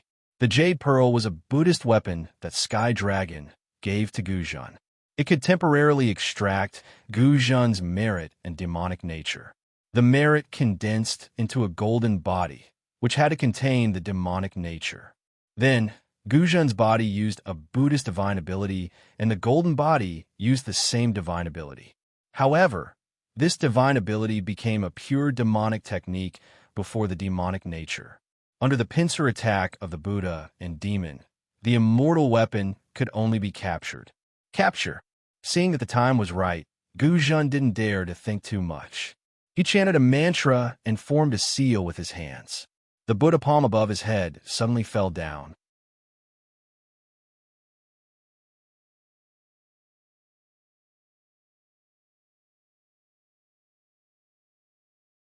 Chapter 3473. Guzhan's Buddha's palm fell, and the heavenly king's devil's palm also cooperated with the Buddha's palm, imprisoning an area of 1 mu on the left side of the flag. The side of the flag close to Guzhan was filled with Buddha's light, while the side close to the heavenly king was filled with devil's chi. The flag suddenly moved without wind, and countless pearls rushed out of the blue brilliance, fighting to block the Buddha's light and devil's chi. Stab! Stab! Countless sounds echoed in the air. Guzhan looked on coldly. Although the thousands of jade talismans continued to pour out, it was obvious that the flag wouldn't attack. The jade talismans could only defend. 2 huge palms slammed down and tore the jade talismans in half. How could they block it? Boom! Just as Guzhan expected, the 2 giant palms fell on the brilliance of the flag, 1 on each side. Strangely, the giant palms in the air were 1/2 a mu in size, but they were only the size of a palm when they fell on the flag. Keep! Guzhan was overjoyed. With a roar, the 2 palms suddenly pulled, and the brilliance of the flag suddenly dimmed. Rumble! As the light of the flag dimmed, the entire space let out a series of rumbling sounds. Amidst these rumbling sounds, the jade talismans that had been blown apart by the Guzhan monk's staff trembled violently. With the flag as the center, they rapidly shrank. The jade talismans ignored the 2 palms and the space that had been sealed by the palms. They turned into broken fireflies and sank into the flag. In an instant, the whole flag emitted a bright blue light. Guzhan's expression changed slightly, because he had sensed that the brighter the brilliance, the tougher the flag under the Buddha palm became. Gradually, it was out of his control. Ha! Great monk! The heavenly king, with the brilliant Buddha light, laughed. It seems that the possibility of us taking this immortal artifact is not high. How about this? Let's take this immortal artifact first and send it to Senior Heavenly Dragon first. Guzhan was slightly disappointed, but looking at the seemingly endless pearls, he did not dare to be negligent. He hurriedly said, "I'll listen to your orders, great monk. Rise." The heavenly king smiled, and his demonic palm left the flag. In an instant, it grew to the size of 1/2 an acre and rushed into the air. Guzhan's Buddha palms also rose high into the air. Whoa! A whimper that sounded like the wailing of ghosts and howling of wolves sounded. His 2 palms suddenly twisted in midair and grabbed at the flag in perfect coordination. As the 2 palms slowly rotated, the Buddha's light and the devil's chi actually combined perfectly. A completely different kind of imprisonment force was born again, imprisoning the space around the flag. This sealing power was so great and so strange that the space was collapsing inch by inch. Golden threads and black flames appeared inch by inch, completely separating the flag from the incoming jade.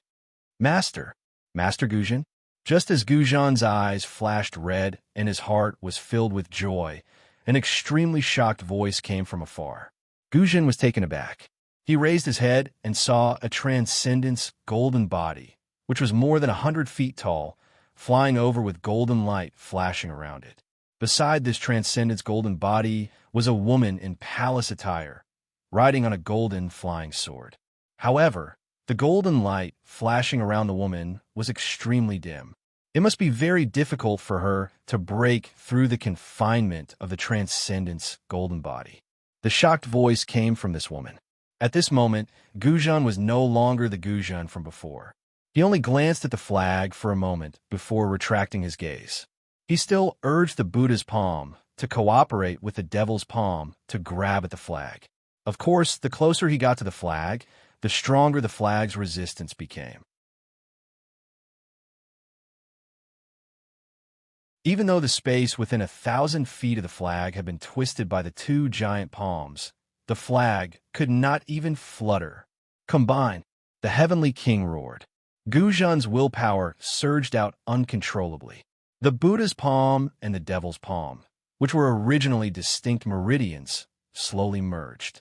A wisp of Buddha's light wrapped around a wisp of Devil's chi. Outside the light and Devil's chi, black flames burned. A Buddha's demon's palm was about to take shape. Master Guzhan, what are you doing? Exine naturally became anxious and cried out.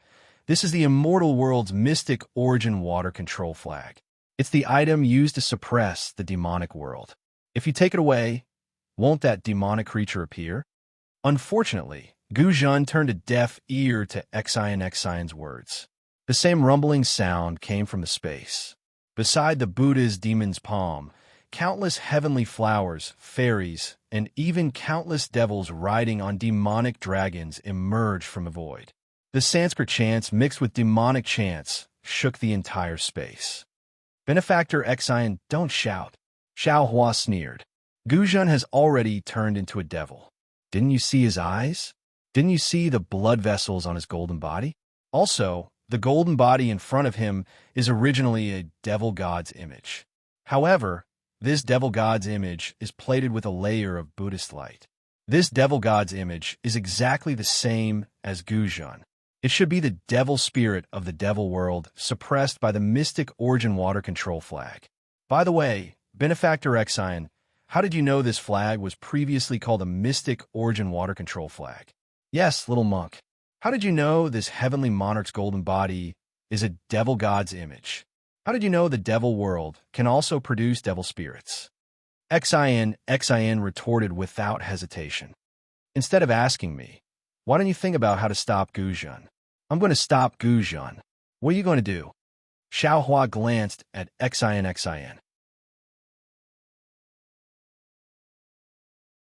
At this moment, Exine was incomparably calm. Her expression had returned to normal. She indifferently replied, I'm not going to do anything. I don't have the ability to stop Guzhan. Of course, if I had the ability, I would definitely do it. Because if I don't stop Guzhan, after he takes away the mystic origin water control flag, the devil world under you and me will be born. You and I will die. Humph! Xiao Hua coldly snorted. No need to remind me. This little monk knows what to do. Even if this little monk has to risk his life, this little monk will stop Guzhan. At the very least, this little monk will kill Guzhan right now. Kill. A cold light flashed through Exine's eyes. If Guzhan is here and Ci Hui is nowhere to be seen, then Ci Hui must have already died. If I don't kill Guzhan, I won't be able to avenge Ci Hui. Without waiting for Exine to finish speaking, Xiao Hua similarly slapped his hand on the top of his head. Using the nascent soul's hand, waves of water-type heaven and earth spiritual chi surged and condensed toward Xiao Hua. Even a seemingly endless jade, Luo rushed over along with the gale. Roar! Xiao Hua faced the sky and roared.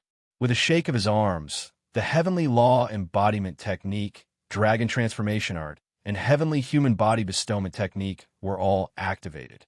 An extremely large amount of jade, Luo, entered the surface of Xiao Hua's body. The golden light around Xiao Hua's body flourished with a green color.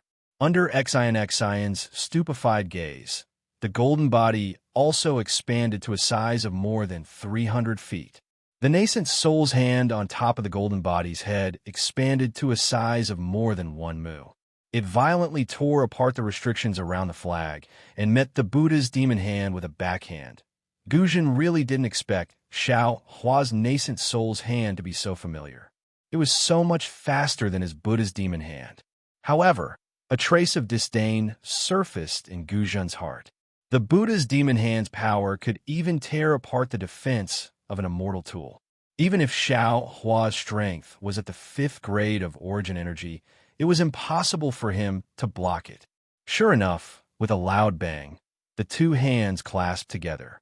The nascent soul's hand collapsed with a loud bang, while the Buddha's demon hand merely shook a little and dimmed a little. Oomph! Guzhan coldly snorted again. The corner of his mouth revealed a trace of ferocity. His eyes once again fell on the Xianyuan water control flag. However, at this moment, a strange change occurred again. A pitch-black staff appeared in Xiao Hua's hands without him knowing when. This staff became thicker and longer in the blink of an eye.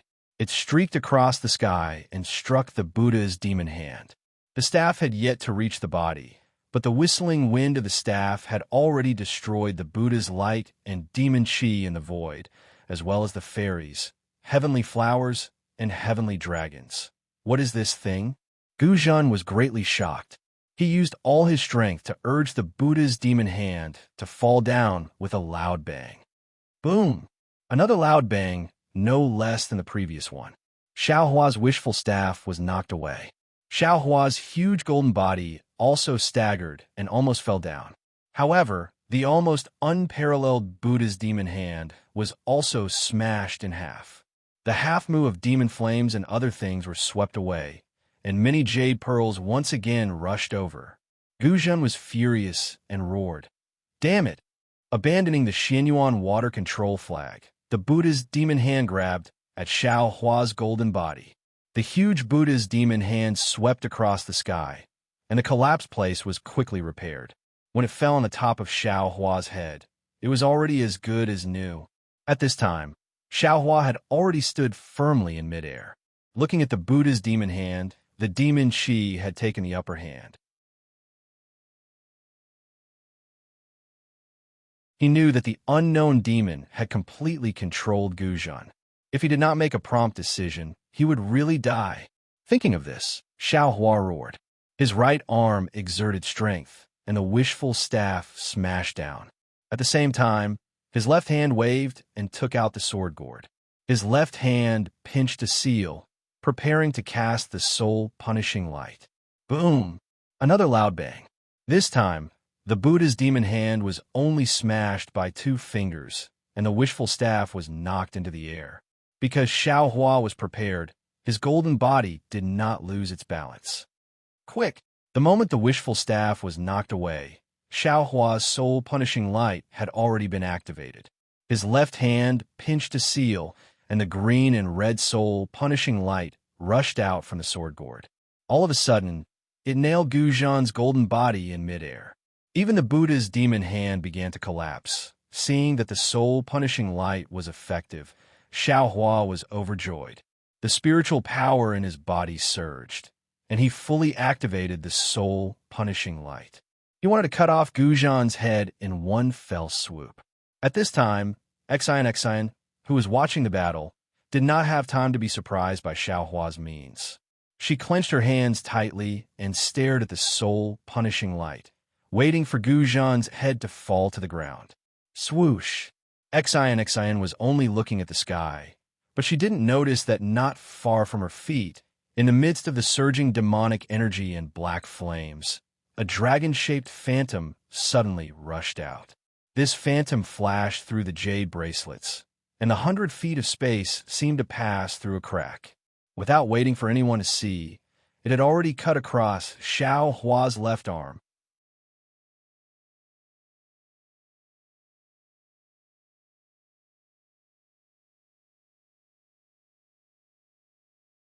Chapter 3474.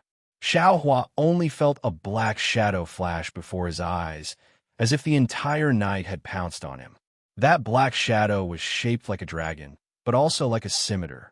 Then, a kind of extreme fear appeared in his heart, and that fear instantly spread throughout his body. Before this fear could subside, another sharp pain came from his left arm.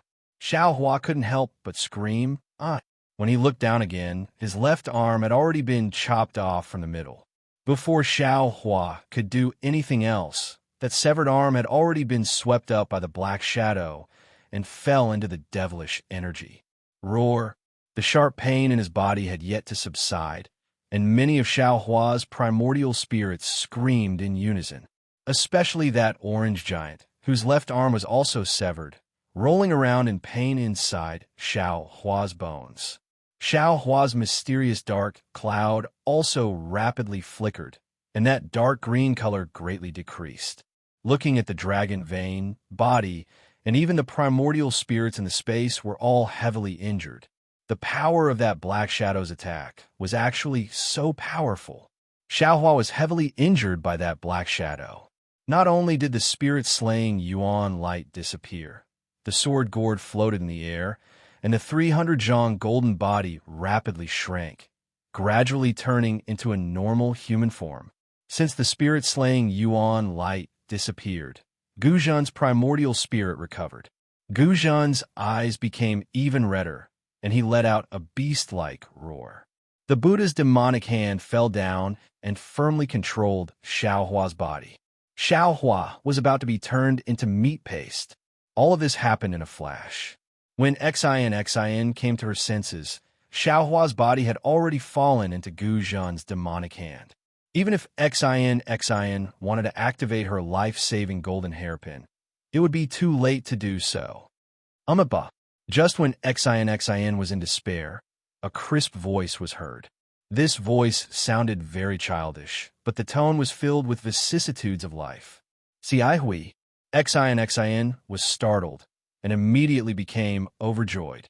She hurriedly looked around because that voice didn't have a fixed origin, it just floated in the space. Unfortunately, Xin opened her golden eyes and looked around for a moment, but she didn't see any familiar figures.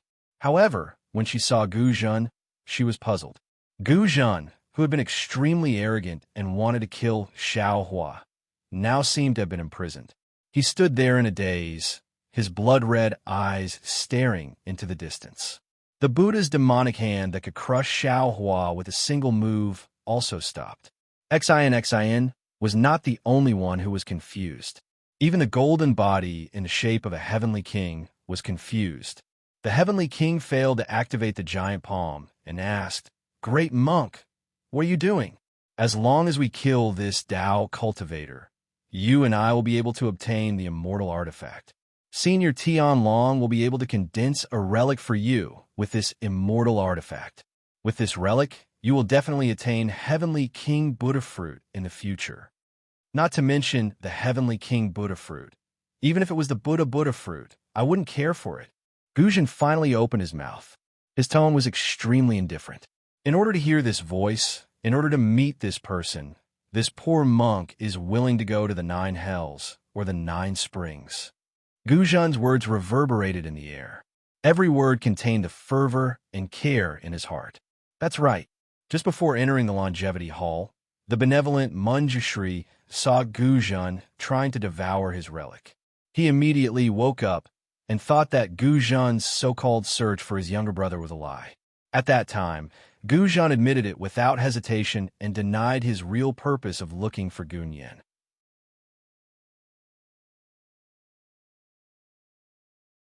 At that time, Guzhan had decided to give up everything for the ancient Buddha relic, including himself, even if he had to turn into a devil.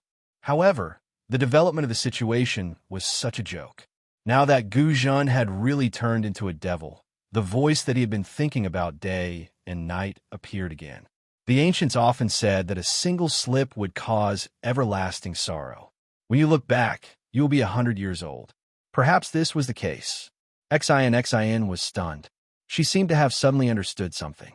However, the Heavenly King did not know. He was very confused. Who is this person? Is this the person who is chanting the name of Buddha? Guzhan frowned slightly. Great monk, aren't you this poor monk's demonic golden body? Why don't you know this poor monk's thoughts?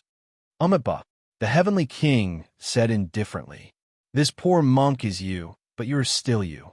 This poor monk cannot replace you. Naturally, the Heavenly King's words revealed a flaw. However, Guzhan did not pay attention to it. He only waited quietly. It seemed that he had enough patience to wait for this moment. As Xin listened, she looked in the direction Guzhan was looking at. In the distance, a faint figure slowly appeared. It was a little monk in a monk's robe. Of course, this little monk was not benevolent. However, the little monk looked a little panicked, as if he was afraid of something. However, Xin could see that under the little monk's panicked expression, his eyes were extremely bright and filled with determination. Dumbo, is that you? Guzhen's voice trembled. His golden body also trembled as he asked softly. Seeing the shadow that he had seen countless times in his dreams, Guzhen's hundreds of years of patience could no longer be held back. The little monk also trembled as he answered, "Big brother, it's me. I'm Dumbo." You. Guzhen originally wanted to ask, "You're not dead yet?" However, when he saw the little monk's dim figure, he could only change his words. "Big brother, I didn't expect to see you one day." "Yes." "Big brother." The little monk's eyes flashed with tears. "I also didn't expect that I would be able to endure until this day. All these years. If it wasn't for the fact that I wanted to see Big Brother." Do you hate Big Brother? Do you want to scold Big Brother personally?" Guzhen's ferocious expression disappeared, replaced by kindness as he probed. The little monk smiled. "How can I blame Big Brother? It's my life's fortune to be able to die for Big Brother. Big Brother, do you know? You've been my everything since I was young. You're my sky. You've done everything for me. I've always thought about how to grow up, how to repay you, how to think of you and do so much for you. Even if I could do one thing for you, I'll be happy. I've been cultivating diligently in Crimson Reed Temple to repay Big Brother. When I've succeeded in my cultivation, I'll be able to protect Big Brother. I've been praying for Big Brother in front of Buddha every day, hoping that Big Brother will live a peaceful life. And Buddha really did hear my thoughts. He actually gave me a chance to die for my elder brother. It's true, Big Brother. I've never blamed you. Even when I fell into an illusion and was lucky enough to leave my soul behind, the only person I've been thinking about is you. Big Brother, you're my only family in this life. Dumbo." 2 drops of blood flowed out from Guzhen's eyes as he raised his head and roared. "Big Brother," the little monk continued, "I was originally hiding in the illusory array to avoid the devil dragon. However, a few days ago, I met that interesting little monk. Seeing that he was able to escape from the illusory array, I curiously followed him. I never thought that I would be able to see Big Brother. However, Big Brother, your current situation is very bad. You've been invaded by the demon dragon. Look at your golden body. It's filled with demonic runes. Look at your eyes. They're blood red. Big Brother, I don't know what the demon dragon promised you, but I know that you and I are Buddhist disciples. No matter what, we can't dance with demons. That's why I took the risk to come out and see Big Brother. Now that I've said what I need to say, I'm willing even if the demon dragon eats me." "Amipa," the Heavenly King said flatly. "Big Monk, don't be fooled. This Dumbo is the manifestation of the mystic water control flag, and he's here to stop you from taking the immortal item. If you take the flag away, I'm sure that the little monk will disappear." Guzhen's blood-red eyes looked at the Heavenly King, then at the little monk, and even at Xiaohua, who was still writhing in the Buddha's hands. "Amipa." The Heavenly King waited for a moment before he chanted, "Big Monk, you're so indecisive. How can you attain Buddha's fruit if you can't sever your mortal bonds? If you're unwilling, I'll end it for you, won't I?" "Shut up." Guzhen snorted coldly and cursed. "I've never told anyone about Dumbo. Even in front of C.I. Hui, who had become a Manjushri Bodhisattva, I lied. Even Tipu and Xian wouldn't know what Dumbo looks like. How could they conjure him? Oh, Big Monk." The Heavenly King tried to persuade him. "The mystic water control flag is an immortal item. It could read your mind."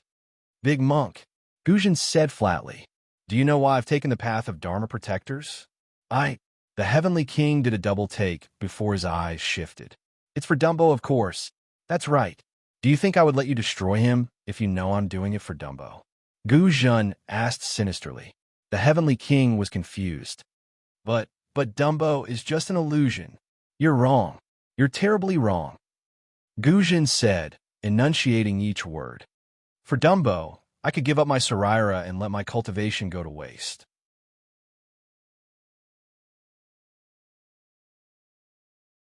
Why would I let you destroy him? Not even if it's an illusion." But the Heavenly King didn't know what to say. "Even if it's an illusion, the immortal item has found my weakness. That's why I have to bow down." Guzhen said flatly. I can choose not to believe in everyone in the world, and I can choose not to believe in all the Buddhas, but I can't not believe in my Buddha and Dumbo. I believe that the Buddhists would forgive me if I repent before the Buddha every day so that I can see Dumbo again. Likewise, I believe that Dumbo would live for centuries in an illusory array just to wait for me. Amitabha, you are unreasonable.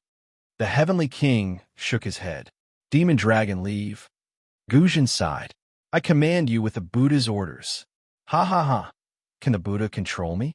Do you really think he would show himself here? The Heavenly King finally laughed. Moreover, can you still leave now that things have come to this? Even if the Buddha is willing to control you, he wouldn't be able to, would he? Brother, the young monk cried out, tears flowing unwittingly as if sensing something. You're tuning in to the Romance Rendezvous YouTube channel. We're so grateful for your support, and don't forget to subscribe to join us on this incredible journey through captivating stories.